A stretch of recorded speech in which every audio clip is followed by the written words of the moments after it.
effective date of June 30th.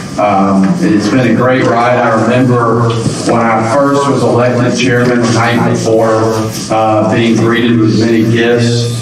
Mr. Lane, I don't know if he's here, but I'm sure he can remember that all too well. Us bringing in a new executive secretary, Amadi, and in effect rebuilding the organization in many respects. I think we've done, a lot of great work. Held people accountable, rolled out Campaign Finance University, passed a number of very good initiatives, also pushed forward for legislative changes. I want to thank the commissioner. It's been a pleasure working with each of these guys. These guys have they worked hard with me over the years to make sure that we could serve the people of Georgia. They've given a lot of unpaid time and very expensive time at that, given the quality of lawyers that we've got on the commission. And so it's been a pleasure serving with each of them. I want to thank the staff. I know that from in many ways it's a thankless job for the staff, because you guys are the ones, coming after people, but also educating people. So it's been a pleasure serving and working with each of you guys. I think we've done really, really good work. So as I enter my final meeting, I want to say thank you. It's been a supreme honor being a chairman. I think we've done really, really good work, so thank you. Secretary Marty. Take one. Before we get Chairman, before we get started,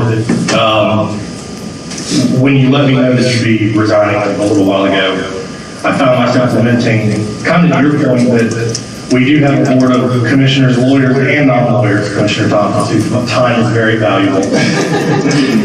And I found myself lamenting how at my last job, we used to recognize people who had given many years of service with plaque and award as a token of appreciation, particularly for those who are taking time out of their day. And I was sort of, moaning, I wish we could do that here, and it dawned on me, I'm the boss. So if I want to do that, we're going to do that. So this time will come for everyone. I don't want Commissioner Thompson to get jealous. But this is Chairman. As long as Chairman's been on here. Seeing as this is Chairman Evans' last meeting, I did want to present him with a plaque, a certificate of recognition from myself and staff recognizing his nearly 5 years of unpaid service on this commission. And Jay, I just want to thank you for your support in the 2.5 years that I've been here. You and the board have allowed me to sort of steady this place and get us going in a good direction. Good. Well, thank you.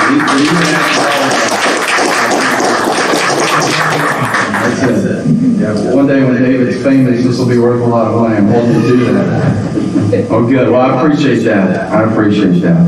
Well, on to business. First item on the agenda. Well, first, do we need to amend any of I know that you said there was one or two that may be moving to consent orders. Mr. Chairman, positions and staff director, positions B, D, and E in the preliminary hearings have all resolved as consents and can be moved down to consent orders, leaving just A and C. That having been sent to position A, I believe we have a tentative agreement in place. But counsel and his client are here, so I would recommend leaving that in place, allowing for the presentation of the proposed consent order and allowing them to leave after that and not have to wait. Okay, so B, D, E are all COs now? Correct. Okay. And then we will let Ms. Robinson speak on A. Mr. Robinson, okay, Mr. Robinson speak on A. Got it. All right, well, I'll make a motion to amend the agenda to move B, D, E under preliminary hearings to consent orders on the agenda. If I can get a second. Second. All right, we got a motion and a second. Any discussion? Hearing none, all in favor say aye. Aye. All opposed? Okay. Agenda has been amended to move B, D, E under consent orders. Next, review and approval of meeting minutes for the regular meeting on April 1, 2021. Hopefully all the commissioners had an opportunity to review those. Did any of the commissioners have any proposed changes, suggested revisions? All right, hearing none, I'll make a motion that we adopt the regular meeting minutes for April 1, 2021, if I could a second. Okay, we got a motion and a second. Any discussion? Hearing none, I will call the question. All in favor, say aye. Aye. All opposed? All right, motion carries 5-0. And then next we got preliminary hearings. So first I say we do Mr. Robinson. Is Mr. Robinson here? Anyone here on Mr. Robinson's behalf? I believe he's here. I know he was on a pre-trial conference.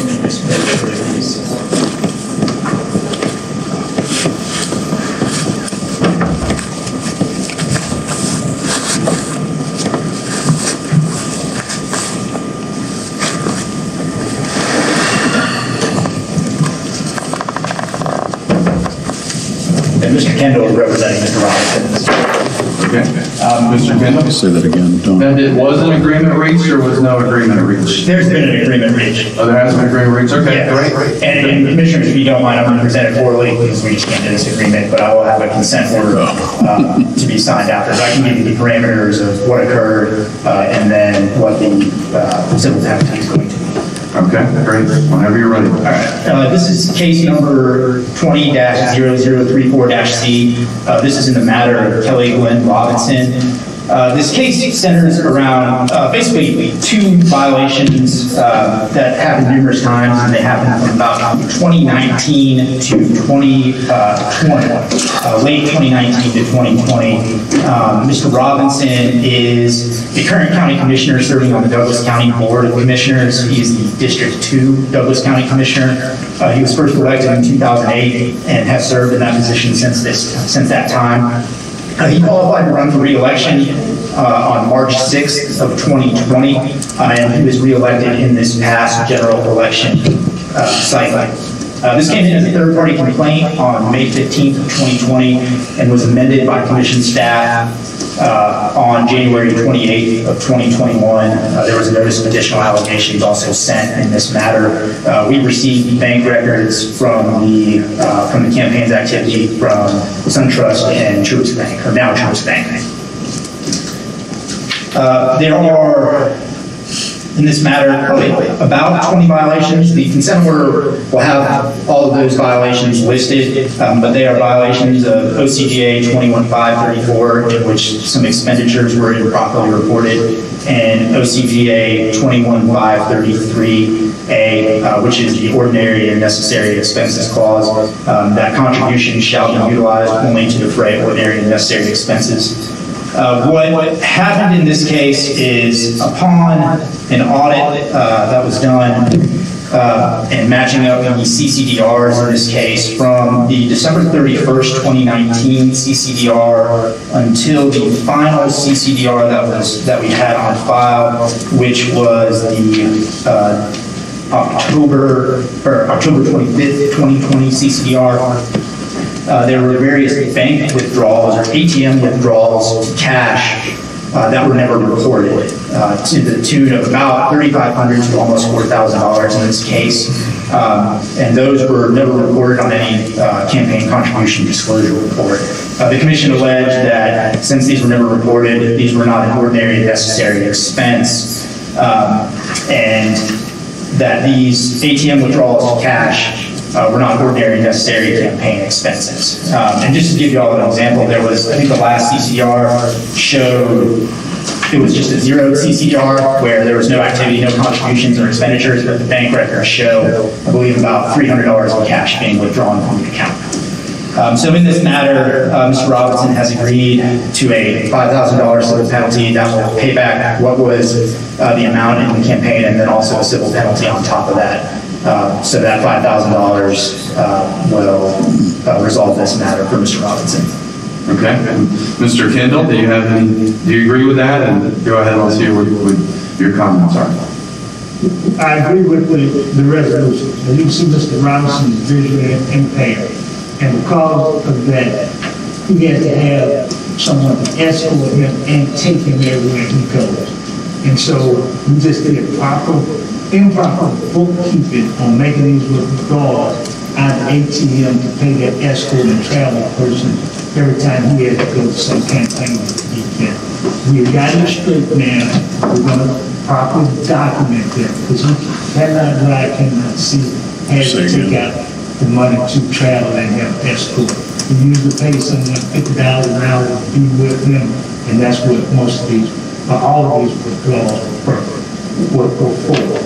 We agree with $5,000 assessment, and that will be paid, as soon as we get the consent order and everything together. Okay. So the question I have is, can we approve a consent order that hasn't been put in writing and signed?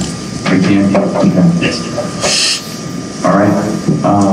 Most important question is, you agree with it? If you guys have reached an agreement in principle, your client agrees with it, you have an opportunity to review it, sign it, but that's all clear on your end.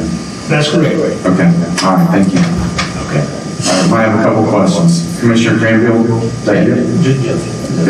Just one question. And I know you said the $5,000. Did you say and a civil penalty on top of that? No, the $5,000 will cover what was taken out, and then there's a civil penalty that's worked into that $5,000. All right. Commissioner Thompson?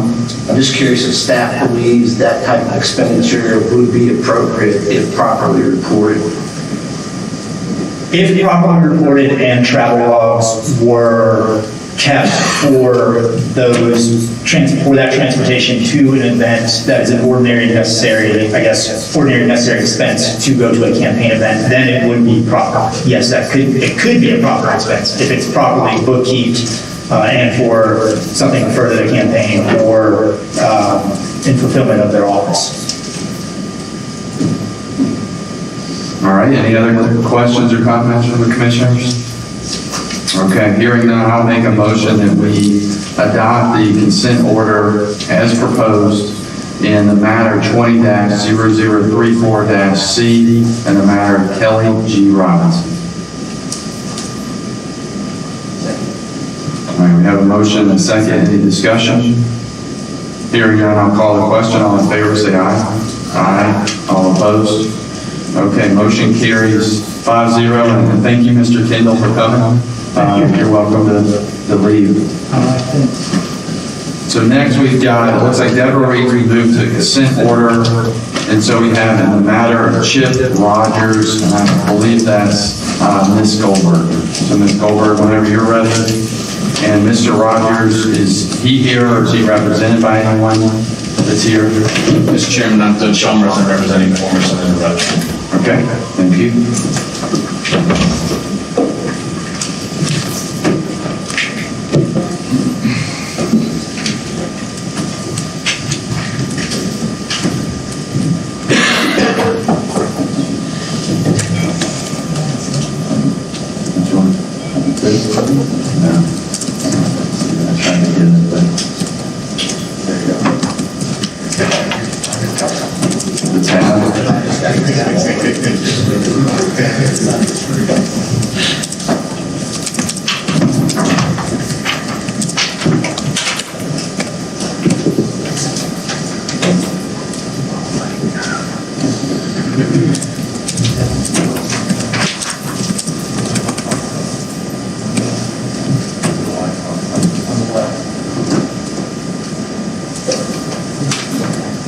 All right, I found this at the top right here.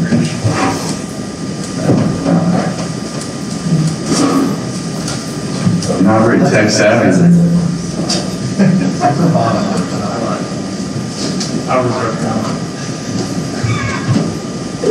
Bob's a young gun here.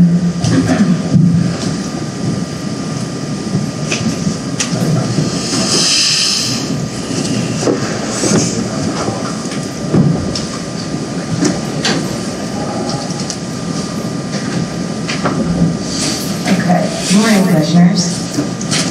This case is in the matter of William Chip Rogers, case numbers 2015-0069, 2015-0070. Respondent in this case, Mr. Rogers, served almost 10 years as a state legislator. He served 2003 to 2005 as a state representative, and then 2006, 2012 as a state senator. He filed his DOI for his Senate seat in April of 2006. This is an important date to remember as this case moves forward and as I go through the evidence, because he could not have collected contributions or spent money relating to his Senate seat prior to 2006 based on the date of his DOI. This case was initiated by 2 third-party complaints in December of 2015, one by Mr. William Perry, one by Mr. Ben Durrell. The basis of those complaints relate to amendments that respondent made to his 2009, 2010, and 2011 CCDRs, and he made those amendments in 2012 after he left office. So the contents of those complaints relate to those amendments. After the commission received those complaints, the commission investigated, and in 2016, after those complaints were filed, respondent filed additional CCDRs for 2013 through 2016, so those were late filed CCDRs. On those CCDRs, he listed expenditures out of the campaign account that are essentially personal transactions. On the face, I have evidence showing that on the face there's no campaign purpose related to the transactions. Also, all of them were made after he left office, 2012, 2013, 2014, and 2015. The summary of allegations as listed in the amended complaint that the commission filed in 2016. Number one, respondent failed to file or untimely file 14 CCRs collectively between his House and Senate accounts. The evidence I present for that is simply just the commission's records regarding respondent's reporting. The second allegation is respondent failed to disclose the source of an extension of credit on his Senate account CCRs in violation of 21534B1C. 21534B1C governs how any loan should be reported on CCDRs. The third allegation is respondent failed to adequately disclose the purpose of campaign expenses. You'll see this in the evidence that I present, but the main point of contention with regards to this allegation are mileage/loan repayments that respondent reported on later amended CCDRs. This is in violation of 21534B1B. And then the last allegation is that respondent issued loan repayments over and above his loan balance in violation of 21533.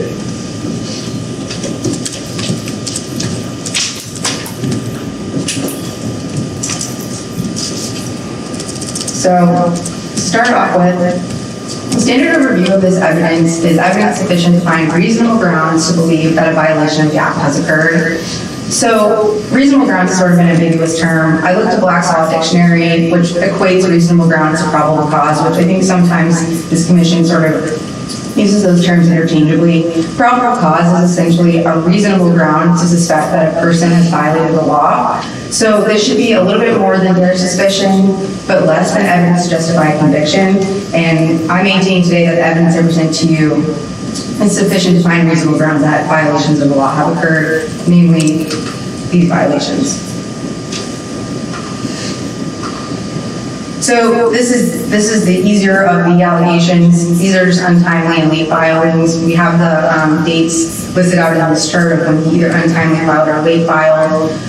It's important to note that most of these late filings are for 2013 through 2016, and those were filed in August of 2016. Those filings occurred after the suit was initiated, and it's on those late files where the personal expenditures appear. The way that respondent attempts to justify those personal expenditures is by characterizing them as loan repayments. And I'm going to get into that a little bit more. So he begins reporting these expenditures on his campaign accounts after, as I said, after he gets sued. On this next slide, it sort of shows examples of what those expenditures look like. There's really no basis for why he would be using campaign money to make these purchases. Number one, he was out of office, and number two, I can't find any reason why any of these Could any of these transactions relate to his campaign or furthering his Senate seat in any way? Like I said, it all occurred after he had already left office. Ms. Goldberg's Yes. text is kind of small. Can you read Is it? Oh, I'm sorry. I'm just looking Sure. in that direction.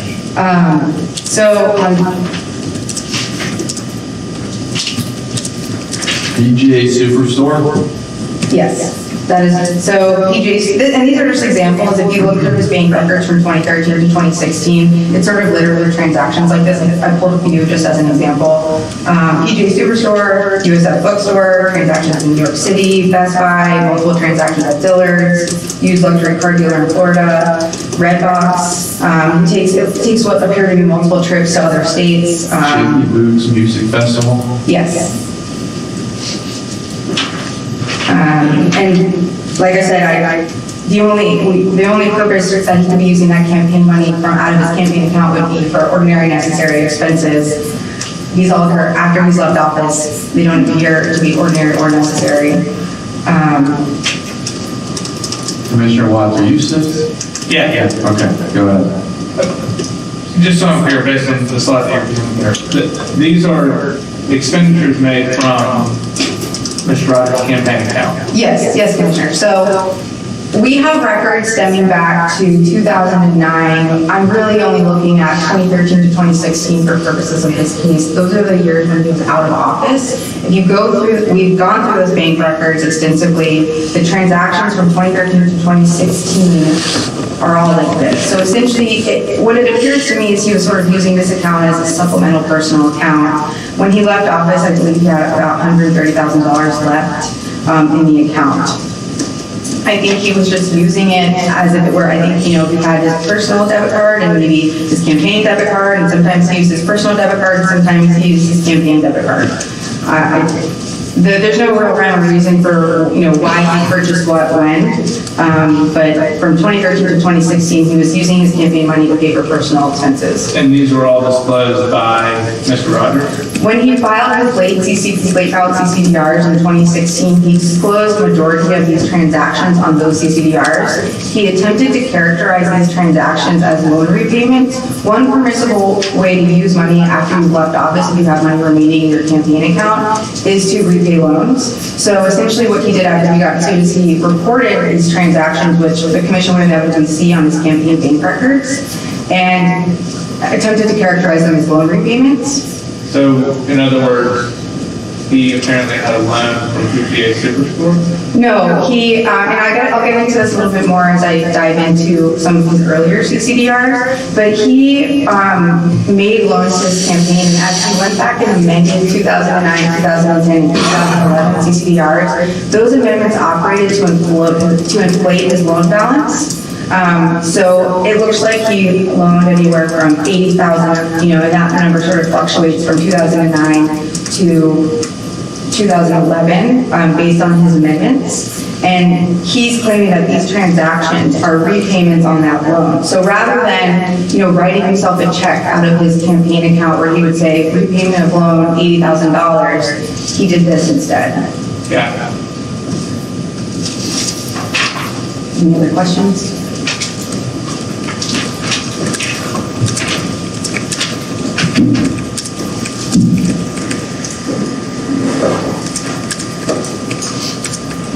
So I mentioned the 2009 to 2011 CCRs that he went back and amended in 2012. This time period is important. The respondent was reportedly in financial turmoil during that time. He went in on a loan with another elected official. 2008 real estate bubble burst, and it was reported that he was on the hook for anywhere from $2 Mr. Chairman, I'm million. going to object. Is there any evidence of this? Do we have any actually evidence to produce on this point? This is an agency article. So we're relying on AJC's story to establish that my client had financial difficulties? That's the evidence that you're presenting before the commission? I'm going to object to that. Yeah, each of the commissioners, we're not in evidentiary proceeding. So the commissioners can weigh this to the extent that they want to weigh it, or they cannot weigh it as credible to be considered. But I think it's okay to move forward. Thank you, Chairman. So AGC is reporting that he's experiencing financial turmoil during this time. This time period correlates to the amendments that he makes in 2012 to his 2008, 2009, 2010, and 2011 CCDRs. Those amendments essentially operate to inflate his loan balance in a way that's unexplained. I present this as circumstantial evidence for perhaps why that was occurring. Additionally, the way, these are his PFDS reports for 2007, 2008, 2009, and 2010. By 2010, he's not reporting any interest in any other businesses, which indicates to the commission that his only form of income at that time was his Senate salary.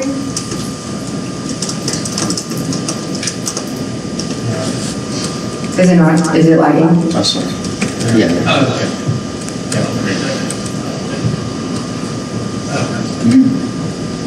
I know it's small. Essentially, what I'm using this to show is 2007, 2008, and 2009, he was reporting interest in business, presumably would be receiving some form of income from these businesses, and by 2010, he's not reporting them anymore, which indicates that his only form of income at that time would have been. Do we have any of those PowerPoints printed out? That way the commissioners can see them? Would it be possible, is that unworkable to get that? No? I don't think it's unworkable, but it might take some time. It's just, It's very small. Yeah, it is. It's for Mr. Thompson, from there, this one, just to analyze it. I know, I can see it fine if I stand here. Okay. But, so we can proceed, and I'll just deal with it. Okay. I'll go slow in case you have a question, and I appreciate you working with me. I tried to make the evidence, as succinct as possible. Do you have any questions about the PFDS slide?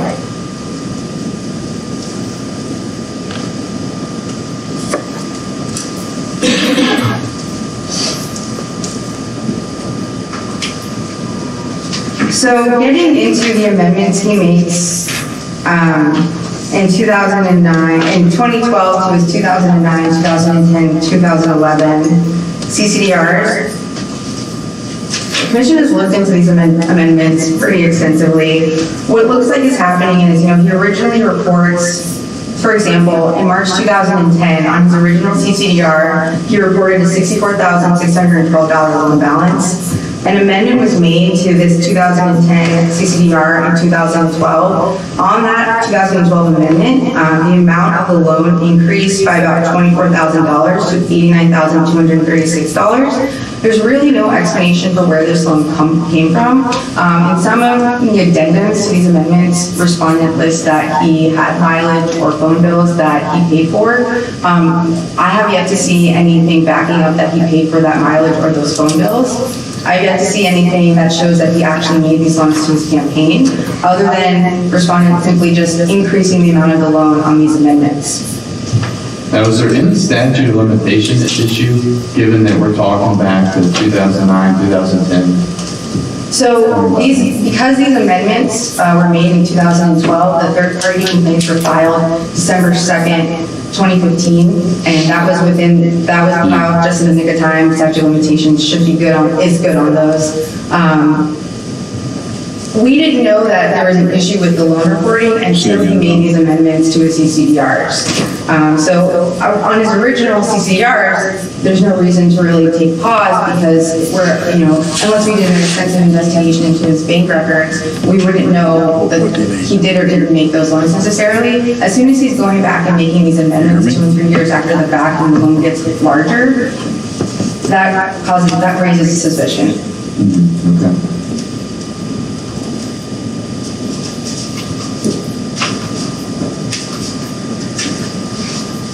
Now, the other interesting thing about the way he made these amendments in 2012 is he also reported deferred mileage payments.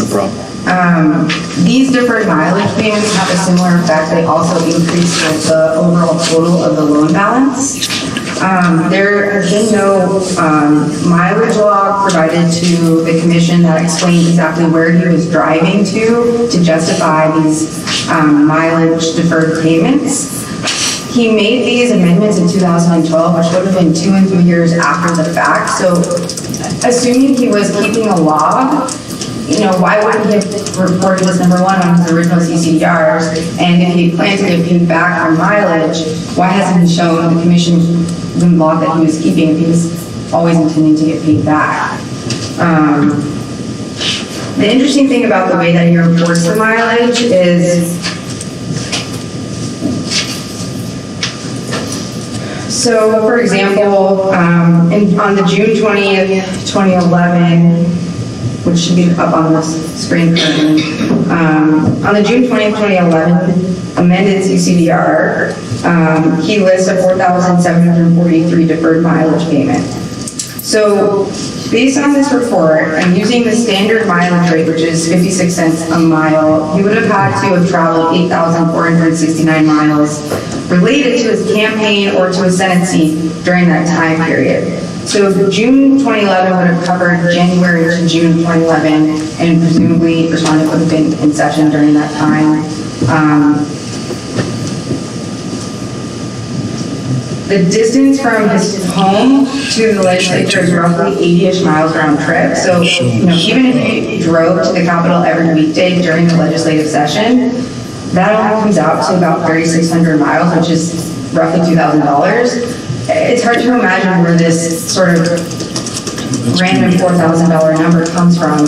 Again, amended on a CCDR that was from 2010 to 2012.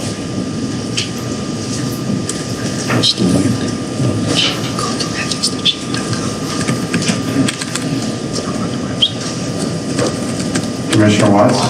To confirm, I suppose you asked Mr. Rogers to confirm where he was traveling? Yes, so there were calendars, he sort of pulled calendars from that time period and provided those to the commission. Quite frankly, those calendars don't tell me much. I don't know where he was driving just based on the fact that he had an appointment on a certain day. I don't know the distance between where he began and where he ended. This week we exchanged sort of more information about the mileage. Everything that I provided is in summary, so it's just sort of a summary of numbers of the mileage. There's no explanation of how did he get to this number on this date. I don't know where he started, I don't know where he began, I don't know if it was for campaign purposes or not. Most candidates don't, my understanding is most candidates don't seek reimbursement for mileage. They'll seek reimbursement for gas expenses, which are always easier to account for because we generally have a receipt for that. When it's mileage, you have to keep a log of it in order to justify being paid. Is that a requirement that you have a law, a statutory requirement? It's a requirement that if you're going to report on your CCDRs that you're paying yourself back for mileage, you have to be able to justify reporting that on your CCDRs.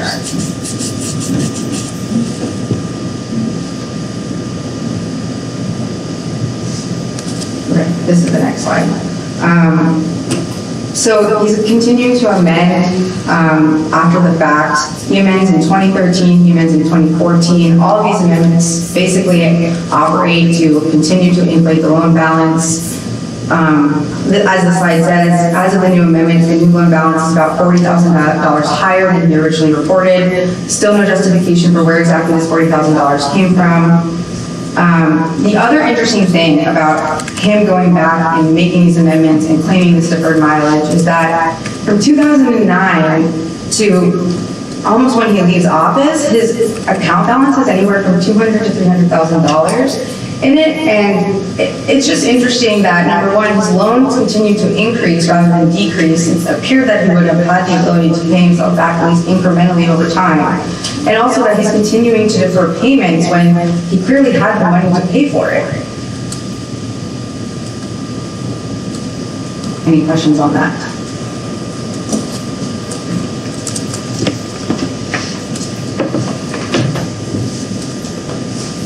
This is an additional example.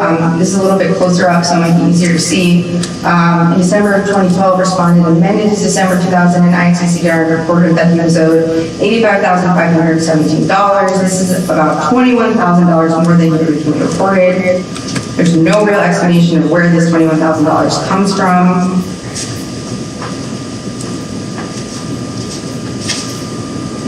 Maybe a second to take a look at the slide. So say that one more time. In December of 2012, so you'll see on the slide, it shows the amended December 2012, like an excerpt from that CCDR.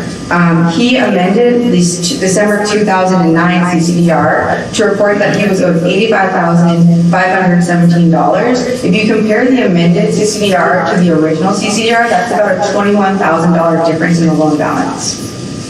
Okay. And it doesn't say where the additional 21,000 came from, it just suddenly gets a larger number? So you can see the addendum statement on this slide, and it is small. The addendum statement here says the starting indebtedness figure of $85,517 represents the amount owed as of June 30th, 2009 from the campaign to the candidate. The amount takes into account payments of $537 on May 18th, 2005, and a payment of $300 on May 23rd, 2005, and that the candidate received from the state as a reimbursement for amounts paid by the campaign for Frank's mail. The campaign and candidate have accounted for these payments by reducing the amount owed to the campaign, by reducing the amount from the campaign to the candidate. But there's no explanation for where the extra $21,000 comes from. Okay.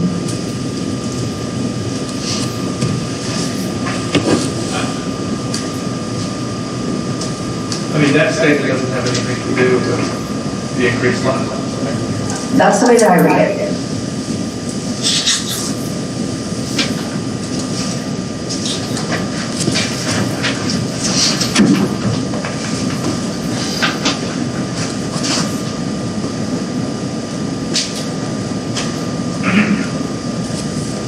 What is additionally telling is that, so from the end of 2012 to the beginning of 13, the beginning of 2013, respondent CCDRs start to sort of match up to what his bank records also have reported, or what the bank records show.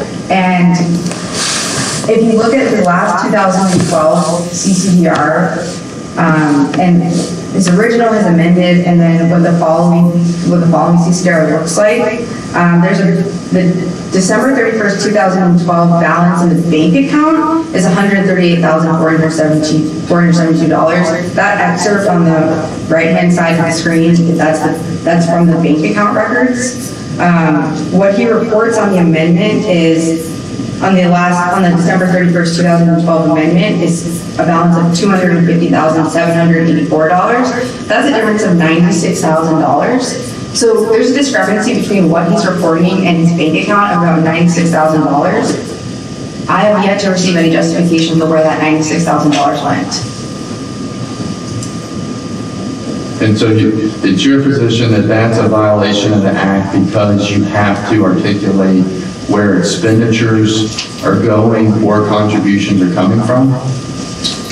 You have to articulate where expenditures are going and where contributions are coming from. If you're going to report a loan and you're expecting to be paid back on that loan, you need to report it properly. So essentially what happened here is respondent reported loans on his original CCDRs. And for all intents and purposes, the commission didn't have any reason to believe or not believe that he made those loans to himself. When he went back in 2012, 2013, and 2014 and amended those older CCDRs to show a higher loan balance, he needed to be able to justify where that money was coming from.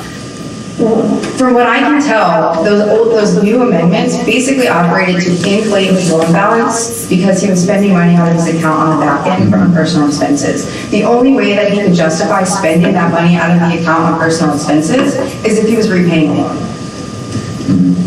Okay.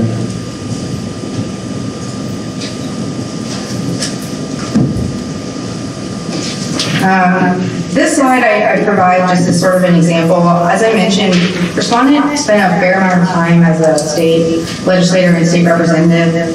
In 2006 and 2008, he was very capable of properly reporting a loan balance and properly reporting and repaying himself back. I'm not sure what happened after 2008, but it seems like he knew how to do it. During that 2008, 2009, 2010, 2011 period, as I mentioned before, he was reported having financial difficulties. He starts making these amendments in 2012 that increases loan balance.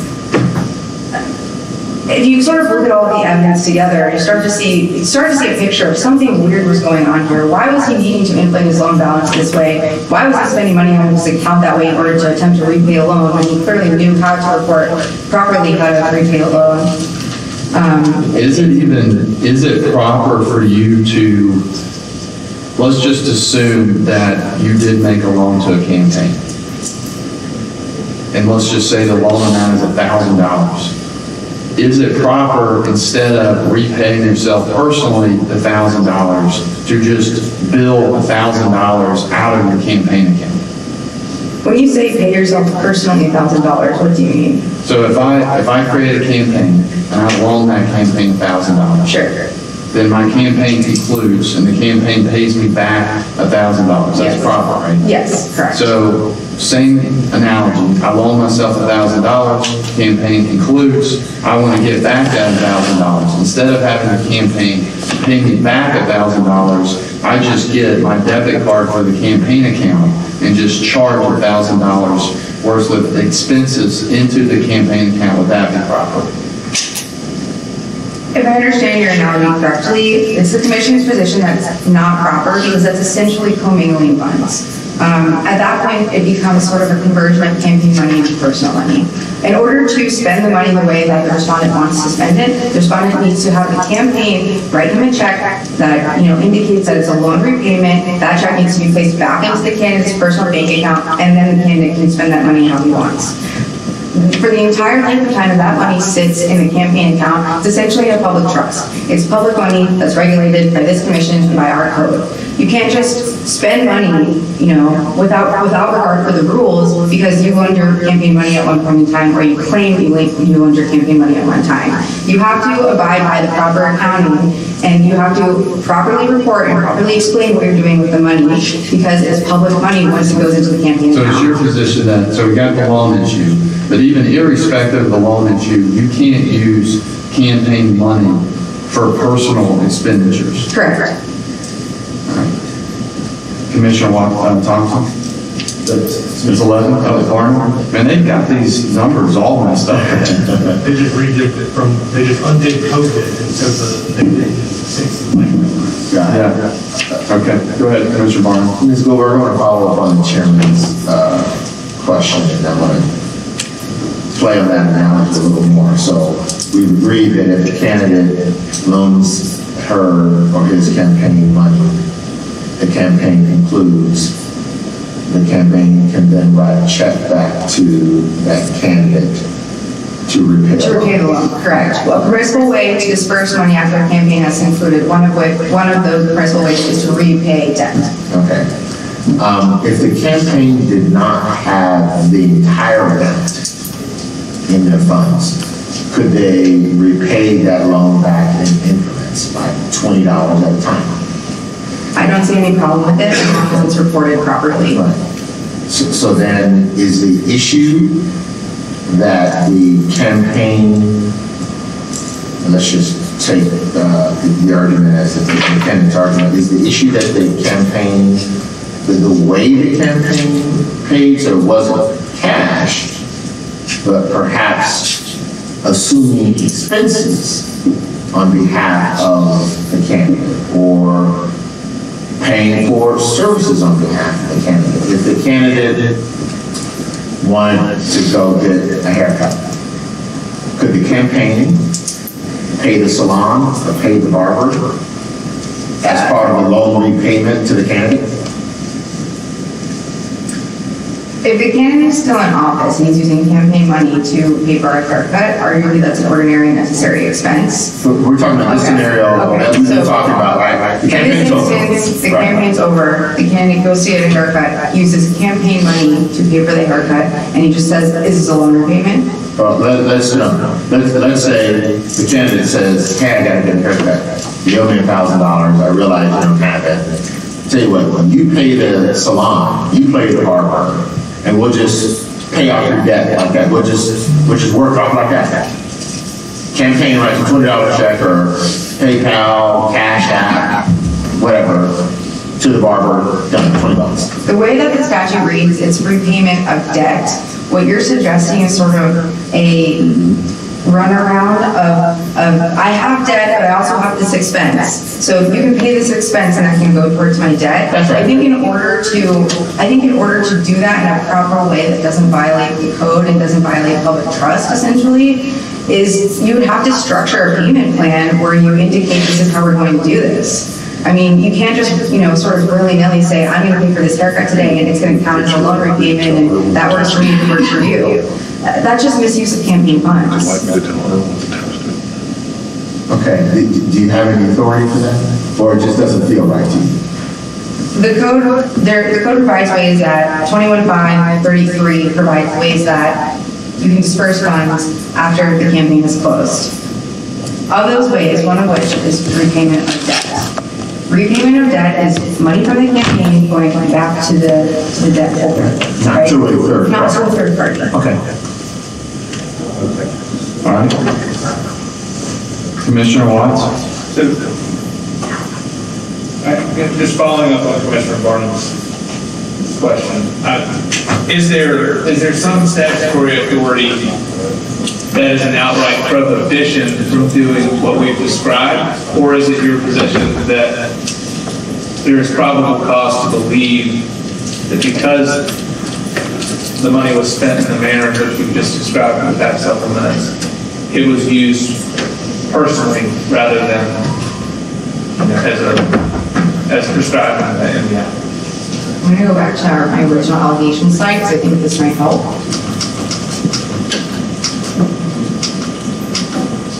So the allegation isn't necessarily about, the allegation is, so the last allegation that I think, this evidence sort of gets at is respondent issued loan repayments over and above his loan balance in violation of OCJ 21.533. It's working. Commissioner, could you repeat your question? Sorry. I want to make sure. My question? Yes. Yeah. So earlier you showed payments from the campaign account to things like UTSers. And as I understand it, the question that we're kind of batting around here is, we understand you can write a check, and that's easy, right? You can write, the campaign can write a check back to the candidate and repay the loan. Got it.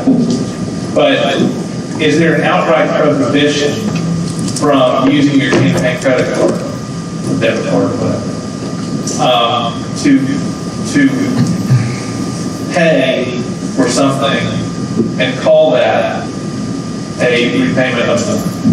I think there's no law that says exactly what you're saying in our code, right? But what we do have is we have, number one, the way that you're allowed to disperse money after a campaign closes.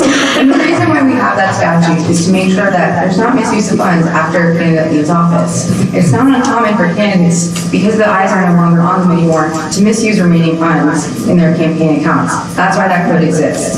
One of those permissible uses is to repay debt. We also have code that provides that you can only use campaign money on ordinary necessary expenses. So if you're not in office anymore, your campaign is closed, and you're spending money on your campaign account, the only thing that you can spend that money on is what's provided in 21.533. Repayment of debt, donation to charities, donation to political committee, putting it towards, election for that office at a later date. Those are the options. All right, Commissioner Granger?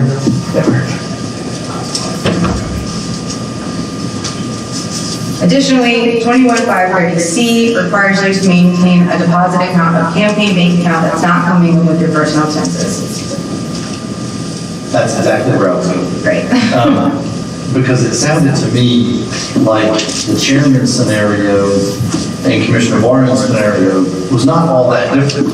And what needs to happen in that situation is that if there's going to be a haircut or whatever the example is, that the checks for $25 for the haircut just needs to be written from the campaign account back to the candidate, and then the candidate pays the $25. I mean, if the campaign's got that money at the time, up front for $25, then that's the way that it's got to happen. Otherwise, it just seems to me that you're headed down some very slippery slope, and we're going to lose any type of authority to monitor what's going on with the co-mingling of these funds. Correct. That we don't know what's actually going to be a loan repayment and what's not a loan repayment. So anyway, that's where I was going, was the prohibition on commitment of funds. And I don't know, is that in the summary of allegations? 21.530C is not in the summary of allegations. So the way that the allegations are structured are, what we're getting at is the way that he sort of amended in 2012, the way that he amended to report these loans is problematic, the way that he amended to report the loan repayment and the deferred mileage is problematic, and then additionally, it appears that he issued loan repayments over and above his loan balance. And this may be a better question for Mr. Chalmers, but were there any loan agreements? I haven't seen any documentation to support that there were any loan agreements. Okay.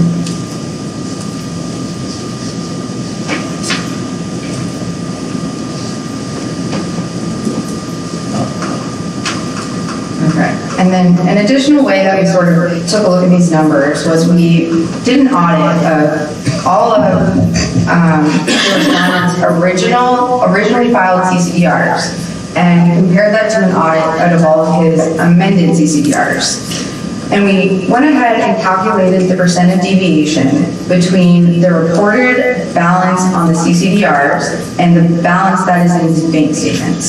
So if we were to take for true that respondent is amending these CCDRs to be more accurate, or to account for loans that actually existed, or to account for transactions that actually occurred, that percentage of deviation would have gone down significantly between the originally filed CCDRs and the amended CCDRs.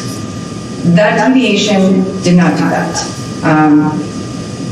And in particular, the deviation increases drastically when he starts spending money on personal items in 2013, 14, 15, and 16. Now, do the numbers line up, meaning that the numbers that you speculate are based on for personal expenses, does that line up with the increase in the loan amount? I cannot tell you what the total loan amount was because there's no way for me to know based on the way that he amended. He's maintained that this loan stems back to 2004. 2004 is pre-DOI, so I don't even know how that loan could go back that far. To the way that he's amended, there's truly no way to know if he loaned his campaign any money, what that total loan amount was. It's just sort of random numbers here and there, money comes in, money goes out. There's really no rhyme or reason to it, which is sort of why we crunch the numbers this way to get more of a concrete view of what exactly was going on. If the percent of deviation between what he's reporting in his bank statements isn't lining up, I mean, the bank statements are, facts. There's no way that he can manipulate those. He's manipulating these CCDRs 2 and 3 years after the fact. He's claiming loans 2 and 3 years after the fact, sometimes $20,000 and $30,000. So essentially what he's doing is he's going back in 2012 and saying, 2010, I think I loaned myself more than that. I forgot that I did that, but I did. And he goes back to his CCDRs and he fixes it. I'm sorry, but I don't know anyone who just forgets that he loaned himself $30,000. Okay.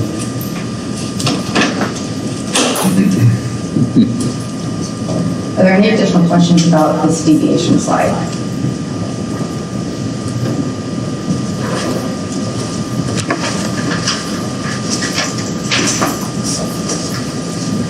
This slide goes to what I just said about him claiming that he went back to 2004 to revoke that his financial summary and decided that he owed his campaign owed him more money than he had actually reported. I think I've said this more than once throughout this presentation. We have not received any evidence to support the fact that he was owed more money than he actually reported. I don't know where these loans came from. I don't know how he decided when and where to amend in order to show the higher loan. For all intents and purposes, he could be making the numbers up. The amendments don't happen in real time. It's sort of manufactured. Sometimes he manufactures the amendments to match the bank statements, and sometimes he doesn't. I'd love to see the documentation to support where this money came from. Okay. And then I did this summary because I figured we might get a little all over the place throughout the course of the presentation, but sort of wrap things up a little bit. So that first allegation was just in regards to late filed and untimely filed CCDRs, which we have the evidence based on the commission's records. The second allegation was that the respondent failed to disclose the source of an extension of credit. Respondents. Is number one disputed? I think that there are portions of it that are disputed. Okay. And we'll hear more from Mr. Johnson. Yes. The discussions regarding that allegation, I think, have changed throughout the existence of this case. The second allegation, respondent failed to disclose the source of an extension of credit. This comes from respondent's loan balance inexplicably fluctuating based on amendments he made in 2012, 2013, and 2014 to 2010, 2011, and 2012 CCDRs. I don't have any evidence to support the validity of the newly reported loans. The third allegation, respondent failed to adequately disclose the purpose of campaign expenses, and specifically what we're talking about here are these personal expenses that he's characterizing as loan repayments, and then the later reported mileage reimbursements. The fourth allegation is respondent issued repayments over and above his loan balance. So this is sort of a culmination of things with regards to this, because I don't have the exact numbers on this because of the way he amended his CCDRs. But essentially, he later reported deferred payments, which operated to inflate his loan balance. The amendments failed to close the gap between his reported campaign bank balance and his Senate bank account balance. In fact, the discrepancy only increases once the amendments are made.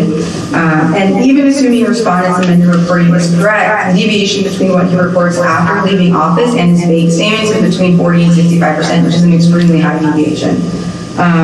The time period in which respondent amends his CCDRs corresponds to the same time he was experiencing financial turmoil, which doesn't seem like a coincidence based on the way he amended. Once respondent leaves office, he begins spending the money remaining in the Senate campaign account on personal expenses. At the time he left office, I think he had... Commissioner Barnum? Sorry. No, go ahead, Ms. Goldberg. I was just going to say, at the time he left office, I think he had around $130,000 left in his bank account. I don't know what his total loan balance was, but it seems like he would have had enough money to just pay himself back properly if he actually made the loan. I'm a little concerned, Ms. Goldberg, I'm going back to how you started your presentation. You talked about what constitutes probable cause, reasonable ground. Sure. Kind of use the terms somewhat interchangeably. I'm a little concerned, and I don't know if this is something you can address. I guess I'm putting this on the record because I can see it being problematic in future cases. I'm a little concerned about any suggestion that someone's reported financial turmoil is grounds for probable cause or is grounds for reasonable belief. If we're talking about slippery slopes, I think that's the slipperiest. Sure. And I can appreciate that you may not have an exact response, right? I want to, because that standard probable cause is what we use all the time. Mm-hmm. And in my mind, linking any candidates, any issues going on in a candidate's life personally, as to what might motivate them to violate the campaign finance laws, mm-hmm. and then equating that to probable cause. It gives me, it's concern for me. Sure, and I think if that were the only evidence I was presenting to you, I would agree that you should be concerned, but I provide the information regarding what was reported on his financial status just as a supplement. When I initially started investigating this case, I saw the numbers as they were being reported originally and as he amended, and I was wondering, why would he do this like this? Why would he go back 2 and 3 and 4 years and just increase his loan amount, and we don't have anything to prove that he actually made these loans? And then when you realize that during that same period of time, he was going through financial turmoil, then, as, it's our job to seek out when these violations occur. You start to sort of put the pieces together. Okay, if he was experiencing financial turmoil and he had anywhere from $200,000 to $300,000 in his loan account, you start to wonder, is that why he's going back in 2012 and amending to fix some inconsistency in what's going on in the CCDRs? We don't have his personal bank records, but perhaps in his personal bank records and in his campaign bank records. I use it as supplemental evidence just to round out the picture a little bit. Sure, so when you thought in your mind, okay, why would he make these amendments? Why would he do it this way? When you asked him, what did he say? Or his campaign? They have maintained the statement that he went back to 2004 and took a look at his financial picture, and they realized that his campaign owed him more money than he realized, than he originally reported. The problem is that I have received no documentation supporting that statement. If they went back and reviewed something, I don't know what they reviewed, I don't know what they're using to support that.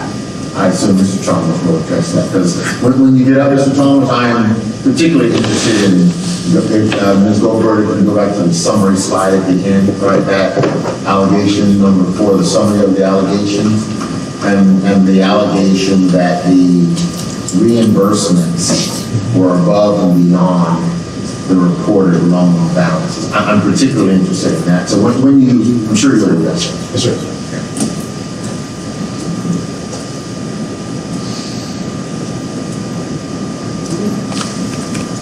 So what would be helpful for me is if you could refer us to the exact language.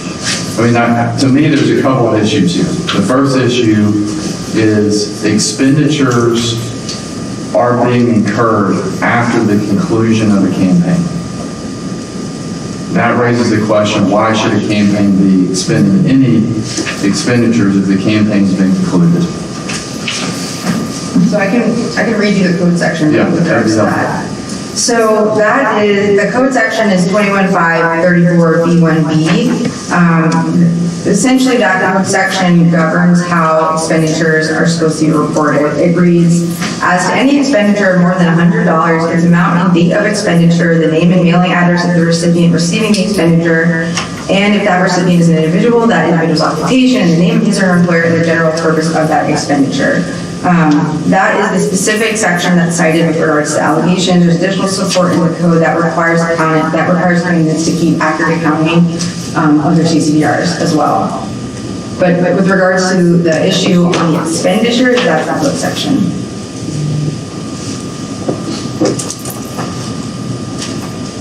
So you're saying that all the expenditures that were incurred that you referenced earlier, it didn't have this information? The way that he reported those expenditures is he reported them late, first of all. He went through his bank statement and basically reported any transactions that were in his bank statements. He put those on his CCDRs. And the purpose of those expenditures, he just said loan repayment. That doesn't tell us much about what exactly, why he was spending that money on non-ordinary necessary expenses and what loan that was exactly repaying. Yeah, especially given somewhere for the PGA bookstore and Shaky Beats concert. Precisely. Okay, and so what's the other? So that's one. So the other is regarding the extension of credit. So that's C, right? 21.534 B1C, yes, 21.534 B1C. That reads, when a contribution consists of a loan, advance, or other extension of credit, the report shall also contain the name of the lending institution or party making the advance or extension of credit, and the names, mailing addresses, occupations, and places of employment of all persons having any liability for repayment of the loan, advance, or extension of credit, and if any such persons shall have a fiduciary relationship to the lending institution or party making the advance or extension of credit, the report shall specify such relationship. There is also a rule, which Rule 189-3-.01C, that says when a contribution consists of a loan, advance, or other extension of credit, the report shall also list the name of the lending institution or party making the loan, advance, or extension of credit, the names, mailing addresses, occupations, and places of employment of all persons having any liability for the repayment of the loan, the fiduciary relationship. And it's your position this was violated law? The way that he amended, he went back and just increased the amount of his loan and didn't didn't provide any explanation of where the loan came from. You know, it's assumed that it came from him, but he doesn't explain that. He doesn't say it came from, you know, Chip Rogers on this date, you know, for this amount. It's just, the way he made the amendments, there's just random increases in the amount of the loan. Okay. And then what's the next provision of violation? And then with regards to the repayment, that's 21,533. And 21,533 says, contributions to a candidate, campaign committee, or a public officer holding elective office, and any proceeds from investing such contribution shall be utilized only to defray ordinary and necessary expenses, which may include any loan of money from a candidate or public officer holding elective office to the campaign committee of such candidate or such public officer, incurred in connection with such candidate's campaign for elective office or such public officer's fulfillment or attention of such office. It goes on to list the other ways you can disperse your money after you leave office, which includes donation to charity, transfer to political committee, use in future campaigns for that elective office, and payment of debt. Okay.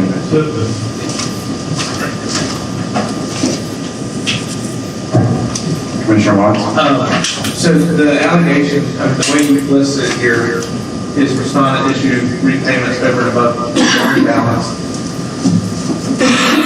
What you just read is that the expenses were made in contradiction to the act.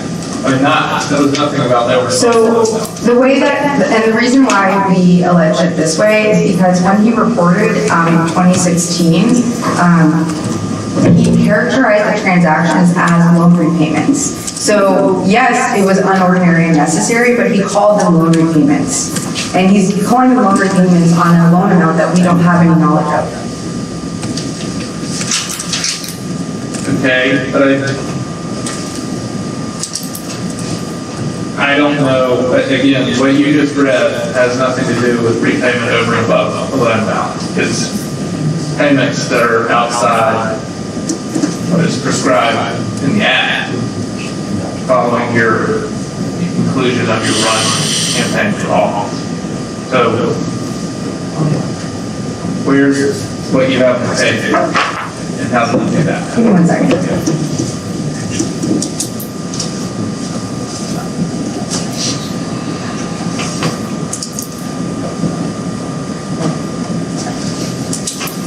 So the actual amended complaint, the language in the actual amended complaint, I provided a little bit of a summary here, so I'm going to go back to the original language.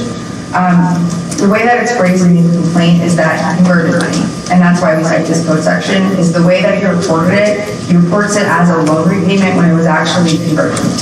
And that's in the complaint? Yes. Okay. Commissioner Kramer?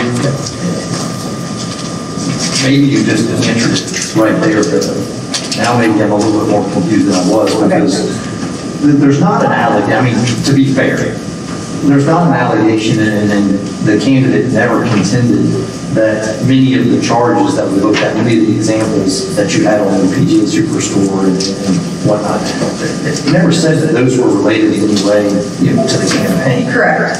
Those were definitely personal expenses. I'm sure there's no dispute to that. And he just said, well, look, the campaign owes me, I'm just using a round figure. Sure. It owes me $85,000. And so as part of the $85,000 repayment, this $150 that I spent on a new putter is, you know, that's just repayment of the debt. Yes. So again, it's not, and again, maybe I just got confused because I don't think it's a conversion issue. It's just an issue that what needed to happen is that the check needed to be written from the campaign back to the candidate, and the candidate buy whatever he wanted to buy as a personal expense. Sure, and I think the reason why the commission saw it as a conversion issue is because coupled with the fact that he went back and amended the order CCDRs to inflate his loan balance, and then in 2016, after the third-party complaints were filed, he late filed these amendments that show these personal expenses. He then characterizes those as loan repayments. It's the timeline that makes it look like conversion. It's more of a reply to his response. Yes. Look, if you're saying that this is a loan repayment, then you're converting funds. Correct.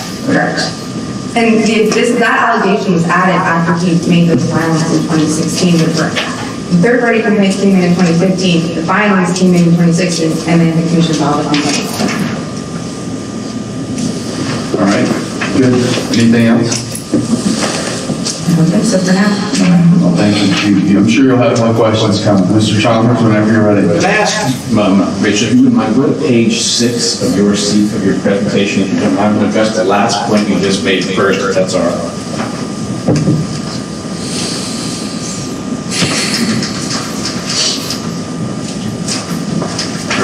Yes, sir. Is this the slide that you're referring to? It is. Can we agree that it says that the amended disclosure reports about which you're complaining here were filed in August of 2016? Yes. Can we agree that the amended complaint filed by the staff was filed on July 13, Yes. 2016? You are correct, yes. Before those disclosure reports Yes. were filed? I apologize. And there's been no amendment to this complaint to mention those allegations? Correct. Can we agree with that? Yes, I apologize. The complaint came first and then the amendments came. I'm sorry, the complaint against the candidate. The amended complaint was filed in July 2016, and these later amendments to the 2013, 14, 15, and 16 CCDRs were made in August of 2016. Correct. No. And Ms. Goldberg just represented to you that we filed amended disclosure reports showing these personal payments, and so the commission staff amended its complaint to reference them. The reverse is true. The commission has never made, and the staff has never filed an allegation or a complaint referencing that issue. And we'll talk about that generally, but that's an important sequence. Those claims are timeline, they were never raised. And we'll talk about that in just a second. That's all I need from you. Okay.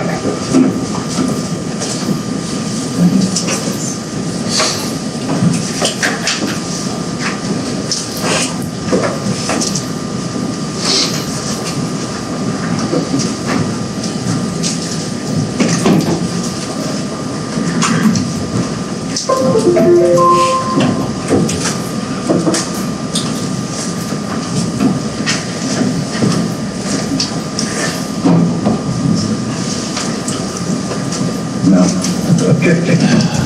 Mr. Chalmers, I think we're going to do a 5-minute recess for a restroom break. Okay, thanks.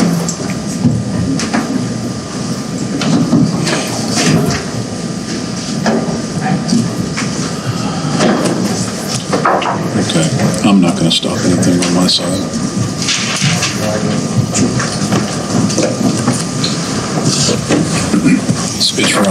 It's running too good to mess with.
Chalmers. Audio's on.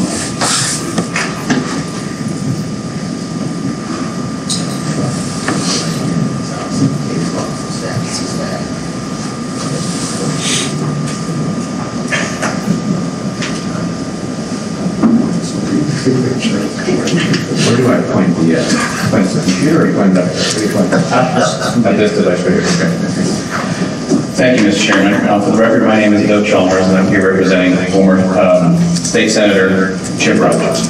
As we move forward into the case, I'd like to ask the Commission to keep in mind three big picture points. The first, this is not a case in which a candidate has paid himself back more than the amount that he loaned his campaign over the years.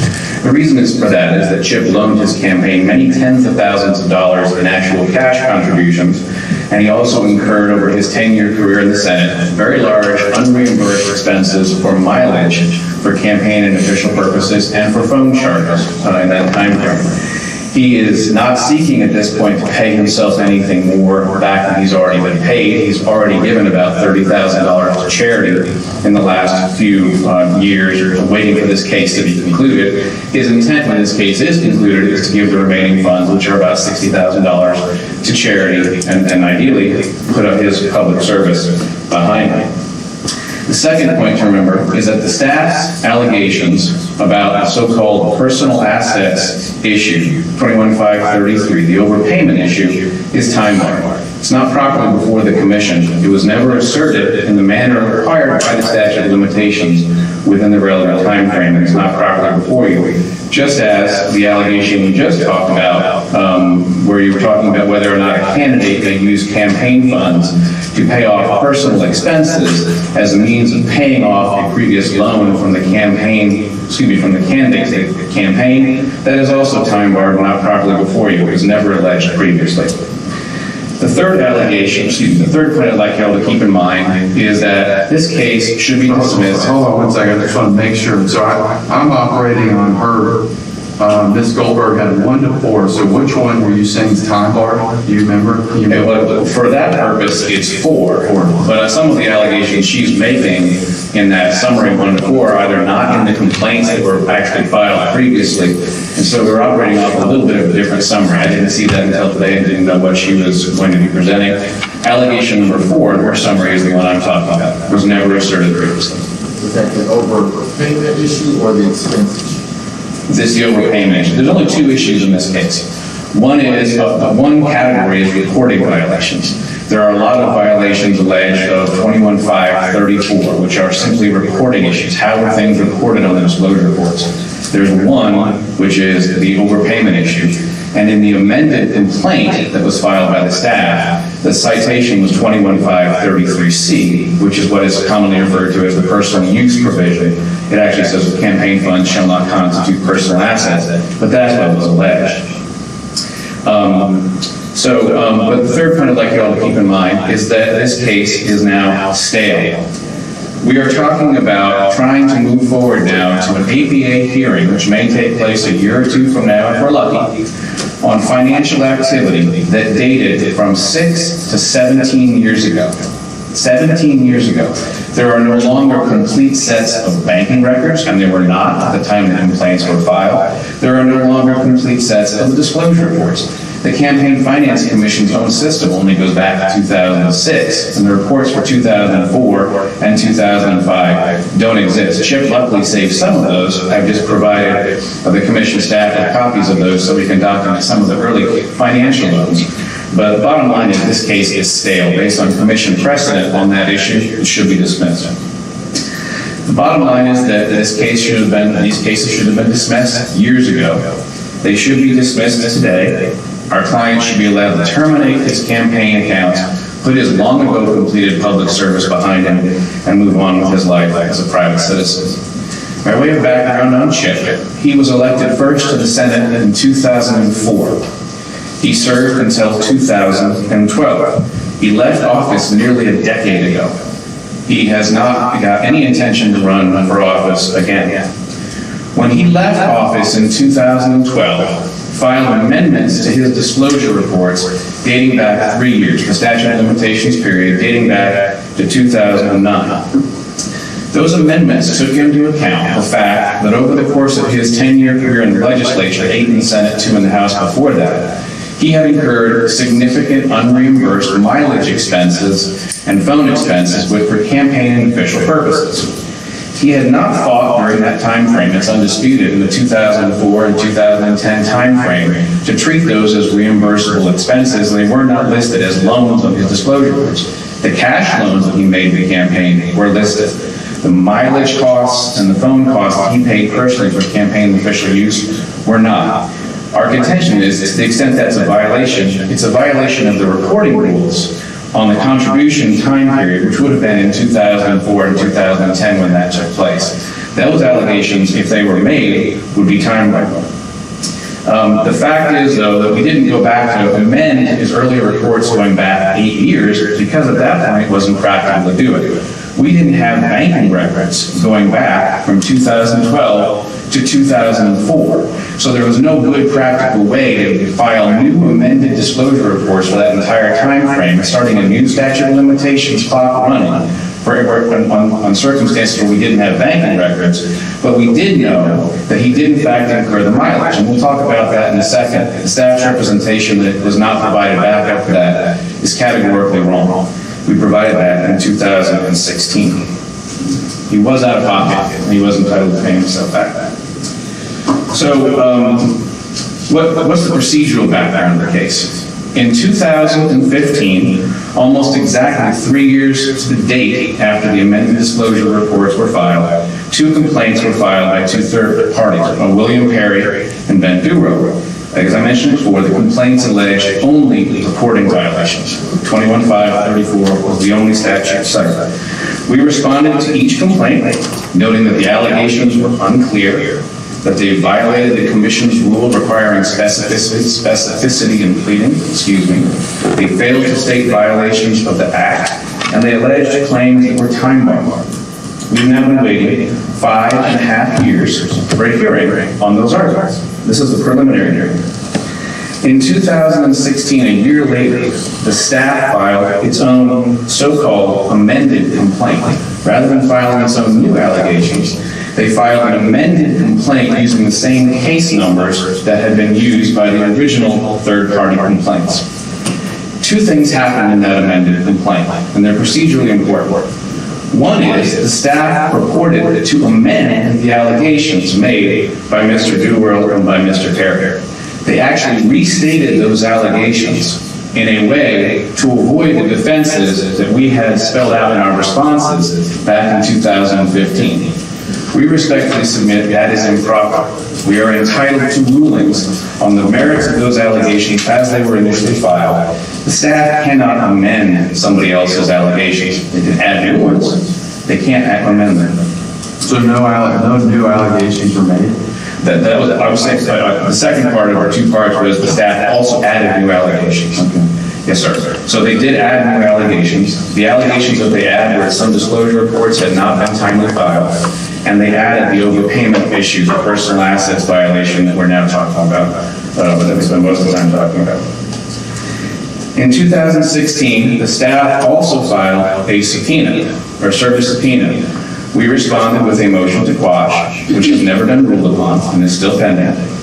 But we also cooperated with the subpoena. We provided all of the banking records that Chip had for his campaign accounts.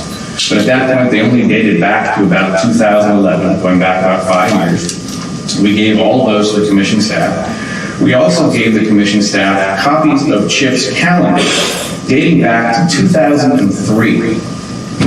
Detailed calendars showing where he went, and those calendars do show locations. Those calendars were what were used to justify the mileage expenses. Chip calculated where he had been, how many miles between trips, and he came up with summary totals for the mileage that he had not taken reimbursement for, but that he had incurred. We've given those summary numbers to the staff as well. So the allegations we prepared to provide a mileage log or backing that up is wrong. If we get to the merits on that issue, I'll be happy to demonstrate that.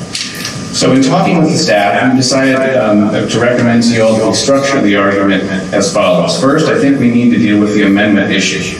Can, in fact, the staff amend allegations made by a third party? we need to know which allegations we're responding to. Is it the allegation made by Mr. Dubrell in his complaint in 2015 and Mr. Perry? Or is it the way that the staff rewrote that allegation in its 2016 amended complaint? They didn't just assert a new allegation, they said that in the 2015 complaint, Mr. Perry said X and alleged X, but they rewrote it, and I'll give you an example of that in just a second. We'd like to request a ruling on that first, because we need to know what allegations are actually pending before the commission, and which ones are invalid at this point. Mr. Trump, if I may, Mr. Chairman. Did the staff rewrite the allegations in a way that are ambiguous, or they simply restated them, rephrased them? Are you making an ambiguity argument that I read your letter? Are the allegations not clear and not concise the way that they're rewritten? The allegations were unclear the way they were originally written by the complaining parties. The staff purported to interpret it their way and clean it up, and then said that was the way that the allegations were initially asserted. In the process, they cited different statutes than what had been cited in the complaint, and they alleged different facts to try to avoid our statute of limitations argument. Okay, and I can appreciate that, and I guess my question is, as rewritten, are you making a claim that the allegations as rewritten are unclear or imprecise? Well, I generally no. I think they were much more clear. Some of them don't allege specific facts. So, for example, they allege that certain disclosure reports were not filed. They don't identify the disclosure reports, but that's a clearly alleged violation of 21-534. So I understand that better. But no, I'm not generally making an ambiguity argument. The whole point of the staff cleaned it up is to make it less ambiguous. But in the process, they did it in a way to try and avoid the defenses we had asserted previously. Because I think what I'm hearing you ask the commission is to make a determination as to whether or not they can rewrite it at all. Correct. Okay. The commission can always add new allegations. The staff can always add new allegations. Under the procedures, and we'll go through that in just a few minutes, the procedures that the Act spells out and the rules spell out, there is nothing giving the staff the authority to amend allegations made by third parties. We are entitled to rulings on the merits of the defenses we asserted to those allegations. And part of it's relevant for statute of limitations purposes. What was alleged within the statute, what was not. Understood. Thank you. Yes, sir. So after we deal with that, the second thing we thought we would do, Commissioner Granville, I'm sorry. The portions of the amended complaint that you say were rewritten by the staff, would those portions, in your perspective, from your perspective, be barred by the statute of limitation as a whole? We'll get to that issue. That's exactly where we're going.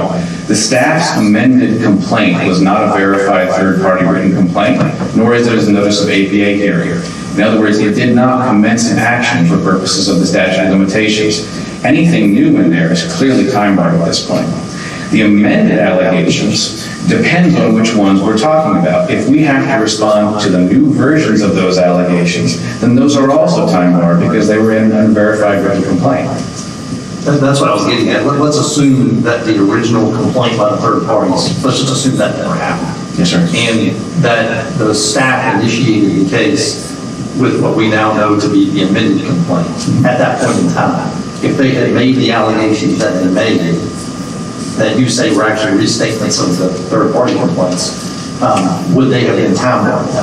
There's two parts to that answer. Some of them would have been, some of them would not have been as a timing matter. You will tell us which ones? Yes, sir. But it actually doesn't matter because the more important thing is the complaint itself didn't commence an action at all for purposes of the Act. That's a nullity. For purposes of the statute of limitations. This issue's been decided in Oxendine, right? I mean, No, sir. if I recall, and I'm pretty confident that there's been arguments made that the commission staff cannot unilaterally make complaints, and the commission has decided that they can, in fact. No, sir, that's not correct. And we're going to get to the Oxendine letter in a second.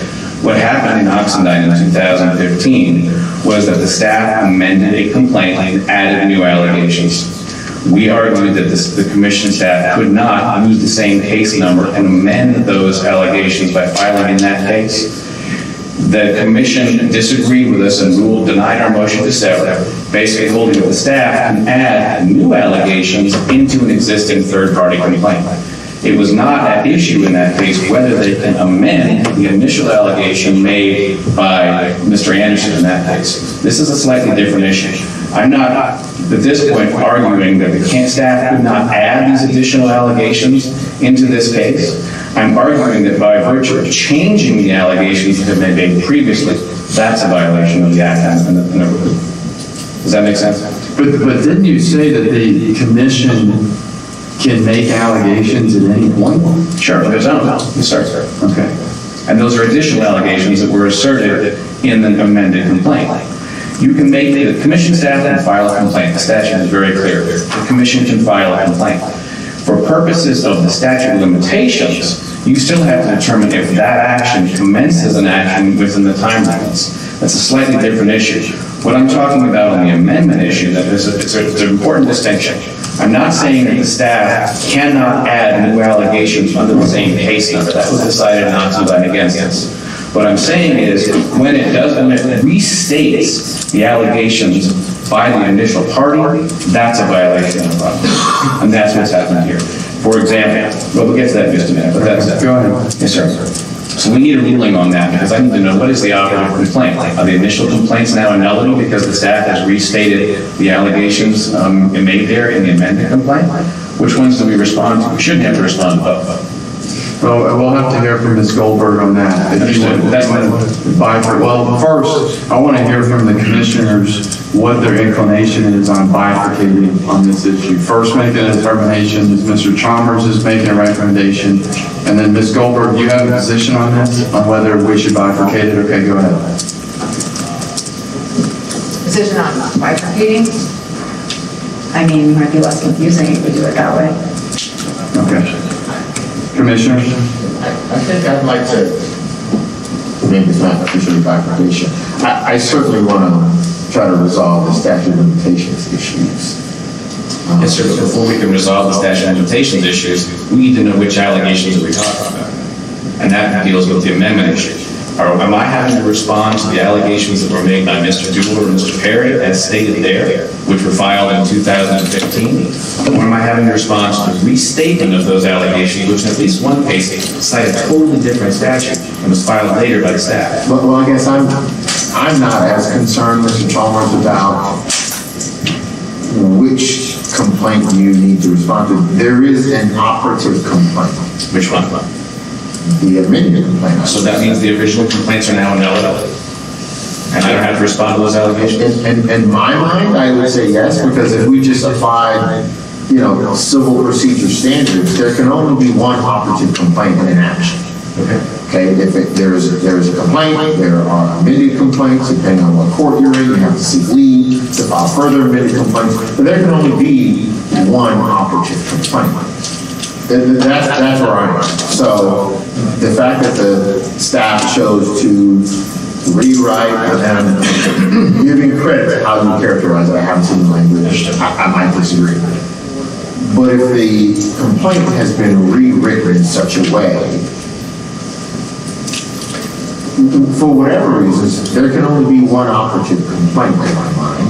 And I would expect that a respondent would only be required to provide a response to the only operative complaint, which would be the amendment. And whatever defenses your client would have available to him would be to that amended complaint. May I respectfully request a ruling from the commission on that issue? Well, I don't think that's a bad idea. I have a couple questions I want to ask Ms. Goldberg. First, what claims were brought in the third-party complaint that weren't brought in the amended complaint? So in the third-party complaint, what claims were brought? The complaints in both of those, the allegations in both of those complaints pertain to the 2012 amendments that were made to the CCDRs, the 2009, 10, 11 CCDRs, the deferred mileage payments, and let me just make sure I'm saying it right.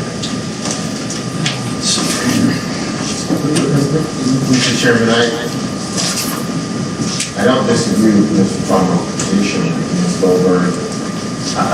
If you can, just take a minute and give me your thoughts on mean, there should be only one operative complaint that the staff is prosecuting. I agree. I agree with the way that you explained previously. I'm partial to doing it in like a civil practice way of you have a complaint and you can amend, and the amended complaint is. Yeah, the issue here is you've got two different parties.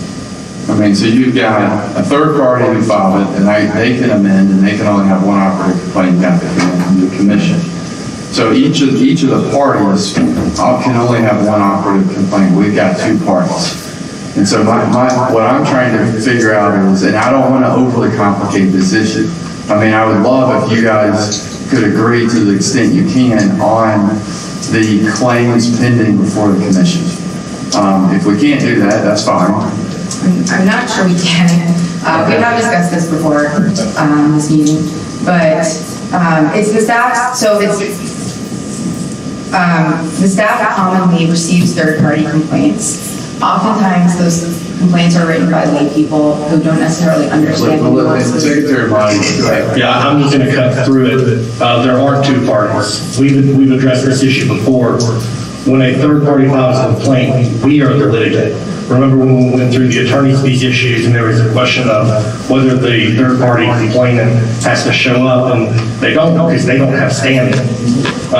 We amended the complaint, we are the party. I think that just drives and cuts through that issue. So there's only the amended, so do you guys both agree the amended complaint is the only operative complaint? That's my position. Mr. Charles? I will accept that position. It's a decision. This is not something where the Civil Practice Act applies. So this really is a question for you all. And my argument is going to be that you can't amend allegations made by a third party. And I'm going to preserve that for the record. If in fact the commission determines today that the operative complaint is the amended complaint, I will accept that and make my arguments going forward on that basis. I understand that you reserve the right to object. But we need a ruling one way or the other. Commissioner Thompson? So, somebody clarify for me, if the state becomes the party, why wouldn't we be able to amend the allegations whether we wrote them or not originally, if we are now the party? My answer to that, sir, is if you do that, that nullifies the initial complaints. And so basically, I think that's the position of the cheerleading court. They become a nullity. And so now we're dealing with an operative pleading filed by the staff. And then the argument would be probably for you, so it would be some time on because it was after. That's exactly where we're going. It was not. If the staff has already just told you that the operative complaint in their view in this case was the amended complaint filed in 2016. The amended complaint was not a verified written complaint or a notice of an APA hearing. Excuse me, it didn't commence an action with respect to any of the allegations contained in it. Those allegations are now all timely. We can't have it both ways. I mean, I think, Mr. Trump, your argument is, if we've got an operative complaint that is the amended complaint, then all of the defenses available to Senator Rogers are there, including the statute of limitations. Yes, sir. And we would consider it on that basis. But I don't think they can, I don't believe that the staff can have it both ways, which is they get to amend allegations later, but simultaneously claim they get the date of filing of your earlier complaint. In relation back argument. Yes, sir, relation back argument, which we'll talk about, and it doesn't apply. Practically speaking, when we receive a third-party complaint, it contains allegations that may or may not be fully formed because the individual who filed the complaint doesn't understand all the nuances of the code section. We receive the complaint and we investigate. You've ruled that we have the ability to add and therefore also amend, because if you can add an entirely new complaint, you have to, you can also amend. But when we do the investigation, if we don't have the ability to investigate and add allegations as we're investigating that was triggered by the filing of a third-party complaint, I mean, we don't have the ability to fully do our jobs to the fullest extent. So does the Act speak on this? No, sir, it does not. What the Act says, well, the Act speaks about statute of limitations and speaks about the procedural requirements for initiating and investigating complaints. There is nothing in the Act that talks about the commission staff's authority to amend or add allegations. There is a rule that the commission staff has cited, which basically says that if in the course of an investigation, the staff discovers additional violations, it shall provide notice to the respondent. And so the staff believes that that allowed it to add allegations. I frankly don't think you need that in order to add allegations. The commission can make an allegation at any time it chooses to do so, but for purposes of the statute of limitations, it has to do it in the manner set out in 21-513, which says that an action is only commenced in one of two ways. Okay. Well, I don't want to over-legal this. I mean, my big notice was provided, there's a complaint filed within the statute of limitations. No, sir. Well, what complaint wasn't filed? The amended complaint, which is what you are now saying is the operative complaint. Well, how many allegations in the amended complaint were there? 2? There was the late filing. Two categories, late filings and the personal use. And the other 2 claims were which? The other claim, well, there's actually 6 allegations in the amended complaint that are restatements of allegations from Mr. Duerl and Mr. Perry, 3 from each one. So when one deals with mileage, etc. So when did the allegations, when were they triggered? So when did the discovery rule, when did, Ms. Goldberg, when did you discover late filings? There was a violation because the filings were late, and when did you discover the overpayment? The overpayment, I believe, so I was on the commission when the complaint was initiated, but my understanding is the overpayment was, as they were investigating after they received the third-party complaint, that's where that allegation came from in the course of that investigation. The third-party complaints identified the 2012 amendments and the deferred loan repayments on the 2012 amendments. I believe Mr. Perry identified sort of a discrepancy in the loan balance of $21,000. So that's when that's when I assumed the commission started to look into the differences in the loan balances in those amendments. And then with regards to the timely filing, I do believe that one of the complainants did, I believe Mr. Perry, sorry, I believe Mr. Perry initially,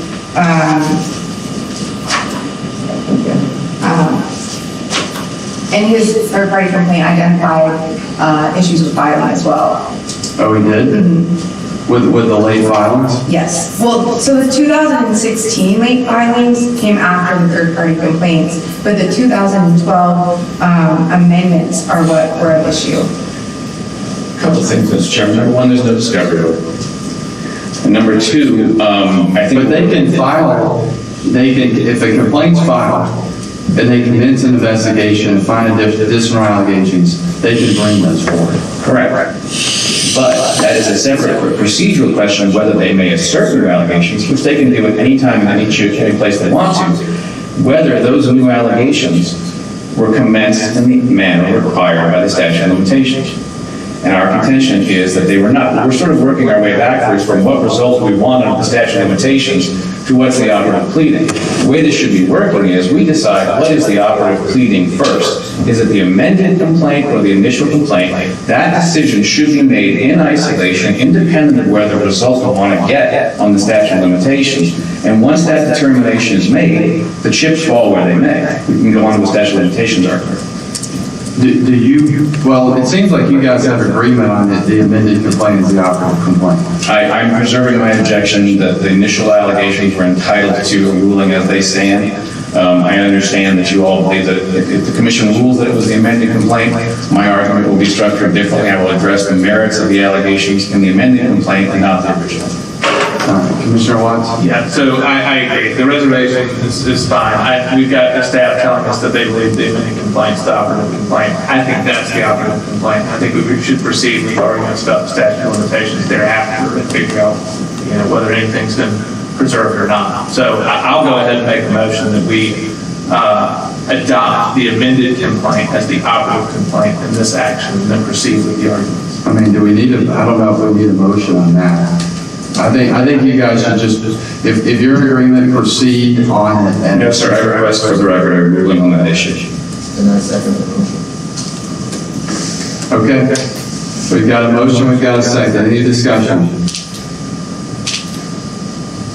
Okay. I'm hearing no discussion. I'll call the question. All in favor, say aye. Aye. All opposed? Aye or nay? Motion carries 4-1. All right, go ahead. Okay, thank you, Mr. Chairman. Then skipping ahead to, bear with me.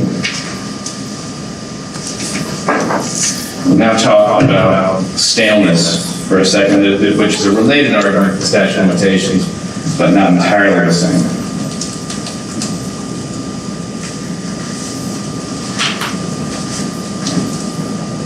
Sorry, that was it. There is commission precedent for dismissing an action that had much more narrow time frame than the one in this case on staleness grounds. And as you all know, ideally, commission precedent is binding under the Act. In case 2011-0025, which is up on your screen with the relevant portion highlighted, I have hard copies if anybody can't read it. Let me know, have to provide those. The staff administratively dismissed a case on the grounds that it would be stale. The staff noted that the gathering of evidence in this case in the form of bank records and campaign materials would be nearly impossible due to the 8-year time passage between this ballot committee, which had been operating in 2011, and the action by which it meant the administrative dismissal taking place in 2019, not the initial filing of the complaint. That's an 8-year gap between basically the preliminary hearing and the conduct at issue. In this case, we are being asked to defend ourselves on the basis of loans and loan repayments dating back to 2004.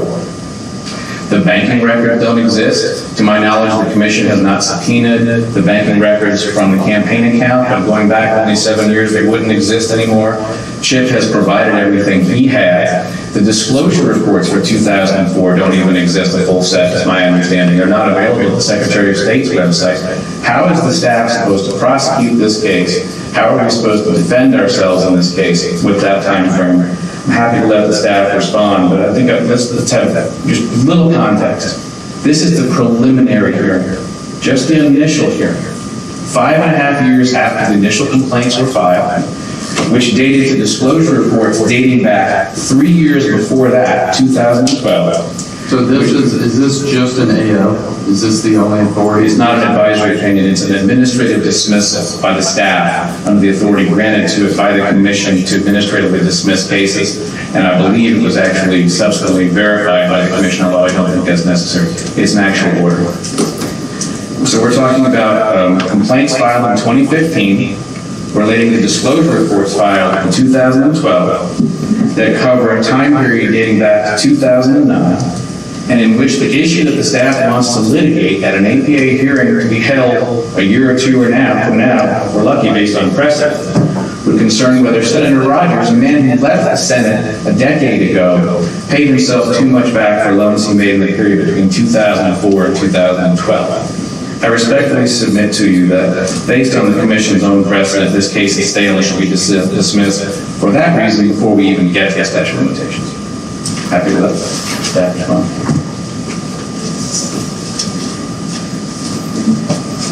So, as an initial response, Mr. Chalmers is citing an administrative dismissal, which is not considered a final order of the commission. So, any ruling in this is more attributable to like dicta. It's not necessarily authority. It's kind of like a null cross because it's an administrative dismissal.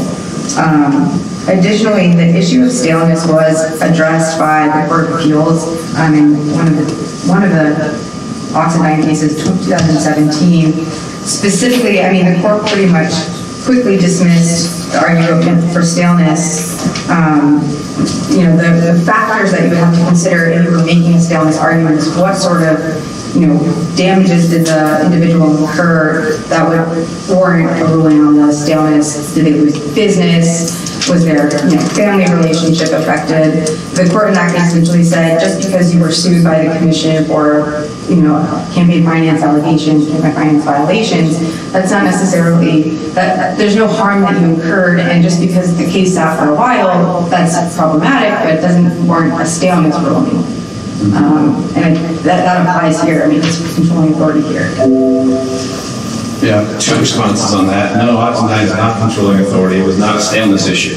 That was an issue before the Georgia Court of Appeals on our petition for judicial review, where the question was whether or not we had an adequate remedy available at the end of the case because we had judicial review available then.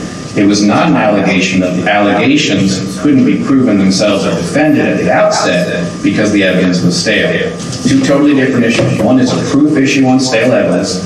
The other is whether or not procedurally we were entitled to judicial review of the Commission's initial decisions at the interlocutory stage, or whether we had to wait until the completion of the Commission's proceedings. The Oxendine case that the staff is citing concluded by a 2-1 vote that we had an adequate remedy with judicial review later. It's a different issue.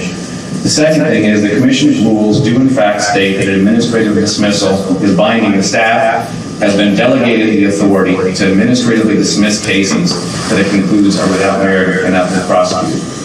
And I can cite that for you in just a second if you'd like, but I won't waste your time. It is in fact an administrative dismissal by the staff is in fact, especially when it was also subsequently ratified by the Commission at the hearing that took place in 2019, as you typically do. That was binding.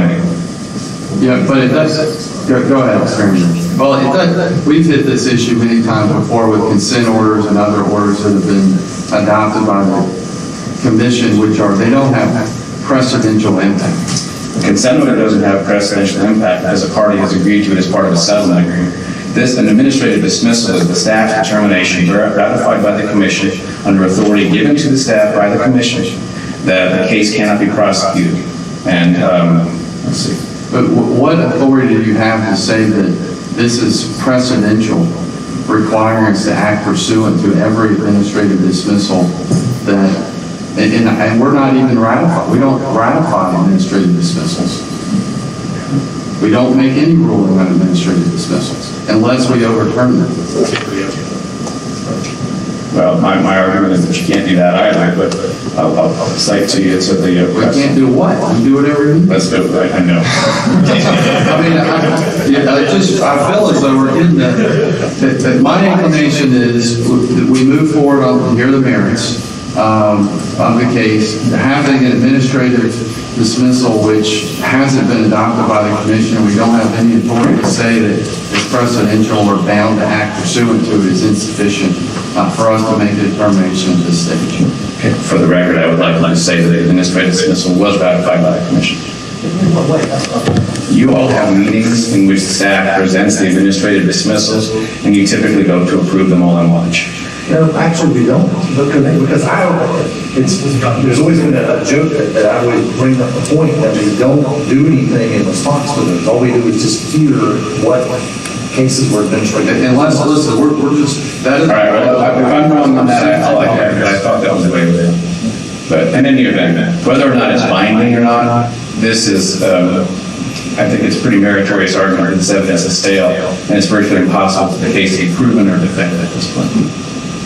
Well, go proceed with the merits, and then we'll make a determination. May I have a ruling on the staleness issue, please? We go with staff, and we agreed that was how this is going to conduct it. I think that I've made a motion, dismissed it on staleness ground, or not motions, we have made an argument asking the Commission for a ruling on that issue. If the Commission, the majority, believes that it's stale, then it's pointless to continue. Has a motion been filed on this issue with the staff, or No, sir, there's no requirement that we file a motion. We didn't know when the preliminary hearing was even going to be held until a couple of weeks ago. Yeah, well, I've been on the Commission for 5 years. We have never filed motions and made independent determinations as we go along. We make an overall reasonable grounds determination. I think it creates a precedential issue if we're going to make multi-stage motion evaluations and determine a preliminary hearing whether there's reasonable grounds. I mean, Yes, sir, it's just a function of judicial economy, because if we rule that way, there's no point in going on for merits and statute. well, that's why you filed a motion to dismiss, which wasn't filed. Mr. Chairman, we don't have to file a motion to dismiss. There's nothing in the rules that says that. So there's a major distinction to me with dismissing on whatever argument you make. We might all have 5 different reasons for doing it, or 5 different reasons for proceeding it. But the distinction with having an unapproved complaint is huge, and that's why I don't think we need to proceed in piecemeal form any further here. Yes, sir. Okay. Shall I proceed with statute of limitations? Yeah, please do. Thank you, sir. Okay. So there are 2 statute of limitations periods that apply to the allegations that are before you. The first one is 21.5.13, which is up on your screen. This is the statute of limitations that is spelled out in the act. It talks about the commencement of an action. When is an action commenced? At the top, it states, any action alleging a violation of this chapter shall be commenced within, in this case, 3 years, since we're talking about a candidate and official with a 2-year term, of the first report containing the alleged violation. This is the statute that applies when the disclosure report itself shows the violation. There are only 2 ways to commence an action, and it says at the bottom there in highlight, an action against a person is commenced only, and only is important because this is a quasi-criminal statute that must be strictly construed according to the Court of Appeals. Number 1, a complaint has been accepted by the Commission in compliance with Code Section 21.5.7. We'll talk about that in a second, but basically that is a verified third-party complaint. The second portion is the Commissioner of the Attorney General serves on such person an APA hearing notice, which is basically done after the preliminary hearing when the case is referred over to the AG and you serve an APA hearing notice in the case. So just to be clear for the ask the staff, can we stipulate that there's been no APA hearing notice and subsection 2 is irrelevant at this point for purposes of the argument? Yes. We agree, okay. So subsection 2 is irrelevant at this point. So we're going to move on to, I really have to look at so many different slides.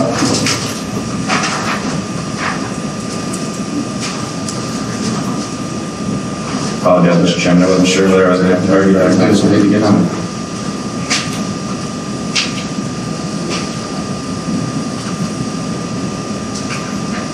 Okay, so now we're talking about whether or not the action that is now being asserted, which is the operative complaint, the amended complaint, commenced an action pursuant to 21.5.13, subsection 1.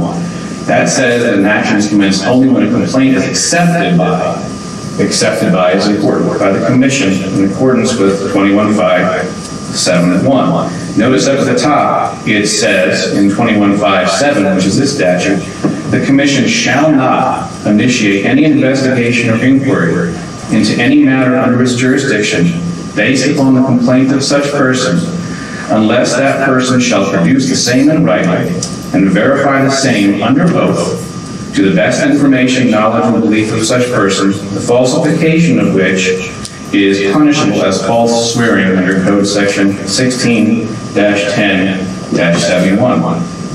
For 2 reasons, the amended complaint filed by the Commission staff did not meet this statute. First, it was filed by the Commission itself, not by a third party. It wasn't accepted by the Commission, it was filed by the Commission. Second, the complaint was not verified under oath, and I'll take those 2 arguments in turn. First off, the statute subsection only applies to complaints filed by third parties. And as I think we can agree, the amended complaint, which is on your screen now, was filed by the Commission itself. So why do we conclude that this subsection only applies to complaints filed by third parties? First, 21.5.13 subsection 1 refers to a complaint accepted by the Commission. It makes no sense to say a complaint filed by the Commission is one that has been accepted by. Second, 21.5.7, to which this 21.5.13 refers, specifically states that it is referring to the Commission's receipt of a complaint. A receipt means a third party has filed it, not the Commission itself. Third, the statute repeatedly differentiates between the Commission and the person filing the complaint. In this case, the person filing the complaint was Robert Lane on behalf of the Commission. It was specifically says the Commission elected. Fourth, at the end of this section, 21.5.7, it says, nothing in this code section shall be construed to limit or encumber the right of the Commission to initiate on probable cause an investigation on its own cognizance. That language is differentiating between what the Commission may do and what the rest of the section discusses, which is how you initiate an investigation when a verified third-party complaint is filed. In addition, in other cases that have been filed in OSA, including the Medders case, which is case number 2012-0010 PC, The commission, represented by the third attorney general, said exactly this.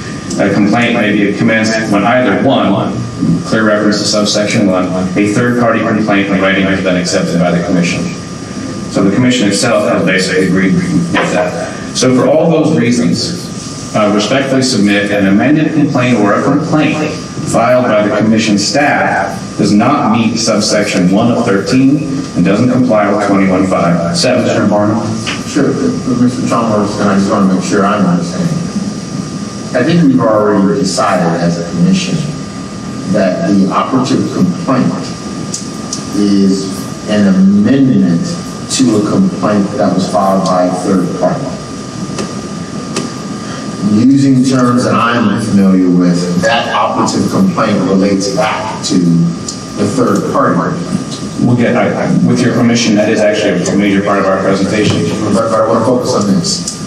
The complaint itself was filed by a third party, accepted by the commission. Correct. Was then amended by the commission. Correct. If I'm hearing your argument, you're suggesting that this is a complaint that was filed by the commission itself and not accepted by the commission. Right. And I just don't think that the facts bear with your, line up with your arguments. Who filed the complaint if it was not the commission? Well, the complaint was filed by the third party. No, sir, that's the initial complaint. The operative complaint. No. Yes, and I appreciate the dance you're doing, okay? The initial complaint was filed by a third party. That complaint was then amended and pursued by the commission, and it is now the operative complaint. Tell me why that's wrong. Well, it's not wrong based on the ruling we issued before. It doesn't meet the statute of limitations because the statute of limitations says that the action can be commenced only with respect to a particular violation, can only be commenced in one of two ways. The allegations that the commission made in the amended complaint, the new allegations clearly don't relate back, okay? If you want to talk about the amended allegations, they don't also relate back because number one, there's no provision for relation back in the APA or in the Campaign Finance Act. The relation back provision we are all familiar with is in the Civil Practice Act, okay? And it only applies when a new complaint is filed by the same person. 91115A talks about a party may amend his pleading. Subsection C talks about it relates back then if that person's new amended complaint includes allegations arising from the same transaction. Not only does that statute not apply because of Civil Practice Act, it doesn't apply here because the amendment wasn't by the same party. But the issue though is here, in effect it was, because at the point at which the third party files, the new litigant becomes the commission. So earlier we went over whether it's two different claims or two different parties. We're now in agreement it's only one party. By extension, the commission is the initial party that filed the complaint. So that's the reason why it's an amended complaint. I agree with Commissioner Barnum. I don't see it. I would prefer we move to the merits and hear the merits, and we don't. I mean, we've been going on this one for over an hour, but that's my position. Mr. Chairman, I haven't even made my arguments on the statute of limitations on the verification issue. The amended complaint was not a verified complaint. The statute says it must be a verified complaint. The allegations that are asking me to jump to the merits, when we all agreed that if there's relation back, it only applies to the allegations that were in both sets of complaints and their allegations in the new complaint, I should be entitled for the record to argue that statute of limitations. You can argue whatever, but remember too, well, go ahead, make that. Okay. So, in any event, the amended complaint filed by the commission staff, even if we assume it was the same person under that theory, was not a verified complaint. Only a verified written complaint meets the statute of limitations. The staff will argue, as they have in previous cases, that there's no issue because the first two, let me back off this. The first two complaints were verified, but we had previously litigated the issue of relation back. We did it in the Oxendine case. And in the Oxendine case, the court specifically, or the commission specifically looked at allegations in the new complaint, allegation by allegation, and determined whether each one had been timely filed. And in this case, clearly the new allegations on the personal use allegation of 21533C was not timely filed because it relates to disclosure reports that date back long before them. The staff also, well, I'm going to stop there on the statute of limitations argument. The bottom line is that the amended complaint is not verified. It doesn't state, it doesn't commence an action with respect to either the amended allegations, which in this case are new allegations, or the new allegations that the staff doesn't dispute were in the previous complaint, and therefore those allegations are time-bound. Commissioner Granville? Very quickly, there is no dispute that the third-party complaints were verified. Yes, sir. Okay. Yes, that's correct, there is no dispute. No, sir, there's no dispute. The third-party complaints were verified. They were timely with respect to some of the allegations in them and not with others, but they were verified. Okay. I'll let you respond to that. Commission staff's position on the verification issue is when we received the third-party complaints, those were verified. We then amended the complaint. We were not required to re-verify any allegations in the amended complaint. It was not a new complaint that the commission, sua sponte did. It was based on the third-party complaint that came in. Okay. I think we just agreed with our new allegations in the amended complaint. The personal use allegation was not referenced in the initial complaint. So as a whole, the complaint did not start a new case, I guess is maybe the better term to use. A new case was not initiated. The amended complaint related to the cases that were initiated by the two third-party complaints that came in. We reviewed those allegations. We did an amended complaint that relates to the cases that are the same subject matter as the third-party complaints. A new case was not started. We were not required to re-verify. Do we traditionally, at the commission staff level, verify complaints? No.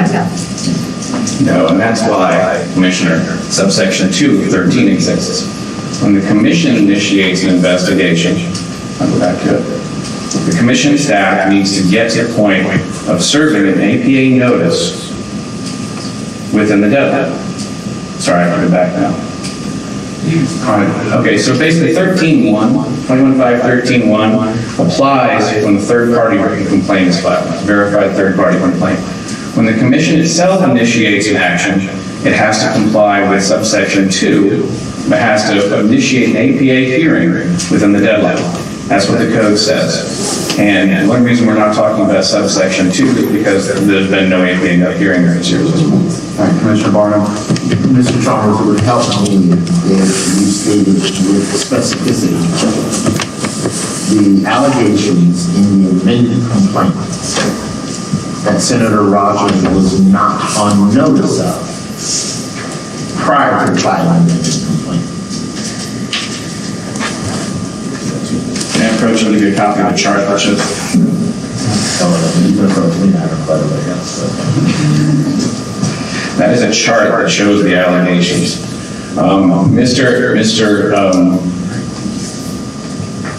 There were a number of allegations made in the amended complaint that were not in the Perry and the Dual complaints. For example, the staff complaint alleges that failure to disclose a number of disclosure reports. The disclosure reports were not listed on the Dubrill and Perry complaints. The personal use allegation was not listed in the Dubrill and Perry complaints. Those complaints only mentioned 21534, which is a reporting issue. Just FYI, the personal use one is at the very bottom, the very last allegation, which is the commission's allegation. There was no allegation of a violation of 21533 in either of the initial complaints from third parties. I thought I heard you say earlier, Mr. Chalmers, that they didn't cite, that the original complaint, maybe in the amended complaint, didn't cite the proper code section, or they cited different code sections. Is that right? Well, what I said was that staff changed their allegation about the reporting of the mileage expenses, I believe it was, from 34 reporting violation to citing 21-543, which is a different statute. Neither of those relate to the 33C, which is a personal use. My concern with this is, if I'm a layperson who is not a lawyer and doesn't read through this thing, and I begin to go through and I see things that don't appear correct, and I file a complaint, the staff who are lawyers, who do go through this regularly, see, okay, this is, in our opinion, a violation, and we're going to add the code section via this amended complaint, which allows litigants to come before the commission, have a fair opportunity to be heard, and dispute that. And I tell all the lay people throughout Georgia, if you don't cite the law just right, if you don't make the allegation just right, statute of limitations may bar it, we can't consider it. Fundamentally, I just have an issue with that. And before you, because I want you to be able to respond to both of us, Mr. Thomas. That's kind of where I'm going. I think I'm in agreement with the chairman. If you're suggesting that your client was not on notice of claims, that's one thing. But if you're suggesting that he was on notice, but the staff changed the code section, or that someone miscited a code section, at least for me, that's something else. I'm alleging both. That number one, if you're going to allege a violation of a reporting provision, then they'll come back later and say you paid yourself too much. Is it under a different statute? That's a different allegation. That is the difference between the two allegations in the case. And with respect to the chairman's observation that third parties often don't get the citations correct, that's why the commission itself has the authority to bring its own allegations. It can do that, as we've discussed, at any time. But if it does that, the commission has an obligation to commence an action in the manner required by the statute of limitations. It does that when there's no verified third-party complaint by filing a notice of an APA hearing within the deadline. That's subsection 2 of 21-513. It's a different procedure. There's nothing that prevents the staff from... The staff is not limited by what the previous third party alleged. There are two totally different investigative authorities. If the commission wants to investigate allegations, as the Supreme Court has held, it needs to make a finding of probable cause. That process then moves forward based on that investigation. The staff can assert a complaint and make its own allegations, but it has to assert it, commence an action within the time frame spelled out in the Act. The fact here, what we're having is a situation where the staff is amending allegations and adding new allegations to a complaint issued by somebody else. And we've got the benefit of the earlier filing. I'm not trying to be disrespectful, Mr. Chalmers. I just want to keep us rolling. So, Ms. Goldberg, did the third-party complaint put the respondent on notice of all the claims brought in the amended complaint?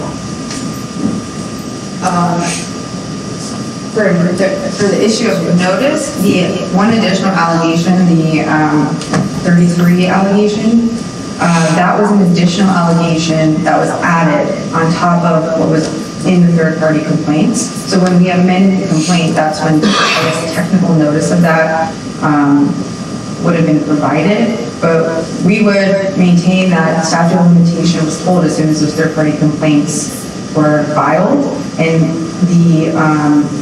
the allegations all pertain to what were essentially these 2012 and later amendments. And so the statute was told, and we're still within this, we're still... And then what authority exists saying it would be told? When the statute would be told? When the 513. 513? Yeah. There is none, Mr. Chairman. And Ms. Goldberg, just follow on the chairman's point. So, would you agree, well, tell me if you agree or disagree, that the tolling of any statutes of limitation would apply to those allegations or claims that the respondent was reasonably on notice of in the original complaint? I don't hear you saying, tell me if you are, I don't hear you saying that the respondent would not have available to him any statutes of limitations arguments on new allegations, right? And let me say it affirmatively. If there were new allegations in the amended complaint, if there are statutes of limitations defenses available, then he can avail himself of those. Would you agree to that? I think it would It depend. sounds reasonable, right? I think it would depend on the allegation, right? So in this instance, the overpayment is based on this, it's the same sort of transaction occurrence, right? So it's the amendments that are made in 2012 and later, those are what we investigated and we determined, that's how we determined that this overpayment occurred. I don't know that you answered my question, but we can. Okay. We can move on. Yeah, I mean, to me, it comes down to, was in this number 4, or whatever the 33, did the initial complaint, Ms. Goldberg, did the initial complaint put the respondent on notice of 33? The third-party complaint did not contain a specific allegation for But did it put them on notice? There could be a distinction between the two, because again, I'm not holding lay people to the lawyer standard, because you got to cite the statute. Yeah. 33, the violation is what? What is that violation exactly? That's, 33 is the way that you can utilize campaign funds and disperse money. So did it put the respondent on notice that a allegation was made that they inappropriately dispersed with campaign funds? I would argue yes, but they And were. why? Sure. The way that Harry and Joel made their allegations, you can surmise that that's what they're getting at. With the mileage and with, I believe Harry cited like $21,000 difference in the loan balance. That was difference between the original and the amended. Both of them are sort of getting at, he's coming back and reporting these new deferred mileages and these larger loan balances. And I think one of them actually said, we asked the commission to investigate this further to see if there's, impropriety happening. So your position is, they didn't expressly reference 33 inappropriate disbursements of funds. However, in the allegation that was made, that they would be put on reasonable notice that could be brought and cleaned up via an amended complaint, which is what happened. Yes, and I would further make the point that with regards to this verification issue, I think Mr. Chalmers is arguing that the statute didn't stop because the complaint wasn't verified. There is a rule, it's 189.2.03. It reads that upon receipt of a complaint, the commission staff shall send a copy of the complaint to the respondent before you have opportunity to respond. Within 30 days, responses or other documents submitted by the complainant or respondent to the commission after the 30-day period may be disregarded. If additional violations are discovered during the investigation of any complaint, notice shall be given to the respondent as to those additional violations. Okay. Commissioner Watts? Yeah, I think, based on what I'm hearing, I'm largely in agreement with the chairman and Commissioner Barnum, but I would love to hear Mr. Chalmers' response to what, not the verification issue, but to what Ms. Goldberg previously said. Because I too feel like if there is reasonable notice given, then it's fair to amend the complaint. What I don't want to sanction is an endless period to investigate.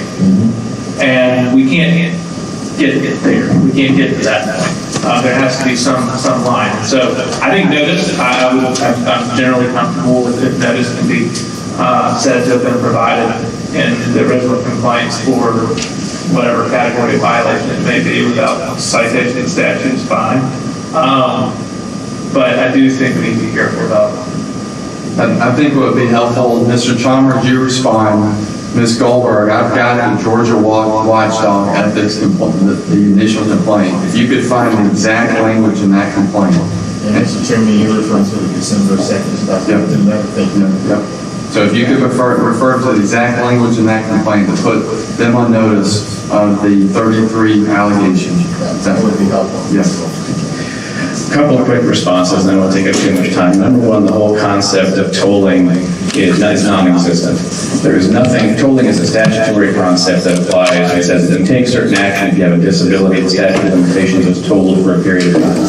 Staff has been using that word forever. It doesn't exist in either the Campaign Finance Act, the APA, or the Commission's rules. Second, with respect to whether we had notice, that's not the relevant legal standard. This is a quasi-criminal act that must in fact be strictly construed in favor of the defendant. Asking whether they had notice that other complaints or allegations might be asserted is not the right question to ask in that criminal, quasi-criminal context. What the act says is that an action alleging a violation must be commenced in a certain time of the date the clock starts running for that allegation. The allegation that was made. Saying it was. And what the commission is saying, although a layperson who we want to encourage to file complaints if accusations are made, and we want to have confidence that there is transparency in campaign finance in Georgia, doesn't make the accusation perfectly. That doesn't mean that it can't be cleaned up and amended. And so the question is, I agree with you, Mr. Chalmers, we're not saying notice is a standard. We're using that as an evaluation criteria to determine whether it was in fact made in the first complaint. If that was the standard with respect, sir, why was the complaint amended? To cite a different statute than was the first complaints alleged recording violations, 21-534. That is it. It's a different allegation to say 21-533C, which is an overpayment or a personal asset. Commissioner Watson. That's why he just asked her. I'm waiting to read this. So, in the Georgia Ethics Watchdog, so the Perry complaint, in the beginning, he says, essentially, Senator Rogers is not explaining the campaign-related purposes of an additional $21,000 in expenses that he discovered 3 years after filing his original disclosure reports. Further, he has not filed any reports for 2 campaign committees since 2013. This leaves over $200,000 in campaign funds unaccounted for when he filed those reports. That's $200,000 that we don't know what he did with, right? And so then if you take a look at the Jewel complaint, he says, the respondent has made expenditures to himself in excess of $25,000 for the stated purpose of repayment of loan. I have been unable to find any contributions from the respondent nor any listed as loans to his campaign. I mean, both of them are getting at the same issue of there's this reporting that looks like he's putting more money into the campaign that doesn't, we don't know where it's coming from, and money's coming out and it's going to him, and there's only really one conclusion we come to where the money's going to. Hang on, Ms. Gilbert. All right, so I just want to go back. So that first paragraph you read, where you say, the complaint says further, he has not filed any reports for 2 campaign committees since 2013. This leaves over $200,000 campaign funds unaccounted for since his last filed report. 21-533 is what we're talking about, right? Which addresses disposition of contributions. Is that the language that you're suggesting puts the senator on notice of a violation of 21-533? Sure. Okay. I mean, I don't sound too confident. Sorry, I say it that way because we receive these complaints and they're written the way that they're written. And then we investigate. And this is what we see when we investigate, right? Yeah. So, yeah, I mean, he says this in his complaint, so then I went and investigated what was going on when he filed. And then, Jewel says this other thing in his complaint, and I look at that, and this is what I determined happened. And then I craft the violation. And here's why I asked, because, we've been giving Mr. Chalmers a pretty hard time about his client's position about whether or not he was on notice or not, right? I can't make an argument. We would be remiss, in my view, if we held Senator Rogers to a standard of being on notice, and therefore he should mount his defense, but then turn around and give the commission an opportunity to say, well, he was kind of on notice, kind of not on notice. In my view, Ms. Goldberg, the original complaint needs to be specific enough to put any respondent on notice of a violation of the act, whatever section that might be. And I respect that opinion. I think the impractical part of that is, as Mr. Chairman Evans alluded to, the third-party payments don't know what to cite properly. And so... Yeah, and I get that, but they do know. And I think we can hold a third-party layperson to a standard of simply saying a respondent dispersed funds in a way that is not in keeping with the act. Because 21-533 talks about disposition of contributions, right? This language talks about, I guess, there are funds unaccounted for in filing this last report. I don't know that it's close enough. May I respond to that? Hold on. Commissioner Thompson, go ahead. How long after the original complaint did the staff send in the new allegations? After the third-party complaints, the third-party complaints came in December of 2015, and the amended complaint was submitted July 2016. And how many of these allegations in that 6 months that we keep arguing about may fall off? The only additional allegation was the 33. Yeah, but I'm talking about the statute of limitations argument. I provided you the chart, Commissioner, that shows, yes, sir, the 2 pages that I handed out. You see my glasses? You give us back if I'm buying. All right, I'll do that next On time. the computer. May I address the notice issue very briefly? Hold on, let me get to our circle, and then Commissioner White. I'll withdraw. Okay, Secretary White. So Commissioner Barnard, to your point, and I think Ms. Goldberg's going to touch on this, but there were 2 third-party complaints. And I'm going to read from the Drool complaint now, which says, if I can blow it up. It is of interest to note the respondent has also made a $30,000 expenditure to himself on 1/8/2007, as listed in his 6/30/2007 non-election report. The respondent has also made several thousands of dollars of expenditures to himself as deferred payment, which cannot be verified. That seems to be touching on him bringing up 33, to your point. And where is that at? It's in the Drool complaint. Okay. So it's the second. It's the second one. All right. May I respond to that? And yeah, you can. And when was that filed? That was submitted when? December 2nd, 2019. So the amended complaint consolidated those 2.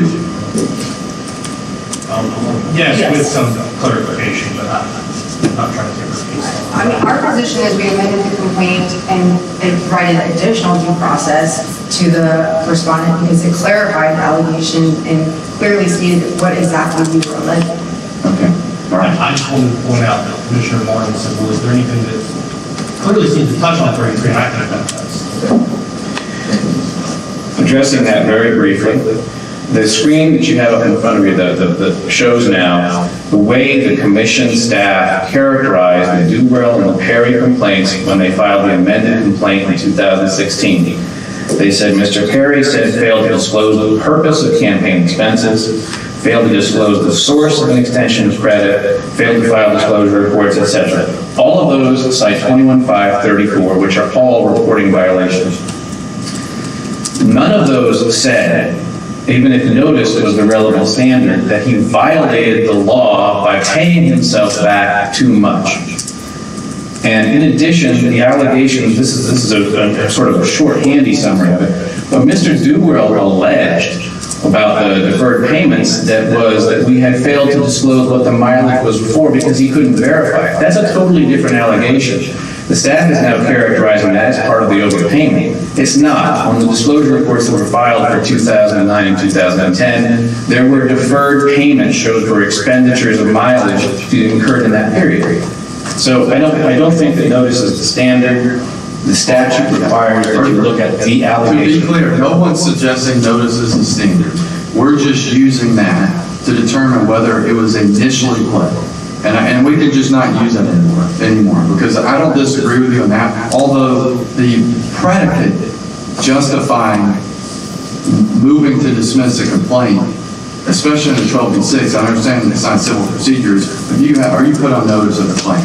If it's not properly pled, but nevertheless, where was the document you just referenced, where is that in our binder? What page number? I believe it's 228. That's the PDF. There you go. Next to the Dropbox. I'm a hard copy of it. Yeah, and, I mean, this is my big issue. I have seen many complaints that are like this, filled out with scribbles at the bottom, that you can almost not read, but you can put together something to determine there may be a violation, which the staff then investigates and they move forward. So the exact language is how many lines down?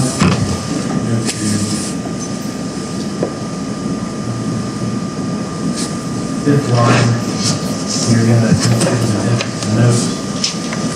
And continue on for a couple more lines.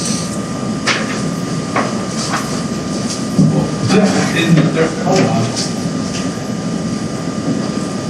It says you made a payment.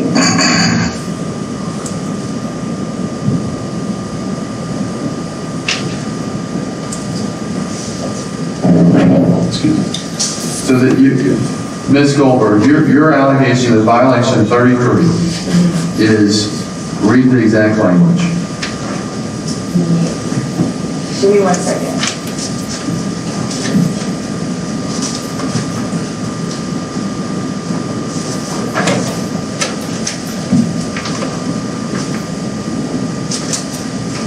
I mean, to me, well, let's hear Sorry, it. give me 1 second, I just have to pull up the complaint. That's not the complaint we're talking about. It's talking about the original. Oh, are you talking about the Jewel complaint? Yeah. If you look at the second set, are you ready? Let's do it. Well, it is of interest to note that the respondent also made a $30,000 expenditure to himself in January 2007, is listed on the June 2007. I've got that, the 33. The language of statute, the statute, 21-533 that was violated. Do you want the statute language? Yep.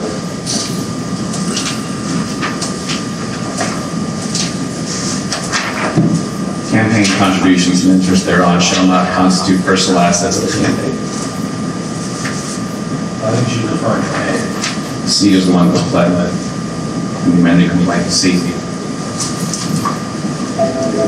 So the point being, A would put them on notice that that statute 33 may be additional. Hold on. Just, there's an outstanding question and the answer that we're waiting on. 21-533, the language, relevant language, contributions to a candidate, campaign committee, or public officer holding elective office, and any proceeds from then shall only be used to defray ordinary necessary expenses, and then explanation of how you can disperse the money once you leave office. The way that it's alleged in the amended complaint,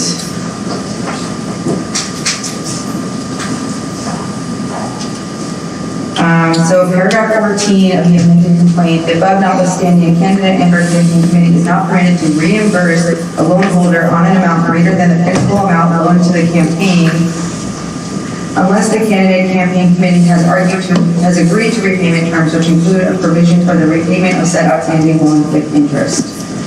21-533 is cited there.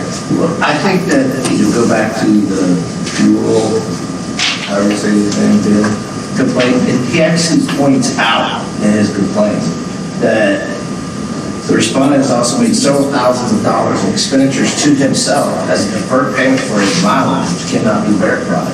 That would get me the 21-533 potential violation without a problem. Now, again, I'm not a lawyer. But as a layperson, I could see writing something like that to get there. Yeah, and I agree. I mean, I think again, motion to dismiss, all accusations should be pled in favor of the non-movement. We should always err on the side of hearing cases on the merits. That's close enough to me that we should move forward on the merits. I do not, and this is more sophisticated than many complaints I've seen. I do not want to hold complainants to, that's the whole purpose we serve, is to evaluate whether there's probable cause. I worry today, there's too many lawyers on this commission and we're digging too much in the weeds. Yeah, I mean, and if we go to the everyday person and we're getting into all of this, I think they're going to say, what in the world are these people doing? Thank God taxpayers aren't paying these guys. But, all right, so that's my position. So I'm not going to make a motion, if any, I don't know if any of the other commissions are, but I think we proceed on the merits now. Okay, just for the record, Mr. Chairman, you cited a Civil Practice Act standard about whether the tie goes to the runner effectively and giving allegiance to, or giving deference to allegations. That standard doesn't apply in quasi-criminal statute context.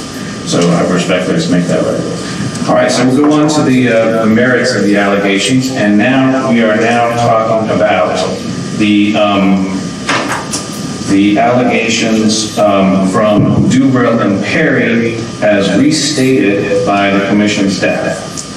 So first off, failed to disclose the purpose of his campaign expenses in violation of 21-534B. Which expenses? There's nothing there that alleges the expenses that were allegedly not disclosed. The original complaint referenced $21,000 of expenses and didn't identify them. This doesn't state a violation in a manner that we can respond to. To the extent he's talking about deferred expenses for mileage,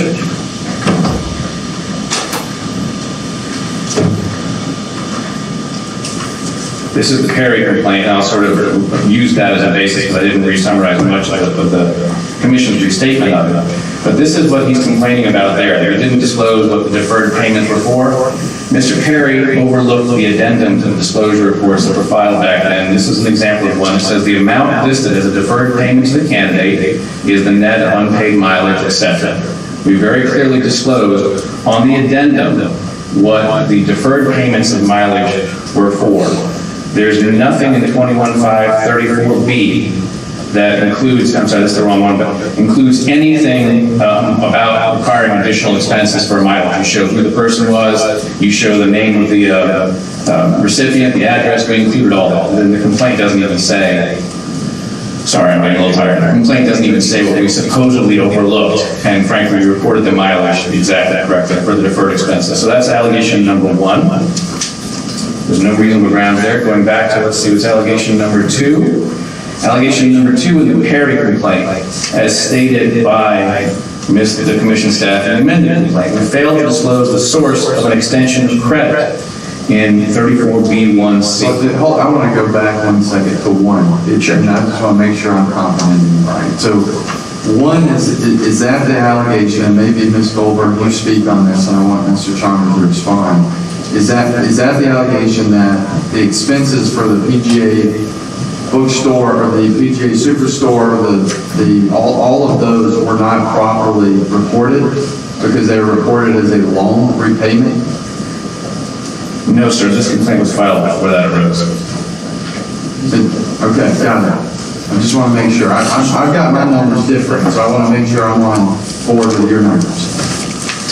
Yes, sir. So that's basically what he was alleging there was we didn't disclose the deferred expenses in the proper reporting format. And the deferred payments for mileage, we did it. It was on the report. It said deferred payment, Chip Rogers, name, address, date, purpose, mileage incurred in that reporting period. That's how you do it.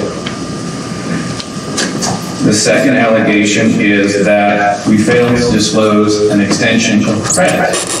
34B1C, the statute cited by the staff now, is a provision that talks about contributions when they consist of loans and what you must disclose. The disclosure reports that were cited didn't have any contributions from the candidate that were loans. The provision is totally inapplicable. All the contributions that were loans occurred years earlier. There's nothing in these disclosure reports that was a contribution from him that was disclosed improperly, and there's no allegation on it. The third is that if we fail to file campaign contribution disclosure reports, there's no reports listed here. The chart that I gave you sort of summarized the disclosure reports. I think Senator Rogers concedes that some of the disclosure reports were not filed timely. But with respect to most of them, the allegations were untimely as to those. And then moving on to the Durrell complaint, the allegation is that failed to properly account for the repayment of campaign debt. There is nothing, there's no specific allegation that anything wasn't properly reported. To the extent repayments were made, they showed that Chip received the payments from the campaign, and therefore, there's really nothing, there's no allegation. I'd like the staff to demonstrate what reporting of the repayment was improper and failed to include the information required by 34. The other next allegation is we failed to properly account for the reimbursement of mileage. We don't have to account for reimbursement of mileage in the disclosure report. That's never done. There's no such requirement. The Act says that you report the payee, the date, the amount, the purpose of the expenditure. We don't have to provide with our disclosure report, here are the calendars, the law to justify the mileage. That just doesn't state a violation of the Act. Yes, sir. I hate if I'm going to throw you off. Earlier, Ms. Goldberg was going through a list of expenditures, and she had the PGA Superstore on there, and she had the, there was some other type of festival or something. Chickens. Right. Those. You really wanted to get this. And as I understood the staff's argument, is that list of expenditures were from disclosures, the amended disclosures, right? No, they were amended disclosures that were filed after the complaint was filed. That's my point. So we've spent a great deal of time today talking about an operative complaint. Is it Senator Rogers' position that anything that occurred after the filing of the operative complaint we need not consider because it's not part of the complaint? Yes, sir. It's not part of the case. Okay. And we honestly weren't even told about it being an issue until today. No, I hear you. So the other thing I want to point about I apologize, our arguments got sort of moved around, so I've turned around. The commission alleges that what Mr. Perry alleged was a violation of 43A3 in its complaint. Remember, this is the statute I talked about where the commission changed the statute from 34, which is a reporting violation, to this one, 43A. This statute has nothing whatsoever to do with this issue. 43A3 deals with election designations, and when you... The way that I'm bringing the case, the summary of allegations in my PowerPoint, those are the statutes that I'm referring to. We removed this from our pursuit of the case. Okay, so that's been dismissed by the staff? Yes. Okay. Okay. May I have your summary of what you have, it's in your PowerPoint?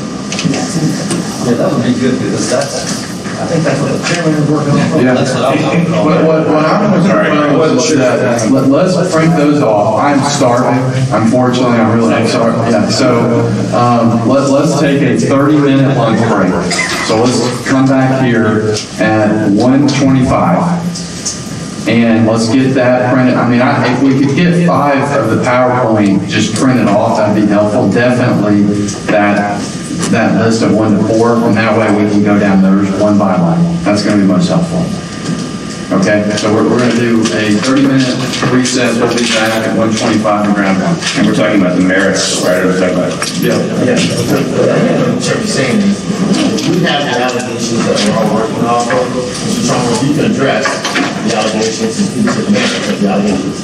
Okay, just for the record, I'm going to preserve my argument that some of these allegations, again, restate things before, but I will offer up this if it's for the record. Okay. All right. Thank you, guys. We'll see you at 1:25.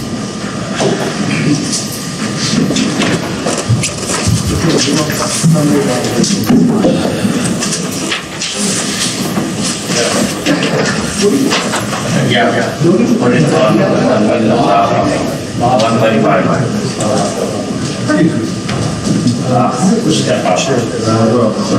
Are you sure? Case of I'm not sure. It's, Okay, I'll look at the thing, so, all right, I got a press, audio.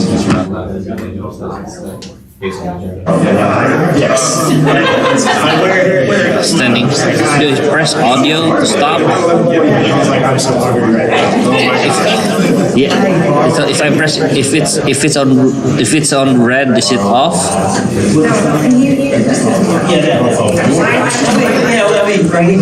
I gotcha.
Yeah, that's what I would have said, yes.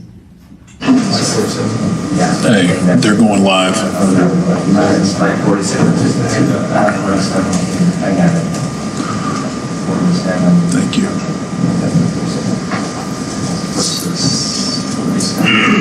You want us to Okay, good.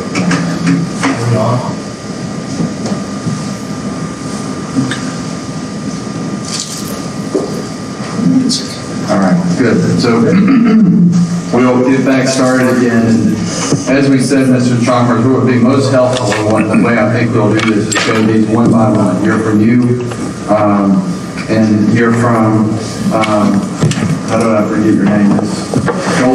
Goldberg, Ms. Goldberg, and then we will try to make a decision on each one. Okay, we'll start with number one.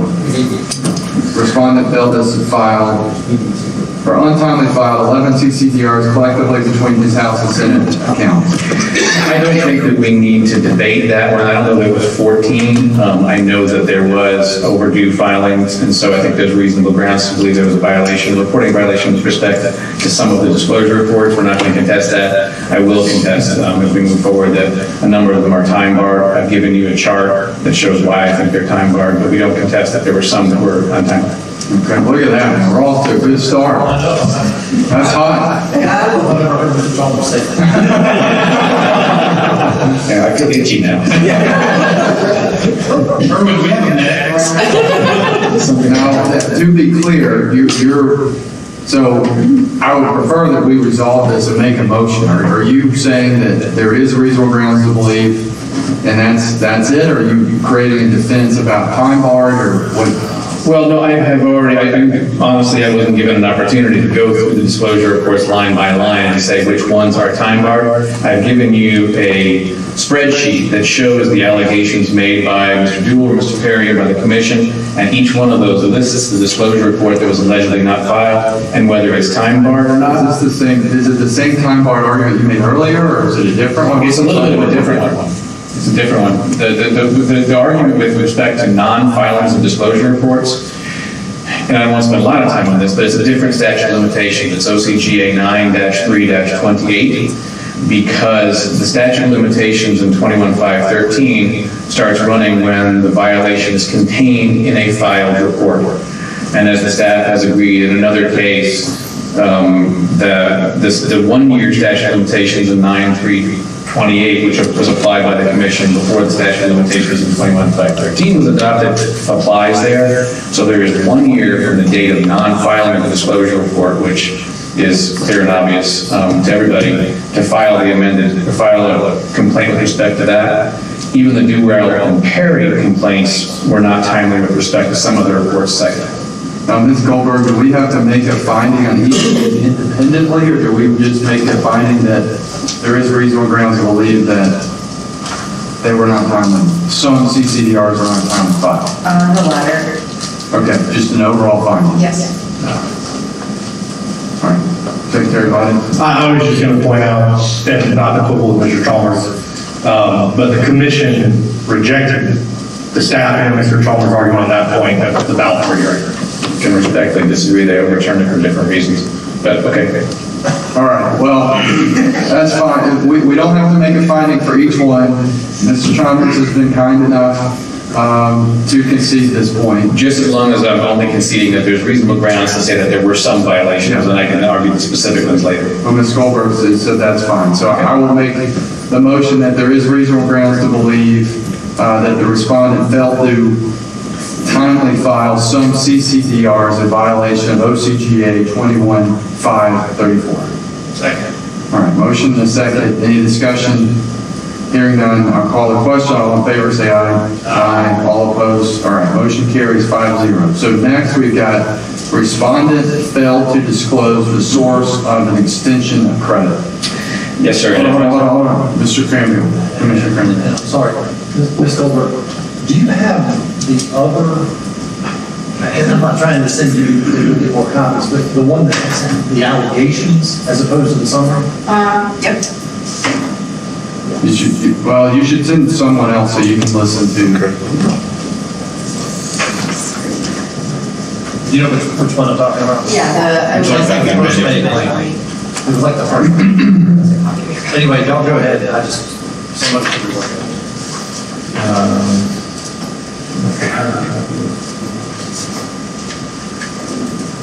You were amended companion provisions. No, this was their summary to the PowerPoint. It just had the one through four. Oh, I'm sorry, no, so I don't have that.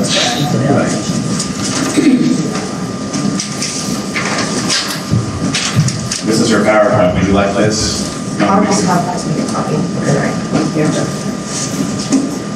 We'll make PowerPoint copies in the future. Lesson learned. Mr. Chairman, just respectfully suggest, because we're now in merits and it's the staff's burden to demonstrate reasonable grounds, I'm not sure exactly what I'm responding to. I would suggest the staff go first on each one and I can respond to. Okay, that's fair.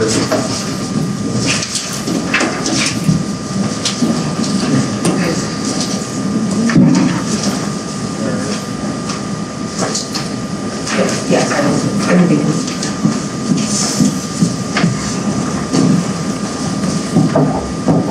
Okay, so I'm just gonna sort of go over what I had gone over in the presentation.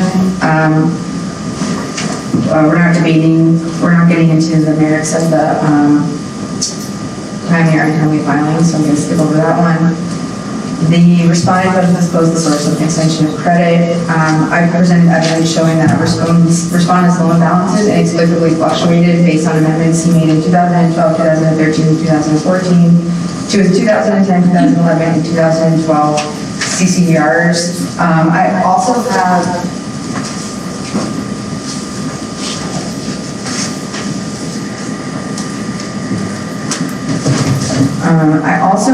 this was on the PowerPoint. I didn't print this out in copies. This is the audit that we did of his original and amended CCDRs. Okay, no. You look at that, once you get it.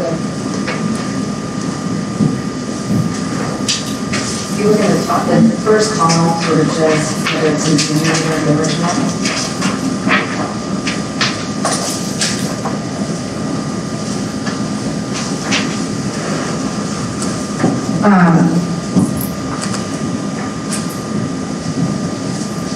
With regards to, and this evidence goes to both his failure to disclose the source of an extension of credit, and then lends itself also to the issue with how he was reporting later expenditures. But if you look at the way that he amended, that he reported on his original CCDRs and the way that he reported on his amended CCDRs, you can compare the loan columns of those CCDRs, and you can see that the loan amount increases from original to amended.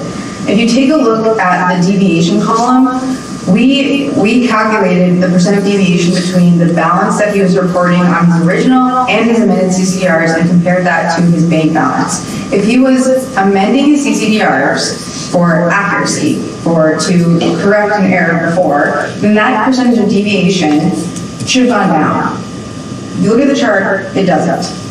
So that sort of begs the question of what exactly were these amendments attempting to achieve?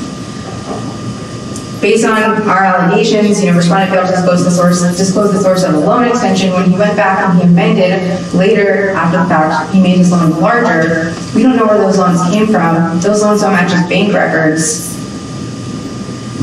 We need something to support why he went back and did that. And then the third allegation, respondent failed to adequately disclose the purpose of. We're going to talk about it. Yeah, so just so we're clear, number 2 here is the failure to disclose. Yes.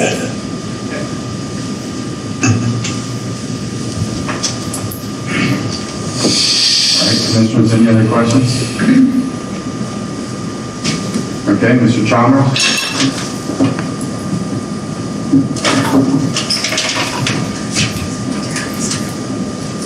Thank you, Mr. Chairman. I think it's so important whenever we're doing this to start off by talking about what the statute requires and what the statute that was allegedly violated says. It's up on your screen now. This allegation of the commission's complaint, now this is not the third-party complaint, this is the commission's version. It says we failed to disclose the source of an extension of credit in violation of 21-534-B1C. This thing that you have on, this is the allegation, sorry, that's the allegation. The Perry complaint was repeated basically verbatim in the new complaint. This is the statute that's been cited. When a contribution consists of a loan or extension of credit, you will report the following information. I'll just let you read it. That relates to the reporting of contributions. These complaints relate to disclosure reports for 2009 and 2010. There were no contributions consisting of loans from Senator Rogers on those disclosure reports. The loans, and I've provided you all a copy of the CCDRs from 2004, predated the time framing that the complaint relates to by a long shot. The loans came back 2004 and 5 for cash and mileage before that. There is not a single contribution that the staff has identified on any of the disclosure reports that are the subject of this complaint that doesn't have that information in it. So that statute cannot have been violated. The loan balance inexplicably fluctuated. Well, I'll explain that when we get to the merits of the issue with whether or not there was an overpayment and explain that. But that doesn't state a violation of the reporting provision that's cited in the complaint. I would ask, what contribution appears on those disclosure reports that didn't include the required information? First, just to address the assertion that the loans went back to 2004 and that's where they came from. The DUI for the Senate was filed in 2006. So any loans that stem back to 2004 would not have effect within the Senate account because he could not have loaned his campaign money in 2004 or 2005 prior to the DUI. If there are loans, those would have had to have begun in 2006. The way that it's alleged, the problem is the way that he went back and amended, right? So if he went back and amended the loan amount and there's no indication of why the loan amount increased, that's what the reporting violation is. You went back in 2012 and amended 2009, 2010, and 2011 CCDRs and didn't explain why the loan amount just randomly increased. That's what the allegation is getting at. What contribution is on this disclosure report that was not reported properly in accordance with that? I would suggest to you that's the only legal issue before you. The question of whether or not a DOI was timely filed 15 years ago is not a subject of any of these complaints. It doesn't mean that loans that Mr. Rogers made before that time period of his campaign were invalid, in part because when he first ran for the Senate, he self-funded. He largely put all the money in himself. If he filed his DOI late, I don't know about that, but in any event, that's not an allegation before you, and it doesn't state a violation of the code section cited in the complaint. There's no contribution that was reported properly in those reports. Okay. Commissioners, any questions? Commissioner Thompson? Is it staff's opinion that when an amendment is being made, that there has to be an explanation of why the amendment is being made, such as the loan amount changes? Is it required under a rule or the statute to make an explanation? And if so, where? There's a requirement for accurate accounting, right? So if you're going to make an amendment and you're going to change the amount of your loan, you have to provide a basis for that accounting, particularly if you're increasing the amount of the loan. The main allegation is under B1C. There's also a reg that further elaborates on how you're supposed to report a loan, right? And then in addition to that, there's other portions of the code that provide that you need to accurately account on your CCDR. If you make an amendment and end up, third-party complaint gets filed, and we have to go and have to review your CCDRs, and you didn't provide anything in the addendum, what are we supposed to conclude? But where is it required to do that? I understand it makes it difficult for staff to ask. Sure. Where is it required to do it? Because if I remember right, I think the addendum was just created, not by law, but by former staff, just to have a place for people to write things down on.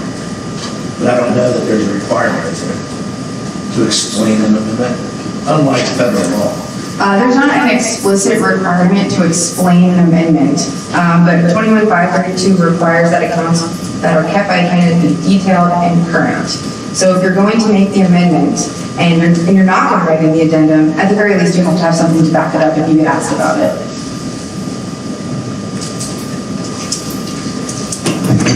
Yeah, I just want to go back to what Mr. Chalmers was saying. I mean, what is your position, Ms. Goldberg, on how this disclosure statute 34B1C, how that was violated and what exactly was the contribution that you're referring to? When he went back and amended, the loan amount increased, right? So if it was originally $65,000 and then it was amended to be $85,000, that difference, that $20,000+ difference, that's the contribution. A loan and a contribution are synonymous, as it's defined by the code.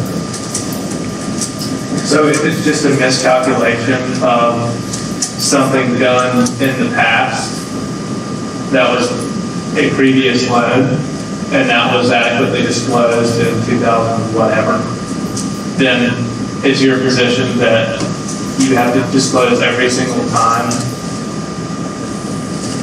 that same loan? So my point is, in 2000, I'm making this up, in 2007, he gives himself a loan.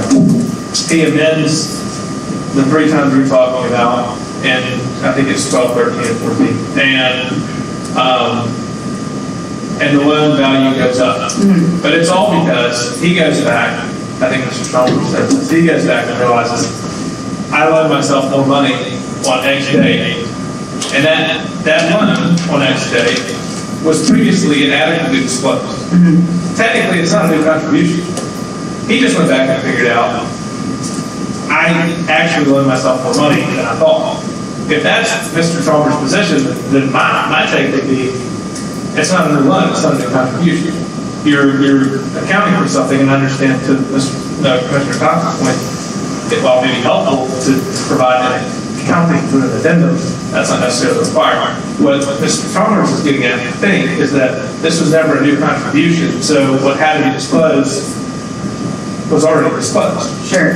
Without evidence of the original loan and where he went back and referenced and said, oh, I actually loaned myself more money, without evidence of that original loan that he's claiming is the basis for amending, it is a new contribution. It was never disclosed in the first place.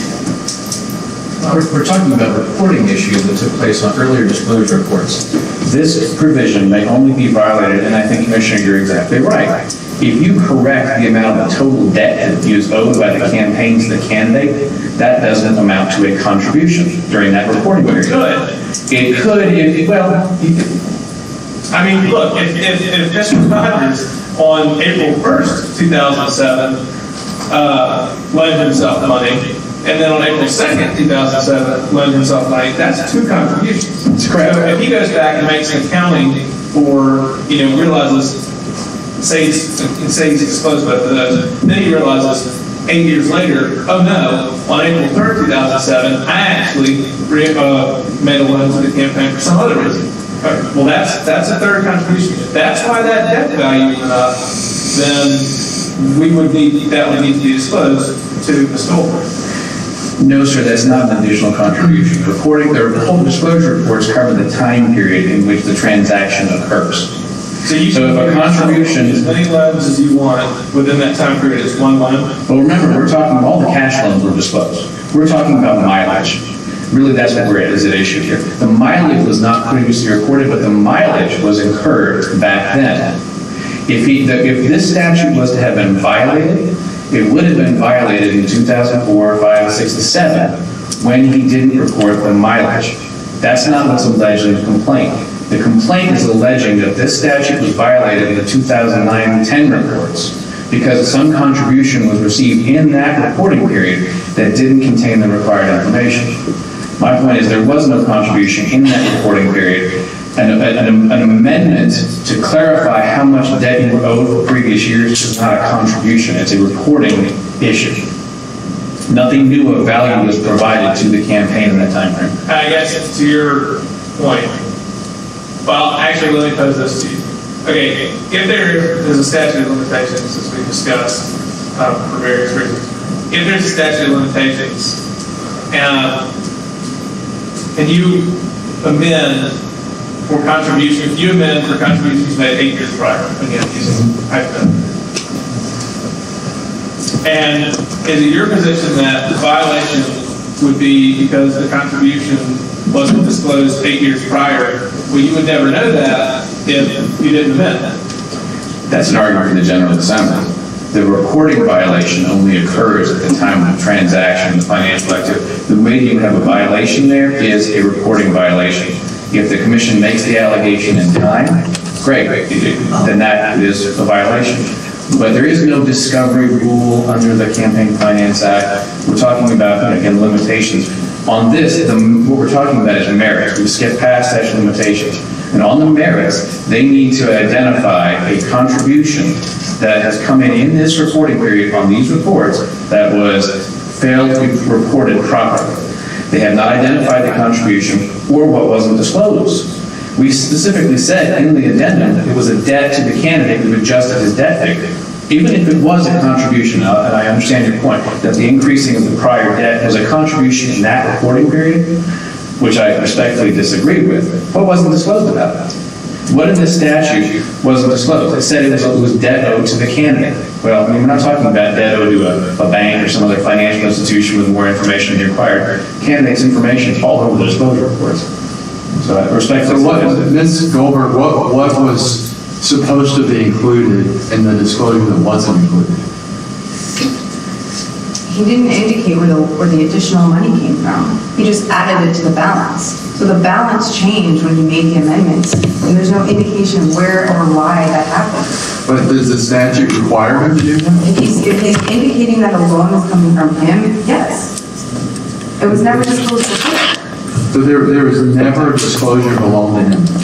There was a loan balance that was running on his original CCDRs. That loan balance was altered with the amendments, right? So that's new money that has come in. That's a new balance. That's new information that the public has access to. He needs to report where the loan came from, where the additional money But came from. did he ever make a disclosure that he made a loan to the campaign? Yes, on his original CCDRs, there was a loan balance running. I believe on the earlier ones, he did report that it came from him. Sometimes it didn't have his information, sometimes it didn't, going back to 2006. I mean, You have the disclosure report that shows us. yeah. I mean, to be clear, I have issues, which we'll get to in 3 and 4 here, with the manner in which this went forward. And I have my opinion that a loan is a cover-up. So I'll put that out there. However, looking at this, I'm just trying to figure out, reading this C, what was not disclosed that was supposed to be disclosed. You're saying the number amount increasing, each time it increased, that qualified as a separate loan, which required an additional disclosure? He changed the loan amount. So he had the original loan amount, say $60,000. He went back. I know, I Yeah. follow you there. Right. If you change the loan amount, does that require additional disclosure requirements? Yes, because the loan balance And changes. so what was he supposed to disclose? He was when supposed to changed the loan? disclose that it was coming from him, and he didn't. All that changed was the loan balance number on the CCDR. Okay. The addendum says. All right. Commissioner Thompson. So I guess I need clarification. Did he change the loan amount number or the indebtedness amount number? Because those are two different things. Because it sounds like Mr. Chalmers is saying that this new additional amount was for debt Right. deferred. But it sounds like you're saying it's a different loan amount. Sure. So there's two different things. Are we talking indebtedness or are we talking loan? Both changed. Indebtedness. Just the indebtedness. So that makes the whole question on whether the loan was reported properly, because that's not what we're talking about anymore. Correct me if I'm wrong. It sounds like what we're saying is that there was indebtedness at the time that was not reported. It has nothing to do with additional loans, because that wasn't sure.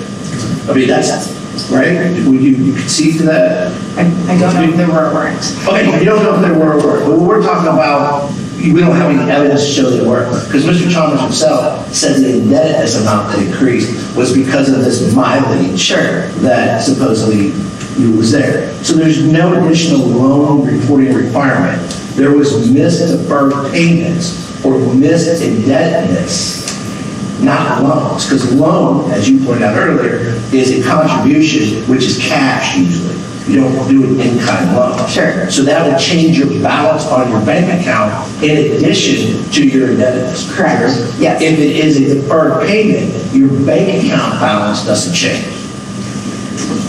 If it's a deferred payment, it doesn't. Your indebtedness increases, but the money in your bank doesn't, because you're saying you're owed this money you spent. Yes, that's correct, although I will say that the account balance does change as he's making these amendments, but I'm not sure why. The amendments are made in real time, so the numbers don't really make sense, yeah. So it's not loans, additional.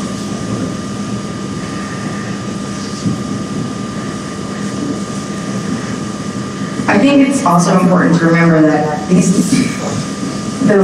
when you get into talking about the balance, the balance changing based on the deferred payments,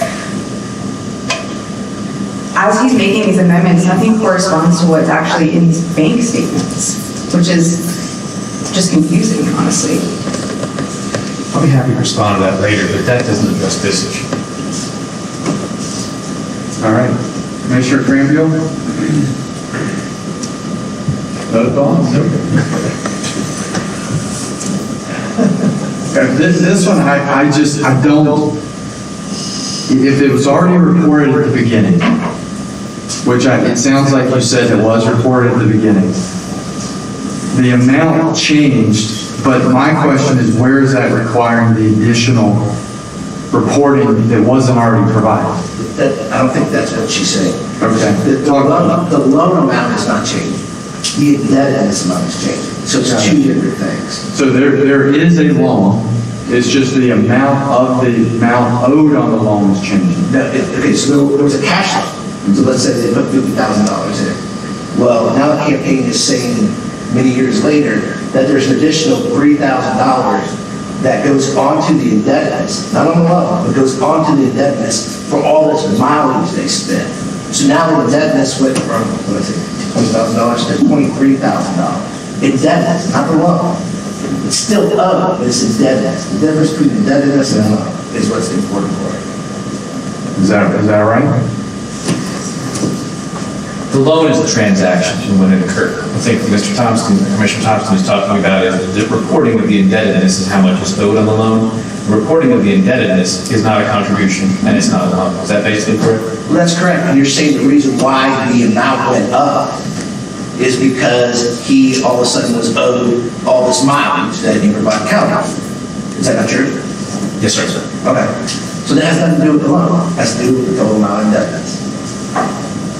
My only point to that is I've looked at these numbers many times, and the loan amount and the indebtedness amount the loan amount increases and it doesn't correspond to the mileage. The indebtedness amount increases, but it doesn't necessarily correspond to the mileage. Okay, and I agree with you on that. I don't know. Right. I'll take your word on that. Yeah. That's just a different story than what we're trying to figure out up here about whether the loan was misreported. This thing is the wrong word being used. Okay. Loan, indebtedness, are two different things. Well, I'm trying to figure out whether there was an additional disclosure requirement that wasn't provided. And if there was, what was supposed to be provided that wasn't? The deferred payment of the mileage that they're now saying was owed 10 years ago was not initially reported until the amendment. That's correct. Yes, sir. So The cash that came in was, but again, the question is, in order for there's something you had to be reported, there had to be a contribution during this reporting period. no, there wouldn't be. Because for this statute to be violated, there would be. The statute says when a contribution consists of, and again, contributions is recording the time frame in which they occurred. There was no contribution in the time frame covered by these amended reports.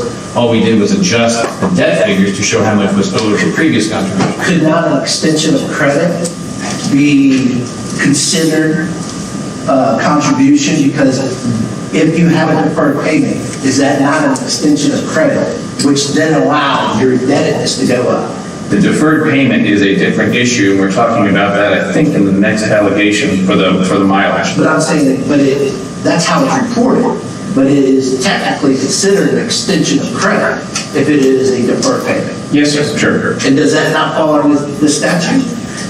But there were, well, there's no allegation, that, I mean, now you're mixing allegations, because this is a reporting the extension of credit. The deferred payment for mileage, which is the allegation of the next bullet point, was in fact properly reported on the disclosure reports in 2009 and 10 that are the subject of the complaint. You go look at those, and we'll get to that in a second. There is deferred mileage, and it shows the chip was owed and all that. That was all complied with. This allegation is basically stating that there was failure to disclose where the loan, why the money came, when the money came from that was being repaid. But I must be confused, because I just thought you stood up there and said the reason why the loan balance went up, or the balance went up, was because of this deferred mileage. Two different time periods.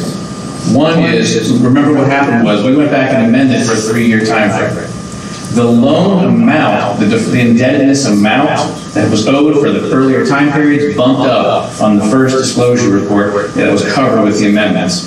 From that point on, deferred expenditures for mileage that were incurred in the 2009 to 2012 timeframe were in fact properly reported on the disclosure reports. And we'll get to that in a second. That's actually the subject of the next allegation, where the contention is we didn't disclose deferred mileage properly. We did for that time period. The allegation that they're making now is about contributions and loans that took place a long time ago. There is no contribution on these disclosure reports that was not properly reported.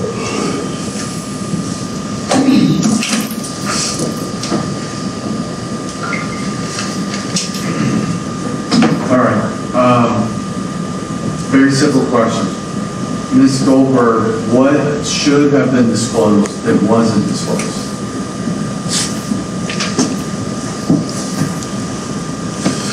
Because the loan amount changed, right? Should have disclosed where those loans came from. He also, But he didn't do that, didn't he say it comes from him personally? on his original CCRs, there was one amount, and on the amended CCRs, there's a second amount. There's a discrepancy between those two amounts. I don't know where the difference comes from. I don't have any way of knowing that. He's claiming that it came from these deferred mileage payments that went to the indebtedness total. That total and the amount of the loans that's reported, the loan balance, is, if you add up all the mileage and you add up what he's claiming the loan balance is, it doesn't match. The answer to your question about what was not reported, nothing. The addendum for these reports, when we bumped up the debt figure, showed that the debt is owed to the candidate. Nothing else was required. It's on the addendum for these reports. See, that's my, what do you guys, I mean,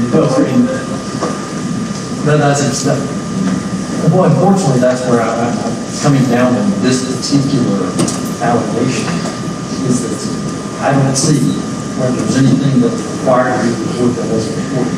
Now, I will tell you, and I still haven't, you haven't satisfied me, and I don't think that you've satisfied the staff or anything else as to why there's the difference in this money, and why the amount of the loan increased by the amount it did. I know you're saying that it was for this mileage.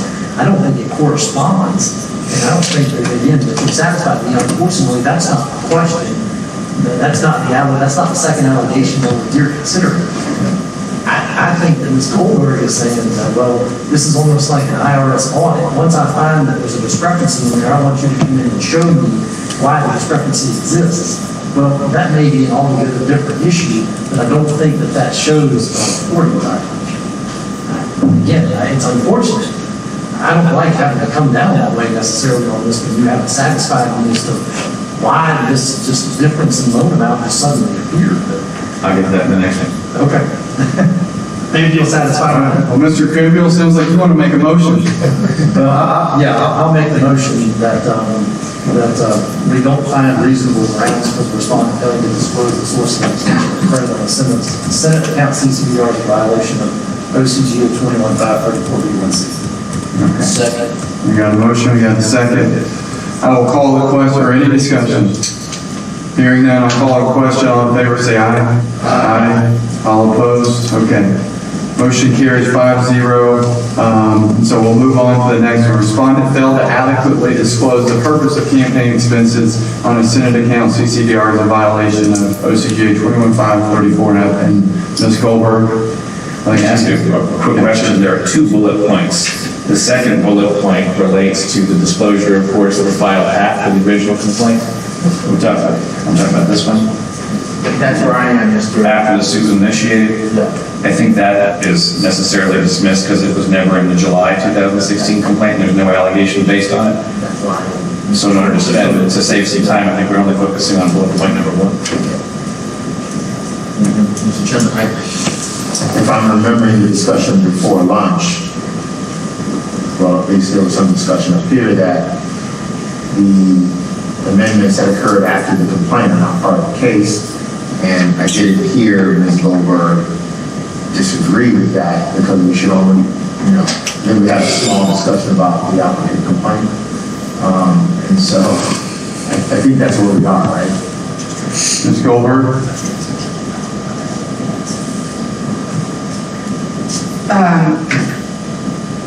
I agree with that conclusion based on the discussion that we had earlier in the meeting.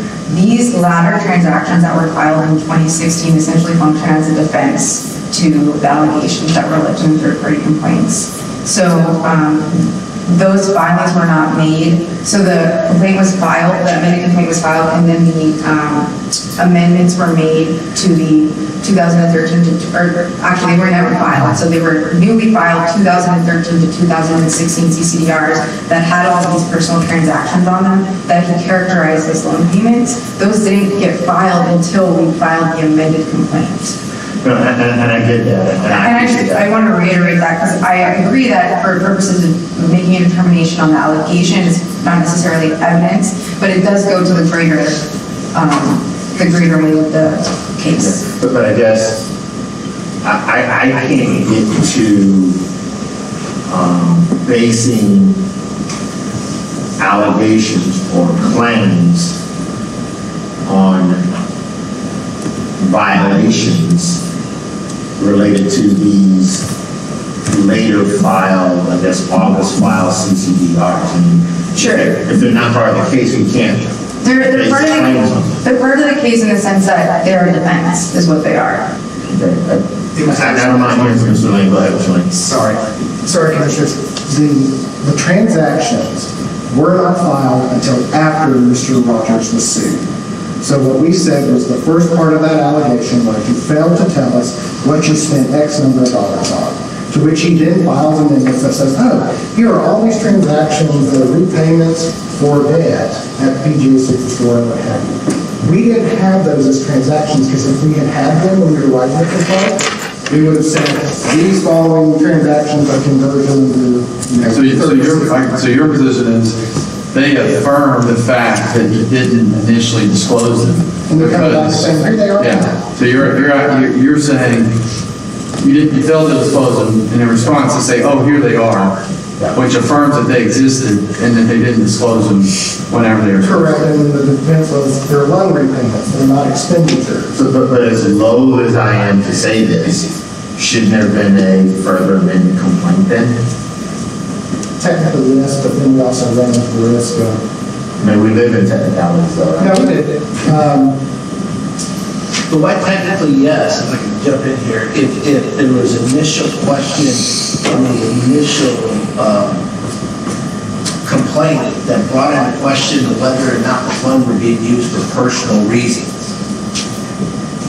why would we have to amend the complaint again? Because then we open this whole long conversation and say that the original complaint justified it enough that 21-533 may have been violated to ask for all this additional stuff, and just because they listed out the ones that we discovered after we took the complaint over, it's still a violation. But I'm understanding, if I'm understanding the commission staff's position, the amended CCDRs are themselves evidence of a violation, and that a claim would be based upon what's disclosed in those documents.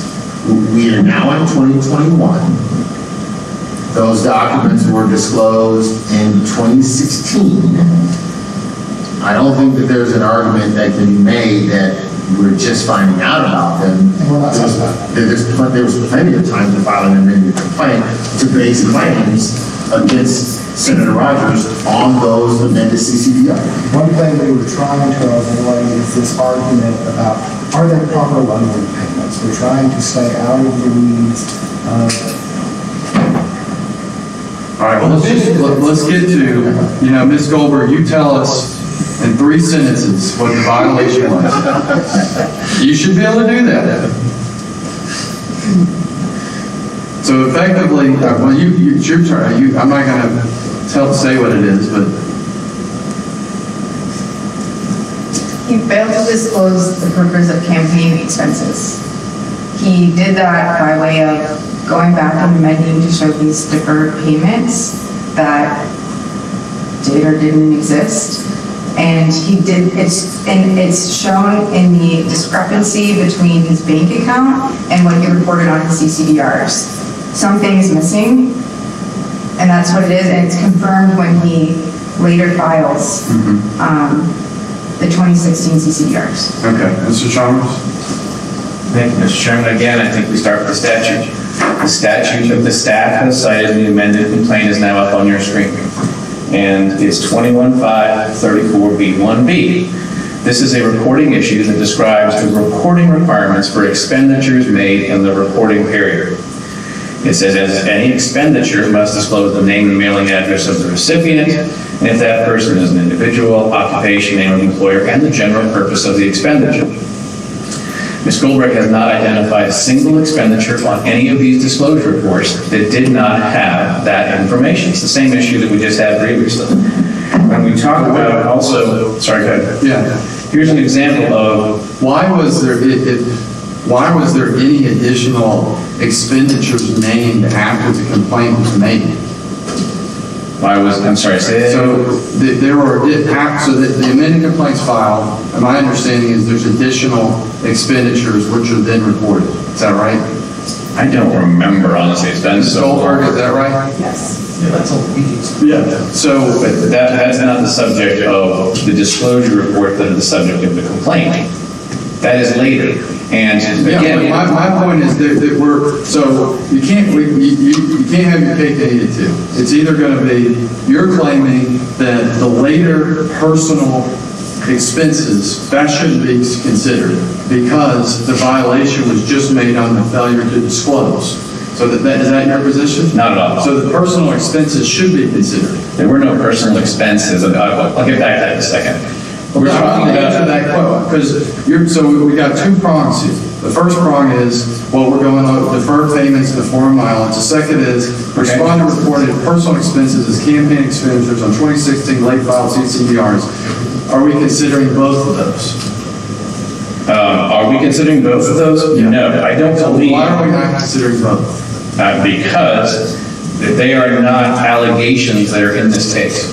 To the extent that the allegation is being made right now is a reporting violation that the disclosure reports that were filed listed expenditures without disclosing the required information that specifically mentioned loan repayments and mileage expenses. Taking the easiest one first, again, this is the statute that they said was violated. The mileage expenses in that reporting period were disclosed entirely properly. There's an example up on the screen. That is a deferred payment for mileage expense in that reporting period. It shows who it goes to, name, address, date, amount, occupation, employer, and purpose.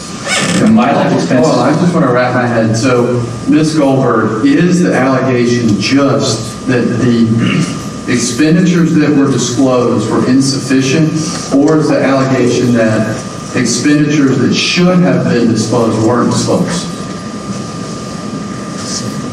The second one. Okay. So that would be as to the original disclosure reports. if the allegation is that expenditures weren't disclosed, they should have been disclosed, and then after that was made in the amended complaint, additional disclosures were made of expenditures. So my question is, if the additional expenditures did not need to be disclosed at first, why were they later disclosed?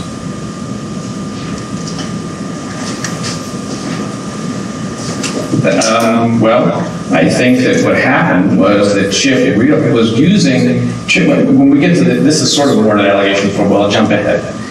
When Chip amended the disclosure reports in 2012, he realized he was owed a lot more from his campaign committee than had been reported. The dollar amounts I've passed out to all of you a spreadsheet that shows those numbers, running totals year by year by year. It was a lot more than he was owed. He decided at that point to pay that down by paying personal expenses with campaign funds and reducing the loans. Now, if you've got an issue with that we can talk about that, but that's not what's alleged. Well, the question wasn't answered. My question is, if the expenditures, which were disclosed after the amended complaint was made, were not needed to be disclosed when they were initially needed to be disclosed, why were they later disclosed? I don't know I don't remember whether the issue was, and obviously you have the burden, so you tell us, whether or not the disclosure reports were never filed at that point, and then they weren't filed until 2016, or whether they were initially filed and... But you would have to agree with me that if they were later filed after the date, that they should have been filed timely within the date happened, right? Yes, but the disclosure report, hold on. Go ahead. The disclosure, the complaint alleges violations of a reporting provision that says expenditures need to be recorded with certain information in it. And the fact that... No, we're past that. We're not talking about that these didn't have enough information. We're talking about the fact they should have been disclosed at first. They weren't. You got an amended complaint. You said, oh crap. Then you disclosed them. And now you're saying, oh, well, we didn't have to disclose them at first. Well, you're not even saying that. You agree that you should have disclosed them at first. And that's not even getting into the details about the questionable nature of the expenses that were incurred and the questionable nature about whether or not personal expenses should be debted to or paid by a campaign account. Bear with me, I'm just listening. All right, Secretary Monty. I think we're overcomplicating this. The amended complaint said, the amended complaint said a number of expenditures were not disclosed that should have been. They filed amended CCDRs that effectively admit that is true by now disclosing for the first time a number of new expenditures. How is that not probable cause or reasonable grounds to believe that the violation alleged is true? Now, to the chairman's point, that doesn't get to the propriety or impropriety of whether they were loans or done improperly. But the question on the table is, if the allegation is you didn't disclose all these expenditures, and they turn around and amend and admit there are new expenditures they didn't disclose, I don't understand what we're talking about. All right. Commissioners, any other questions, comments? All right, I'm going to make a motion to find that reasonable grounds exist that respondent failed to adequately disclose these campaign expenses on his Senate account in the respective CCDR in violation of OCGA 21-5-34B1B. All right, motion and second. Any discussion?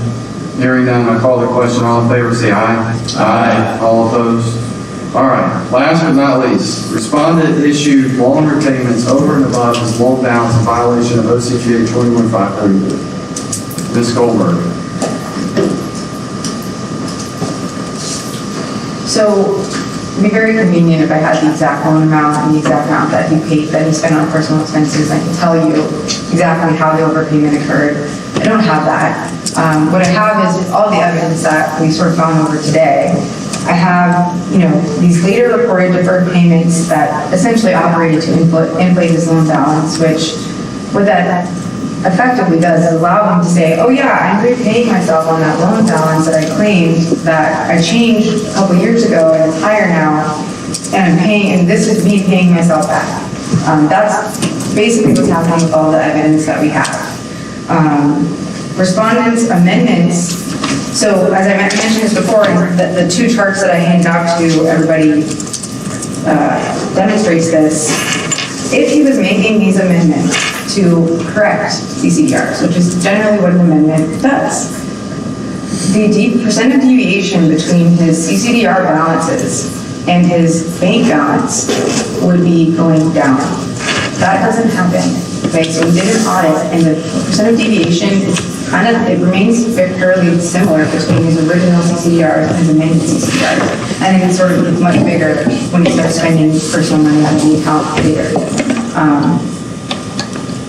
That's not indicative of, sort of manufacturing these CCDRs to make it look like something else. I don't know what else is. The time period in which respondent amended his CCDRs also corresponds to what I mentioned in my presentation, but we know from reporting from the agency that he was going through some turmoil, so that lends itself to making it motive to utilize campaign funds for informational purposes.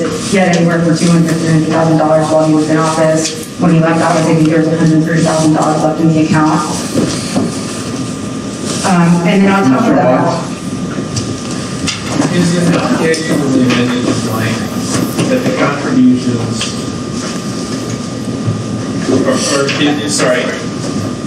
in your summary of allegations, it says respondent issued loan repayments over and above his loan balance in violation of SCGA 21-533. Probably went over this earlier, if we did, I apologize. What exactly in 21-533 are you alleging Mr. Rogers did? so there's certain ways that you can use your campaign money once you leave office. He was using that money for impersonal purposes once he left office. Okay. Is that's in the amended complaint?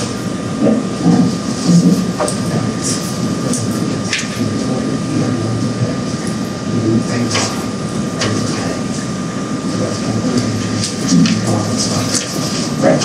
So he reported he had a loan amount on the amended CCDRs, and then based on the later amended and based on his amended CCDRs, he repaid a different number. So until he can tell us where this loan amount came from, anything that he repaid on that is an overpayment.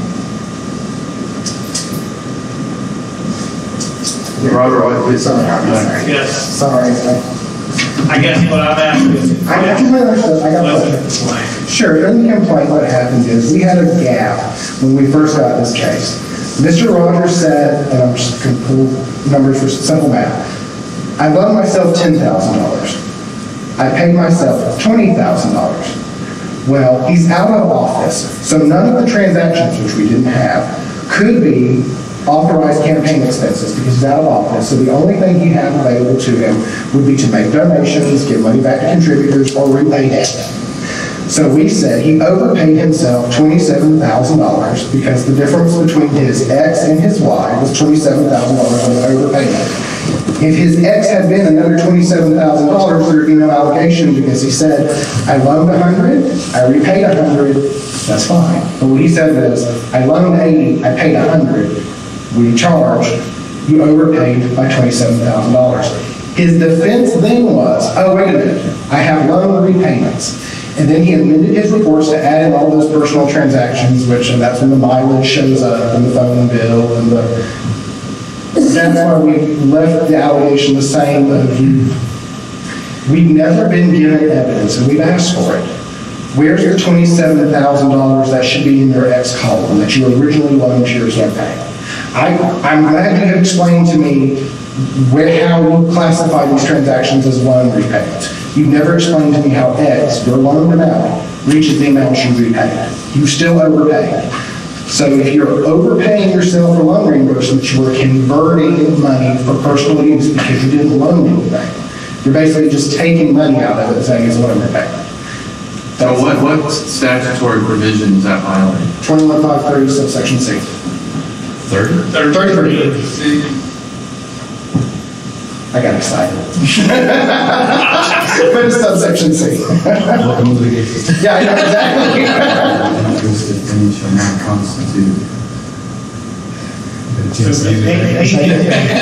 Then you can use it for an ordinary necessary purpose to repay debt.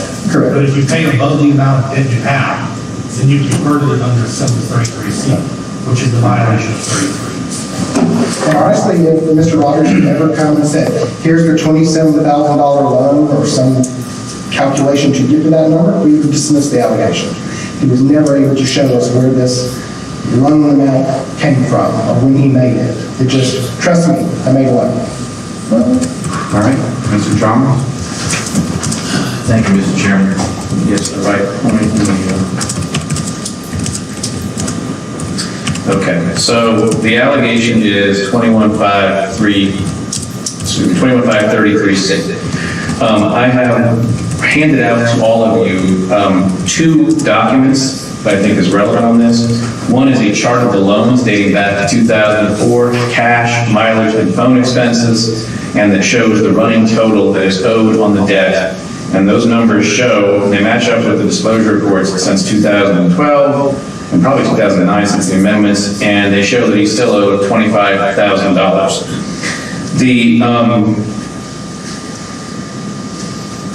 The first problem with the commission's staff's allegation is that it focuses solely on the cash. It ignores the fact that these mileage expenses and phone charges were incurred. As you may recall earlier in the argument, Ms. Goldberg said there's no basis even to document the cash contributions. Well, that's not true. The contribution disclosure reports from 2004 disclose those with respect to the cash. With respect to the in-kind contributions for the mileage expenses, those mileage expenses were based on calendars that were in fact provided to the commission, 5 years ago. The calendars document all the trips that were undertaken, and they confirm that he did in fact take these trips, incur the amount of mileage, and he calculated it, and he just didn't disclose it at the time. I don't think that the staff has said repeatedly that there's no evidence that he incurred the mileage expenses, which is a different issue from he didn't report them properly. Did he in fact incur them? They have not said that the calendars don't document it and don't support the mileage estimates. They've said they can't figure it out. They have the burden of proof. We estimated the mileage based on those calendars, and he incurred a significant amount. If you look at the numbers, they're not egregious over the course of the year. They actually make sense given the fact that he was in session and campaigning, and that the numbers were justified. Hold on, Mr. Crandall. So the act says that, you've got this obligation to do this detailed accounting and all that. So, but then you're coming back and you're saying that the staff is the burden of proof. I mean, how in the world is the staff supposed to meet their burden of proof if your guy doesn't do his accounting the way he's supposed to do? But we provided the record to document the mileage was incurred. You provided some calendars that didn't indicate where he left, where he went. Actually, that's wrong, sir. They do in fact have locations on them. The calendar miles, the number of miles. No, but if you look at a calendar entry that says I went from Tifton to Atlanta, you can figure out the miles, which is what was done. Well, I got a question. So my calendar, if you look at it right now, has me doing a bunch of different stuff throughout the week. Is that basically what you provided, or are you saying that his calendar entry says, 3.5, 4 hours in Atlanta to Tifton?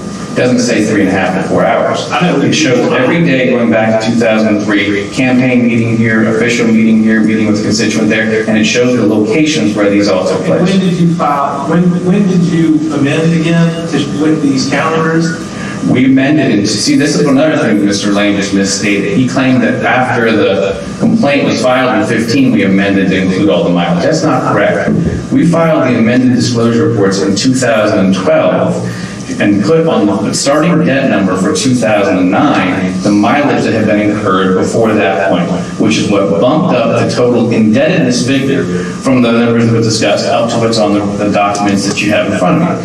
That was what happened. That was in 2012. Complaints were filed later.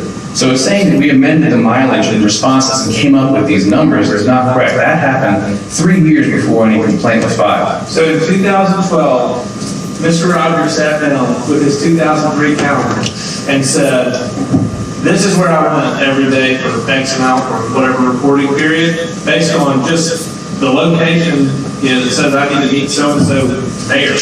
And that's how he came up with the mileage? That's correct. That's the accounting that we're relying on right now? Yes, sir, that's correct. That is correct. And again, we provided that to the commission 5 years ago. Sure. And to my knowledge, nobody has reviewed it and said these numbers are incorrect. There's no allegation on that. To the extent there was a reporting violation, it took place long time ago. It took place in the time period between 2004 and basically 2012 when the loans weren't disclosed. The mileage expenses also is a little bit of a different issue in subsequent reports. For 2009 and 2012, the mileage reporting was actually reported properly for all those time periods. So just to be clear, this is a dumb question, but I'm gonna ask it to make sure I understand. The late disclosed mileage explains the discrepancy in the amount that was loaned and paid back to Mr. Robinson. Correct. There was in fact significant amount. It's Robinson, but Roberts, Senator Roberts. Yeah. Rogers, good gracious. Gotta make sure he's paying the right bills. it's on the record, Mr. That's right. So, yes, sir, that's correct. I mean, basically in 2012, the determination was made that he incurred all this mileage. And I don't think anybody here can dispute that a senator incurs a significant amount of mileage over a 10-year period. If that principle was something to be questioned, I would think that then maybe we're looking at a different issue. All we're really questioning here is, number one, why wasn't it reported at the time? And number two, was it really the right amount of mileage? There's no evidence to say that it wasn't the right amount of mileage. Or you're just trying to cover up the excess payment that was made. Or what happens is you look and you say, oh no, I was only loaned $20,000, I've got to make up a gap of $7,000. I need to go back over my calendar to figure out where I was on May 22nd, 2022. Oh, I was in Athens that day, and then Macon, and you're just trying to create numbers, made up numbers to close. If he had already overpaid himself, maybe that was the case, but the numbers don't match that up. He was never, they never paid himself more than that amount. So I thought the reason the number's going up and the reason he hasn't overpaid himself, according to you, is because it's deferred mileage. Is that not right? That is correct. So it's a circular argument. I mean, the number's going to be, yeah, it's going to go up. It's because you're driving it up. Some of the deferred mileage. Well, you also have to look at when the payments were made. Sure. Look at when the payments were made, mostly at the end, after it all was incurred. So I'm reminded of, again, how we started Ms. Goldberg's presentation, talking about a probable cause system. This discussion suggests to me that there's probable cause. I'm going to respectfully suggest that it's reasonable grounds rather than probable cause. Okay, which to me is a lower standard.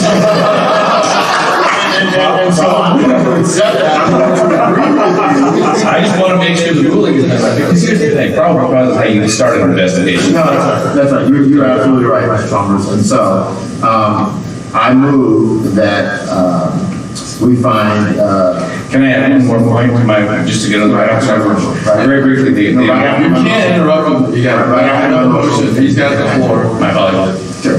I move that we find that there is reasonable grounds.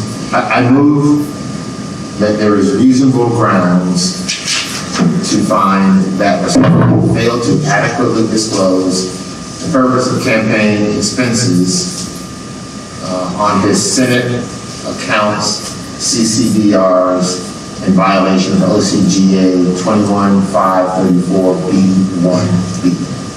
No, See, number 3. Okay. Then I'll restate the motion. I thought we were on number 3.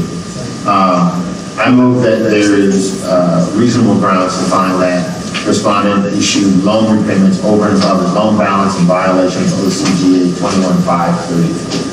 All right, I'll second that. All right, we have a motion and a second. Any discussion? Okay, Secretary Bonnie. I will just briefly also point out, we're talking about 33C being violated by repaying more debt than actually existed. And the defense centers around this mileage. But where this came up earlier, and this is why staff at least mentioned these facts, are that included in this supplemental loan repayment to explain the difference were those charges classified as loans to the Shaking Needs Festival, to the PGA Superstore. So even the self-disclosed loan that makes up the excess repayment doesn't just include mileage. It includes other items which this commission has rightly, in my opinion, issued a skeptical eye towards, period. I just don't want the impression to be this is all just about mileage, because there was evidence of other activity there. And I'm not, in my motion, I'm not suggesting any findings of fact. But in my view, as I sit here hearing the discussion, the colloquy, I think there is reasonable grounds under the circumstances. And so I think it's been moved and seconded. So I guess we should. Yeah, and any other discussion? I'll agree with all those comments. Call the question, all in favor, say aye. Aye. All opposed?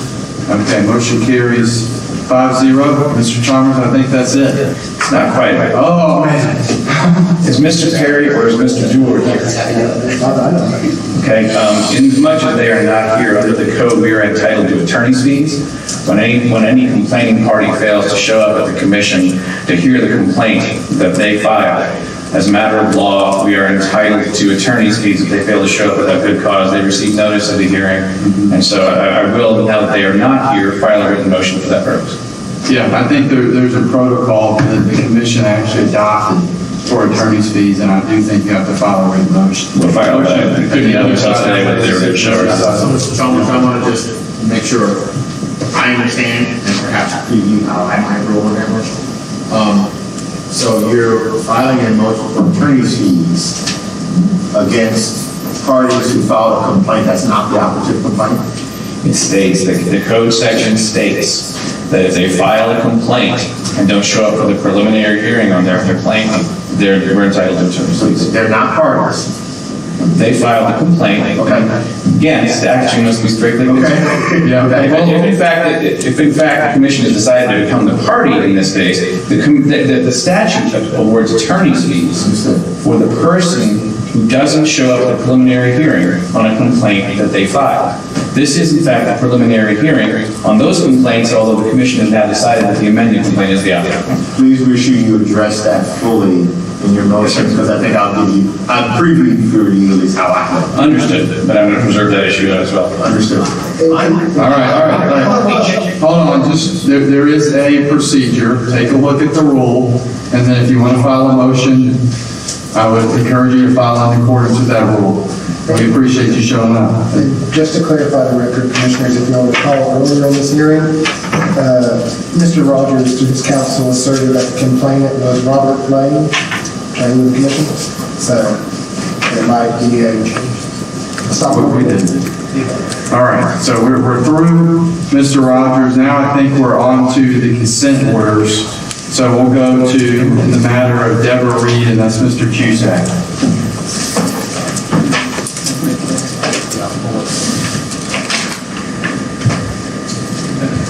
Your presentation will be 5 hours. Give or take.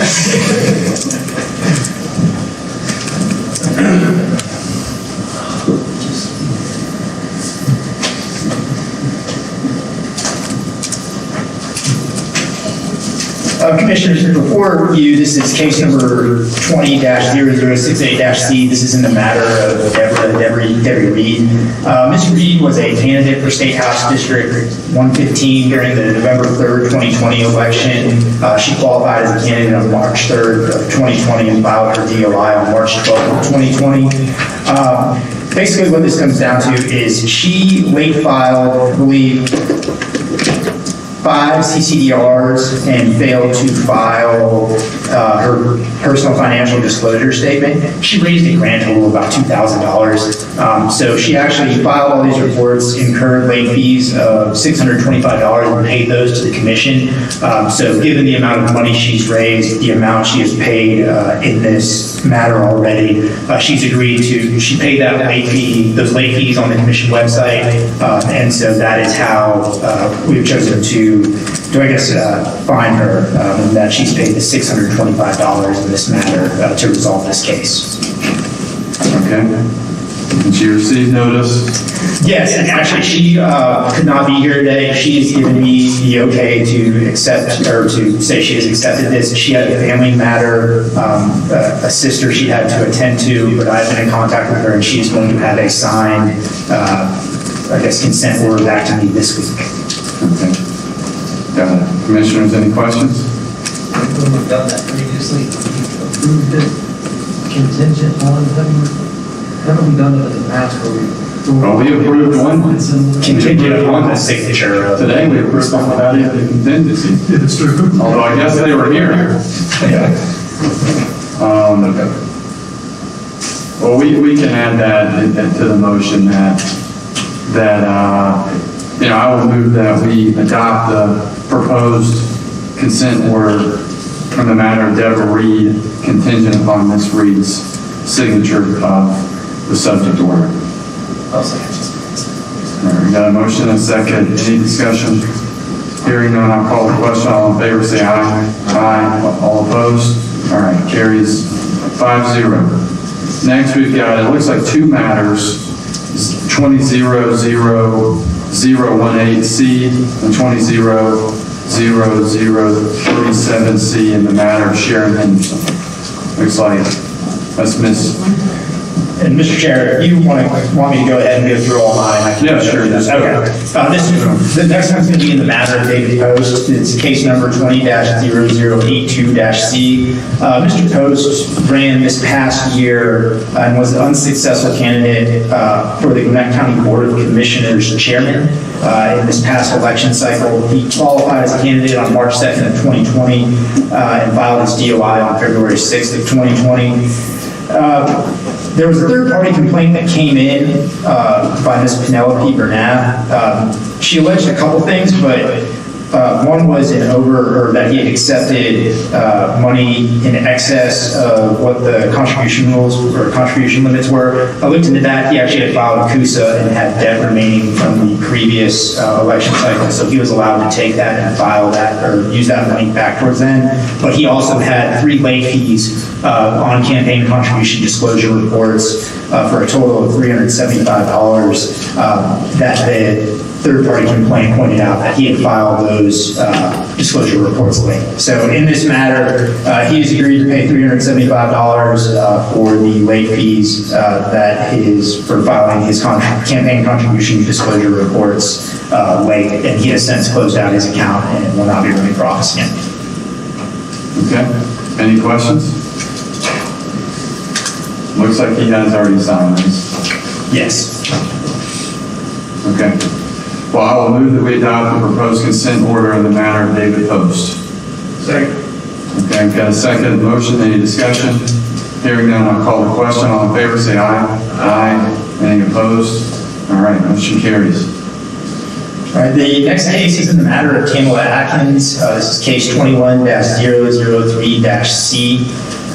This case was filed on January 13th of 2021. Ms. Atkins is a now Superior Court judge in Gwinnett County, where she won election in the November 3rd, 2020 election cycle. She was elected during the primary elections as our judicial candidates. She actually did not file 5 CCDRs, and those were the April 30th, 2020 CCDR, the June 30th, 2020 CCDR, September 30th, 2020 election year CCDR, October 25th, 2020 CCDR, and December 31st, 2020 election year CCDR. So she was a successful candidate and had never actually filed CCDR, so nobody knew exactly how much money had been raised. During her campaign, there was about $25,000 in which she raised and expended during that time that was never reported on those CCDRs. She has agreed to pay a $2,500 fine in this matter. I have to say, once she was served with the complaint, she immediately reached out to commission staff and tried to rectify every issue. She was on the phone with me a fair amount of trying to fix these issues. And ultimately, I think she has a better understanding of the act now and what's required of her to report. So she did get a little grace in terms of her fine because she was extremely cooperative, probably one of the most cooperative people I've ever worked with in trying to get this right. So she's agreed to pay a $2,500 fine, is ready to pay the fine. right when this is accepted.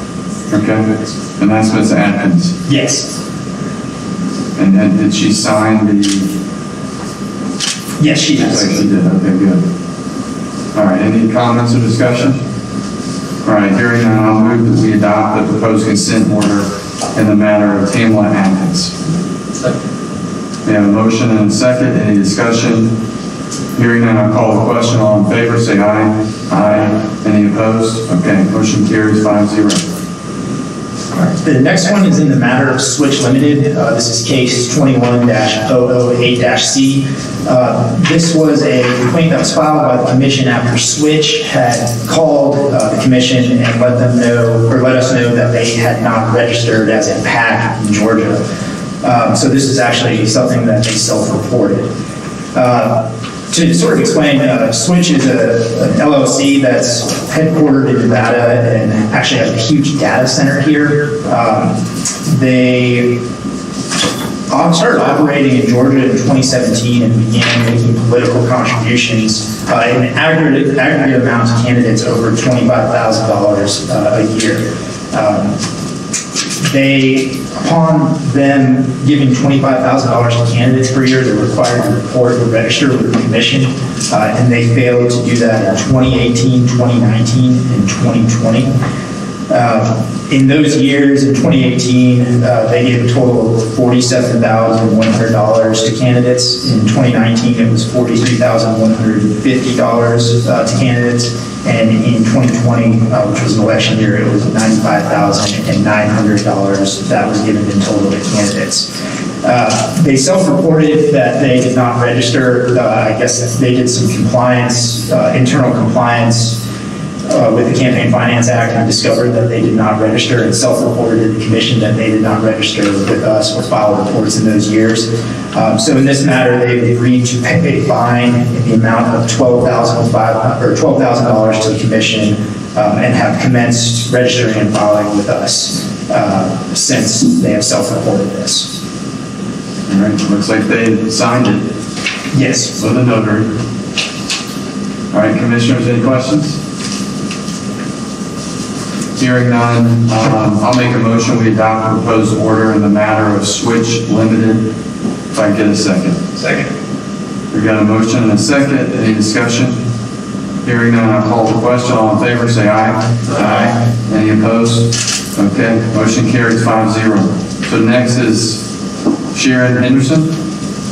Yes. So Ms. Henderson, this is actually a compliance order rather than a consent order. She was not actually fined for anything. Ms. Henderson was a state representative, a candidate for state representative during the 2020 election year. There were two complaints filed by Glenn Williams, one that alleged that she failed to file her PFDS, and then another that alleged basically inaccurate reporting on her CCDRs. She went ahead and paid the late filing fee for the PFDS in 2020, so that was resolved. With regards to the discrepancies in her CCDRs, what I essentially found when I investigated her case is that she had multiple active filing numbers, and when she went to file, she was filing under multiple numbers at a time. So it appeared that she had multiple DOIs and she had filed things multiple times. And from what I understand, during the time period she was filing, there were some glitches with the e-filing system. And so because I don't know whose fault it was really, why these reports were filed the way that they were. I'm not going to charge her a fine. We fixed it on our end, and going forward with the new system, there shouldn't be any issues like this in the future. And she's agreed to apprise herself of educational opportunities to make sure that she files on time. She's also now working with a third-party filing vendor, and I've actually spoken to them, and we've all gotten on the same page about what's going on with Ms. Henderson's filing. So she should be good going forward. Okay. All right. And she signed it, right? Yes. You should have the signed copy. We received it from her yesterday. Yeah.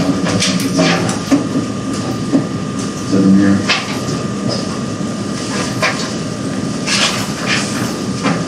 Okay, any questions from the comments from the commissioners? Okay.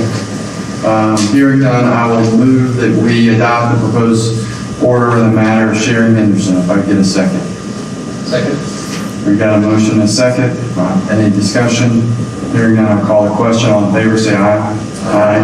Any opposed? Okay, motion carries 5-0. It's a matter of Vince Howell. In this case, Mr. Howell ran for a 4-year term as Peach County Sheriff during the 2020 election year. Essentially what happened here is he was a first-time candidate.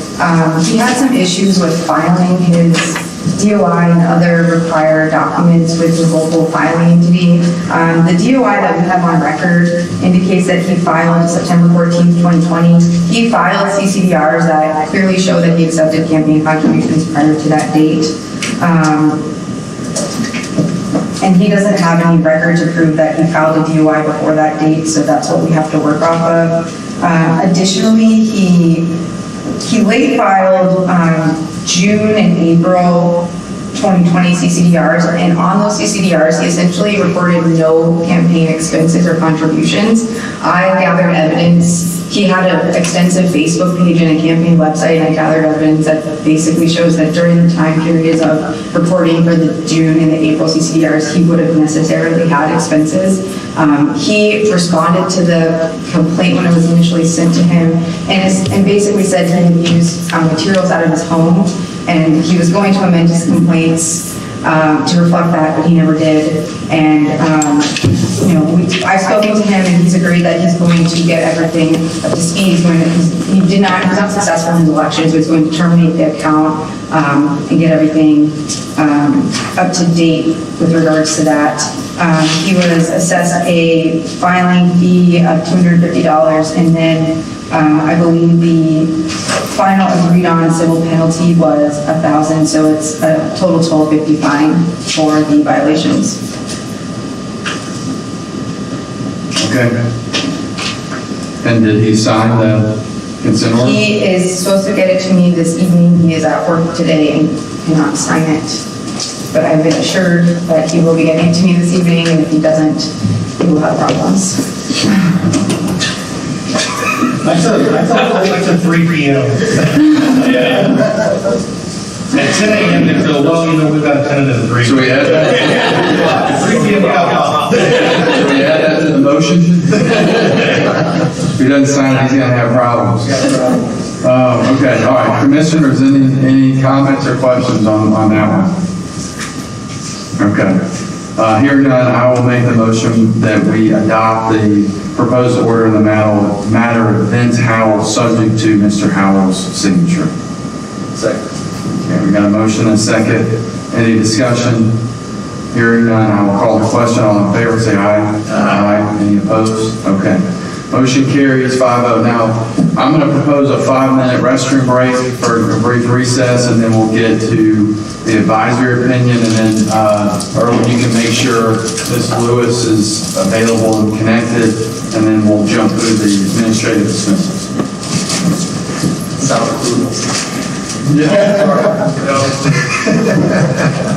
Tell me how you can return.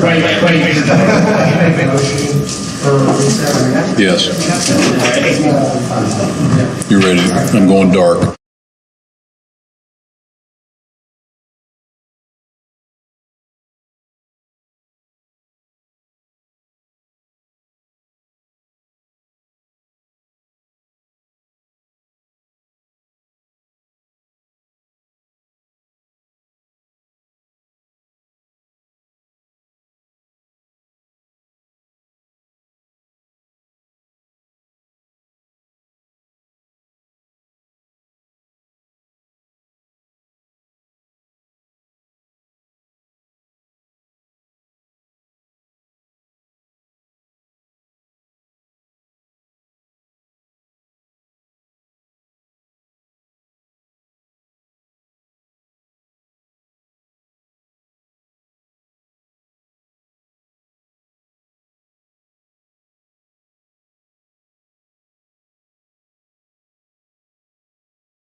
right, good. All right, Secretary Monty, maybe, and I'm not totally updated on what exactly we need to do with the AO, but if you could talk us through what would be helpful from the commissioners. I believe there was uncertainty. Yeah. So we did not technically address the AO itself at the last commission hearing. I know there was a case that very strongly merited it, but we did not reach the AO. However, based upon some of the rulings in that hearing, it became clear that the AO will have to be redrafted. We went through and rewatched the meeting, and it seemed that there was no consensus on how the commission would rule, and more importantly, why. It did seem that different commissioners had different rationales for common votes, and rather than just, try and do this on the fly, I thought it's better to just do it right if it takes a little longer. I want to get the commissioners' input. I know Mr. Chalmers has spoken to it, and I know Ms. Lewis is here to speak to it. And that way, we can spend the next few months trying to cobble together an AO that will have a majority consensus. Candidly, I don't know if that will happen or not, but we're going to give it our best effort to try and go point by point and see if we can put together an AO that has a majority consensus. So Mr. Lane will walk us through the AO, some of the questions, post some hypotheticals, and take input from the commissioners. Okay, go ahead, Commissioner Cranfield. I've got a question, and maybe Ms. Lewis. Can she hear us? Yes. Ms. Lewis, can you? I'm here, hi. Hey, how are you? I'm good, just great. Good, glad to have you. You don't mind. Oh, yeah, go ahead. Ms. Lewis, I was just thinking, the AO that you requested, it was obviously based on, and certainly in large part, if not entirely, on the preliminary hearing that we heard at the last meeting. We voted on all of the various questions. We took those questions individually, and we've obviously had some difficulty. We had some difficulty last time, coming together on how we're going to approach the AO. Well, my question for you is, I guess at this point, is that considering we already heard the case in the probable cause hearing, at the last meeting, we've rendered our decision on each of those various issues. What's your thought on whether, it's absolutely necessary to proceed with the AO at this point, as opposed to you just withdrawing that request? Well, I think that the reasons that we asked for the AO are still relevant. The reason that we were called in front of the commission for the hearing that took place on April 1st, we felt was that there was not clarity around this issue of whether or not an expenditure should be deemed a contribution. And I believe, as we discussed during that hearing, to our knowledge, that had not been something that had been addressed by the commission. And as you will recall, ultimately that issue was resolved in our favor. But to the extent that there is any potential for staff to take that position with other campaigns in the future, we do think it will be helpful for the commission's conclusion that that expenditures are not the same as contributions when it comes to dealing with matters that arise prior to the filing of a DOI. It would be helpful to have that guidance. It would likewise be helpful, I believe, to have the guidance on the issue of when an expenditure is deemed to occur, whether that is when a vendor generates an invoice, or when a vendor provides a service, or when the campaign actually pays for the service. And there was some significant discussion of that during the April 1st hearing. Additionally, this issue of whether or not conference or meeting space and using that for campaign business will be deemed to violate the act merely because that access is something that is paid for on an annual basis rather than a per-use basis. You may recall that in the proposed AO, there was some assertion by staff that there's a presumption that using a day pass is not the same as paying for something on a monthly or annual basis. And there was a great deal of discussion during the April 1st hearing and a great deal of questioning by the commissioners as to why it makes a difference, how often it is paid for. And the example that was discussed at some length was the fact that when someone goes and stays at a hotel, they also may be receiving some personal benefit, but that doesn't change the fact that the reason that they are using the facility is a campaign-related activity. And Commissioner Barnum?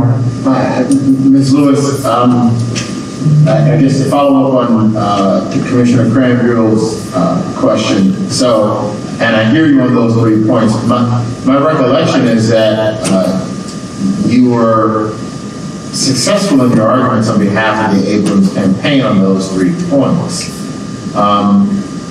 Certainly we could issue an advisory opinion. The advisory opinion would not be one that the Abrams campaign gets to participate in.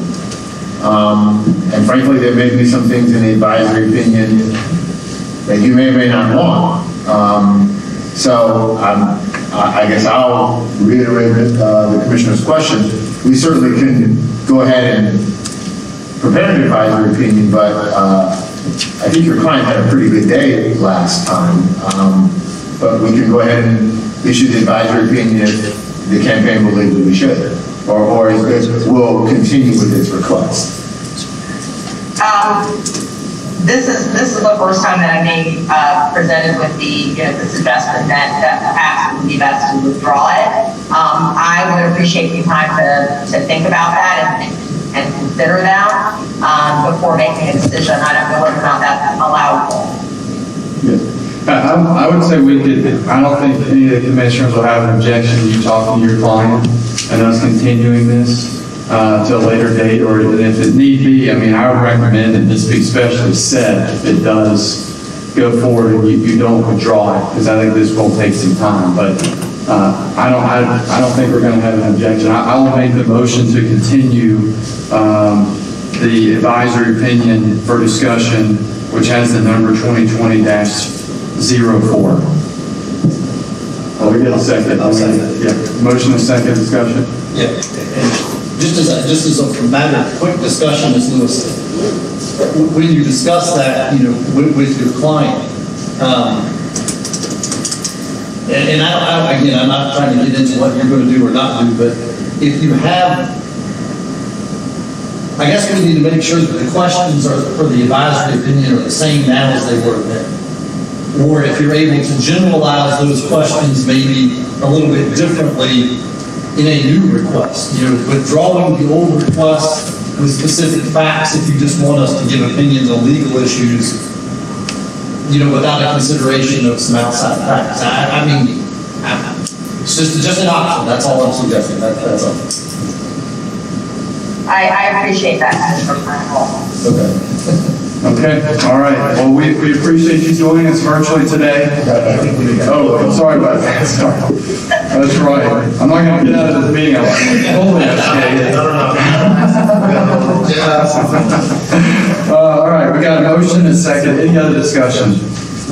Okay, hearing none, I will call the question. All in favor, say aye. Aye. Any opposed? Okay, motion carries. And we're continuing advisory number 2020-4, advisory opinion for discussion to the next meeting or specially called meeting. And we appreciate you joining us, Lewis. Thank you so much. All right, administrative dismissals. Mr. Cusack, are you handling, looks like the first 4? Yes. So go ahead. The first one is case 20-0053-C. This is in the matter of Paul L. Howard. As this commission is well aware, Mr. Howard entered a consent order on another case. This case came in as a third-party complaint after Mr. Howard had entered into a consent order with the commission. There are some different allegations here, basically that Mr. Howard had violated 21.5, 30.2, in that it was a public agency, that his campaign had accepted a public agency contribution. And what was alleged was that the campaign headquarters was actually in the DA's office, right down the street from here in the Fulton County Government Building.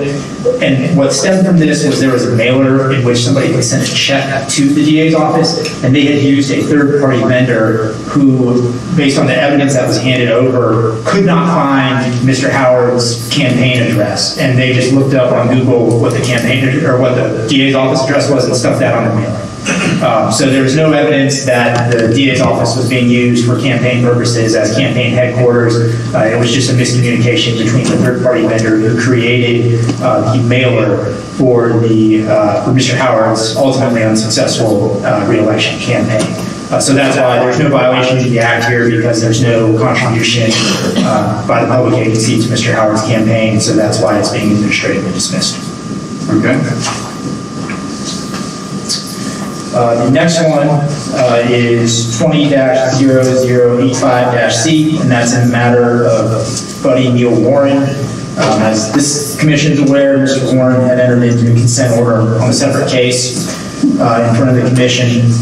This complaint came in as a third-party complaint, again, after Mr. Warren had entered into a consent order with the commission. This one's a little more in-depth of what it alleged, but it alleged a litany of things that ultimately turned out to be meritless. There was an allegation that the campaign received an agency contribution in violation of 21-530.2, that the campaign had violated the Cobb County Civic Service Act, which doesn't fall under our purview, that he had failed to disclose property he had an ownership interest in, and failed to properly abide by the terms of the consent agreement he entered into with the commission. As this commission is aware, Mr. Warren was the unsuccessful candidate in the Cobb County Sheriff's election. It was held this past year, November 3rd, 2020 election cycle. I spent a lot of time with Mr. Chalmers on this case, or with a separate case, but there was nothing that indicates in the complaint that was filed after the consent order was entered into that the consent order was violated in any way. There was also no evidence that a 30.2 violation occurred after the consent order was entered into. Some of the evidence that was given over in this case, there was people working in their personal workshops at home in just t-shirt and jeans, and they were trying to allege that this was somehow a contribution, an agency contribution, just because that person worked at the sheriff's office and was doing work for the campaign. And they were doing it on their free time. So there's no contribution there. This complaint sort of extended what the Campaign Finance Act would be if we were to accept this as true. There was a lot of stretches here. So there ultimately were no violations of the act.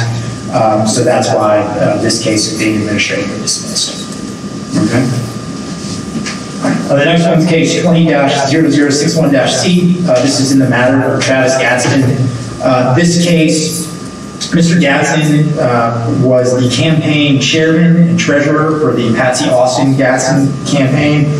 She had already entered into a consent order with this commission on a separate case, and actually Mr. Gadsden's conduct was taken up in that consent order when he was acting as an agent of the campaign. So there was a 30.2 violation there. So since that conduct's already been punished under Ms. Austin Gadsden's consent order, this case is being administratively dismissed because it's already been ruled upon. So his conduct was already punished in a different case for the campaign for which he was an agent for. The last one is in the matter of Curtis Clemens. This was a third-party complaint that dealt with Mr. Gadsden's complaint. He was a candidate for Gwinnett County Sheriff who was ultimately unsuccessful. He was a part-time investigator with the Gwinnett County Solicitor's Office, and the third-party complaint alleged that he used county resources to campaign for sheriff. There was a bunch of documents that I subpoenaed from Gwinnett County in regards to Ms. Austin Gadsden's case and in his matter as well, and there was no evidence that indicated that he had worked on his campaign while he was on county time. So that was the crux of the complaint. There was no evidence that he worked while on county time, so that's why this is being dismissed, because there's no violations of the act in it. Okay, And that should be it for my administrative dismissals. all right.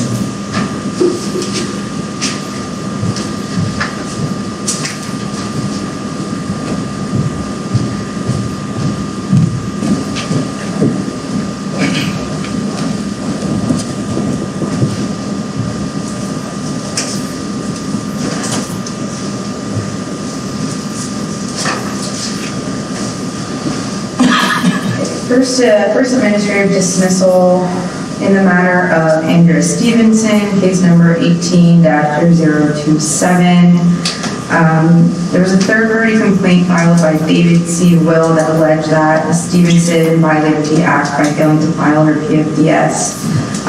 She paid the fine for that. When I went in, started investigating this case, I realized that she had also failed to file 2 CCDRs at the end of 2020. So I did an amended complaint that contained those additional allegations. When respondent received the amended complaint, she reached out to the commission to explain what happened. Essentially, there was some sort of a cybersecurity situation with her PayPal account that was associated with her campaign, and they had issues between that and I think COVID with reporting at the end of 2020.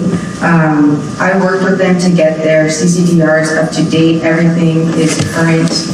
She paid her late filing fee for the PFDS, and since everything is up to speed now, up to being current, we're administratively dismissing, particularly considering the circumstances that she was experiencing at the end of 2020.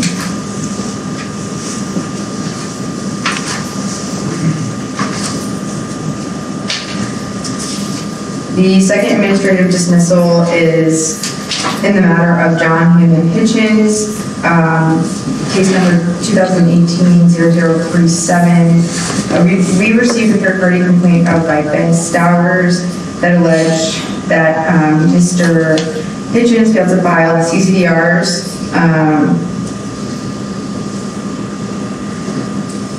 We show that basically everything was up to date. He did file he started in a timely manner, and the commission's records show that everything came in on time. Yeah, so there was no basis for the allegations in that one. Okay.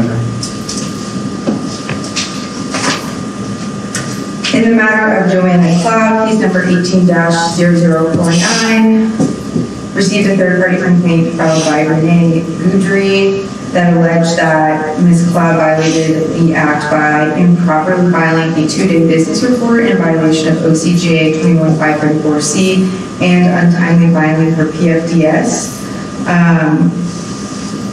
Essentially what happened with the 2-day business report, and respondent provided a response to this effect. She received over $1,000 in contributions, but misreported receiving them on May 7th, 2018. And then she went and fixed that mistake by filing the 2-day business report on May 18th, 2018. She explained that she deposited the subject donations into her account on May 7th and realized on May 15th that she had not filed the 2-day business report. She actually ended up filing that 2-day business report before she even received notice of this complaint. So she basically affirmatively fixed the problem before we even had a chance to charge her with a violation. She also was assessed a late fee for late filing her PFDS, which she similarly paid before we even reached out to her. So essentially, Ms. Cloud fixed all the violations before we even had a chance to initiate the case on our end. So that's why this one is being administratively dismissed. Okay. Next one is in the matter of Sharif Fulcher, case number 20-0044. We received a third-party complaint filed by Colbert Morris alleging that Mr. Fulcher violated the Campaign Finance Act by accepting donations prior to filing his DOI, and then failing to report campaign contributions on a CCDR, specifically the initial filing fee, the qualifying fee. With regards to the DOI violations, Mr. Fulcher's initial response to that allegation was that he basically just it's similar to what we heard in recent past meetings. He misreported the date in which he received the contribution. There was a one-day discrepancy in the DOI filing and the date of the receipt of the contribution. Mr. Goldberg was actually able to provide me with the receipts of the contributions, and that indicated the proper date. So it did appear to just simply be a, like, not a scrivener's error, but a human mistake. He reported the wrong date on a CCDR. Because he was able to show me that evidence, I was able to dismiss that allegation. And then with regards to the qualifying fee, he personally paid that qualifying fee, and when the candidate personally pays the qualifying fee, you don't have to report that as a contribution. So that was dismissed as well.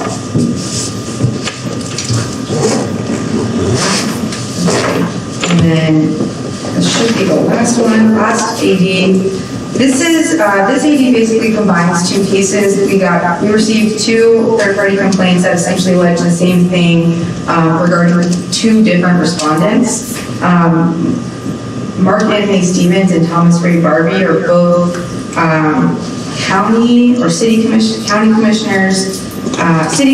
in Port Wentworth.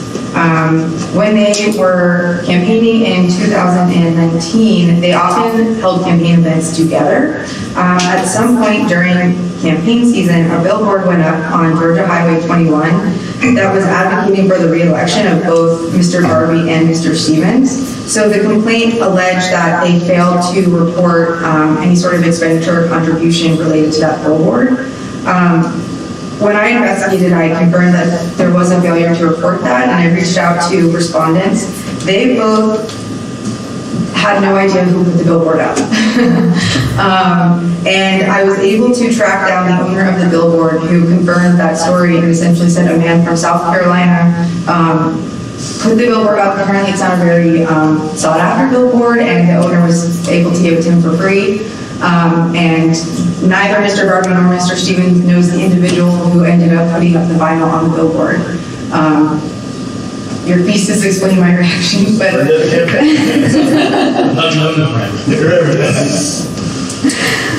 there wasn't. They had no duty to report a contribution or that they didn't know that they were receiving. There's a footnote on this, and I think it's worth mentioning. Under a different set of facts, the individual's name who ended up putting the vinyl up, his name is Walter Cesura. His actions might resemble those of an independent committee, in which case Mr. Cesura would be subject to reporting requirements. But independent committees are defined as groups, so because he's an individual, he's not actually subject to that. And the commission has actually dealt with that before. Interesting. If the campaign knew about it, even as an individual committee, the campaign wouldn't have to report, but the committee would have to. Correct. So if they knew about, or if they found out about it after the fact, like they didn't know it was going up, right. Then they find out it's up, but they didn't ask for it, they still wouldn't have any obligation to report. It would be on the independent committee to report it. Okay. Yeah.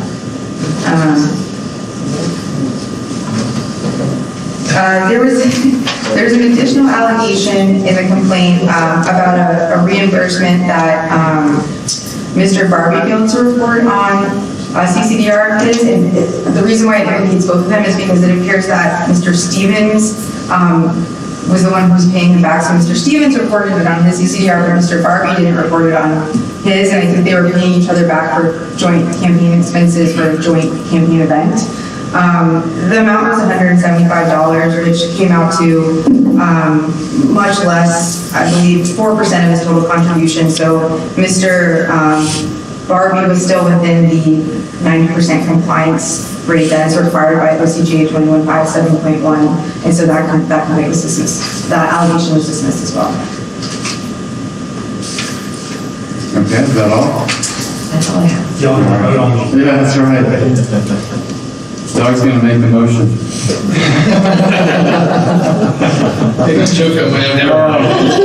It's all love, Doug, it's all love. So we're saying that they're final and the staff approves them. Just so I'm clear. Report of Executive Secretary. Sure, I'll make this quick.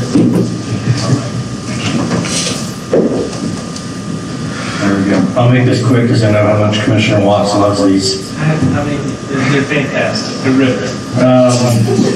Just a couple points I'll make on the new e-file system rollout. We have a June 30th report coming up. This will be the first report that statewide is required, mandatory that elected officials use and candidates use the new system, with the exception that those using third-party vendors will file in the legacy system one more time. The tech and the API interface won't be ready until later this fall. So it's exciting that, people are starting to use it, which of course means legislators have ignored all of our emails for months and then are flooding my phone with calls and text messages about how to sign up. But in any event, it's moving forward. We're happy with the progress we've made. Staff additions in the coming fiscal year. Mr. Morris and I were able to negotiate and work with the legislature. And I think I reported the last meeting, we received a 38% agency-wide budget infusion. So I intend in the coming fiscal year to hire 2 new auditors, to hire a clerk or a finance manager for billables and receivables, to hire an additional trainer for our training division, and we may have money for another attorney or auditor, just depending on where the workflow is coming and going, but we'll make that decision when the time comes. A couple other things I did want to add. The financial disclosure statements that a lot of folks, including the 5 guys sitting up here with me, have to file are due by July 1st, so please do that so I don't have to fine 20% of my bosses one at a time. And finally, I did want to address something, Commissioner Thompson pointed this out. We did have, he looked shocked. We did have the issue of raising or lowering maximum contribution limits on the last calendar. We are statutorily required to take that up at the first meeting each year, with the proviso that if we refuse to do it, it's just deemed waived. We were going to bring that up, but we had, we had calculated through inflation and maximum contribution limits were not going to be raised or lowered for anyone this year. It looks like that's a possibility when we hit 2022. But I just wanted to say publicly that we have analyzed this issue and the limits weren't going to move. So that's all I have, Mr. Chairman. All right. Attorney General. I'm not sure my mic works. There it is. Okay. I will also be very quick. In the New Georgia Project subpoena cases, which you may recall are running on parallel tracks stemming from Fulton and Gwinnett counties, we received an appeal that's been docketed in the Gwinnett version of the action, which is against New Georgia Project. It is an appeal of Gwinnett County Court's order that had denied their motion to quash the subpoenas. Under that docketing order, briefs will be due in early July from New Georgia Project and in late July from the Commission.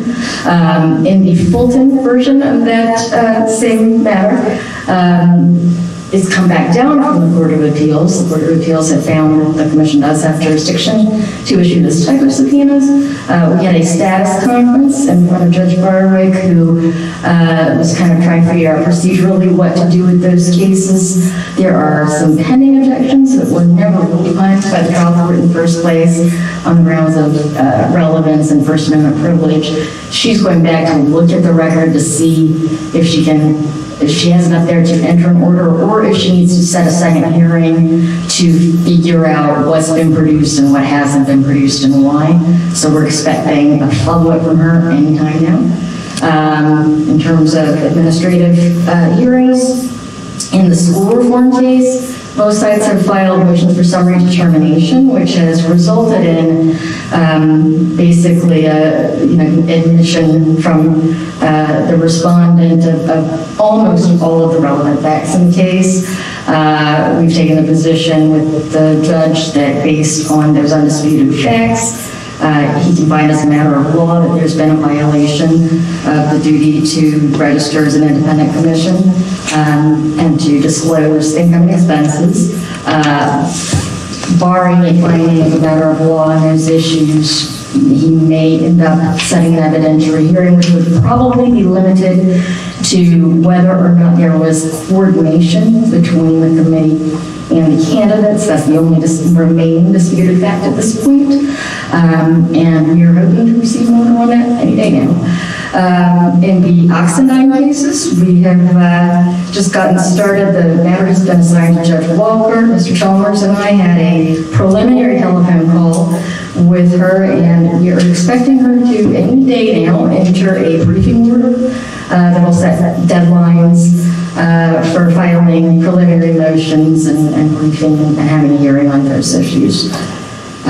That's all I have. All right, good work. I know that takes a lot of work, each of those. Thank you. Okay, public comment. I see Jamie's wife here. I'm sure she wants to say something. This is your opportunity, Ms. Cranfield. All right, with that, I will make the motion to adjourn. Second. All right, we got a motion and a second. All in favor, say aye. Aye. Any opposed? Okay, motion carries. So Haley, you got the camera. Good.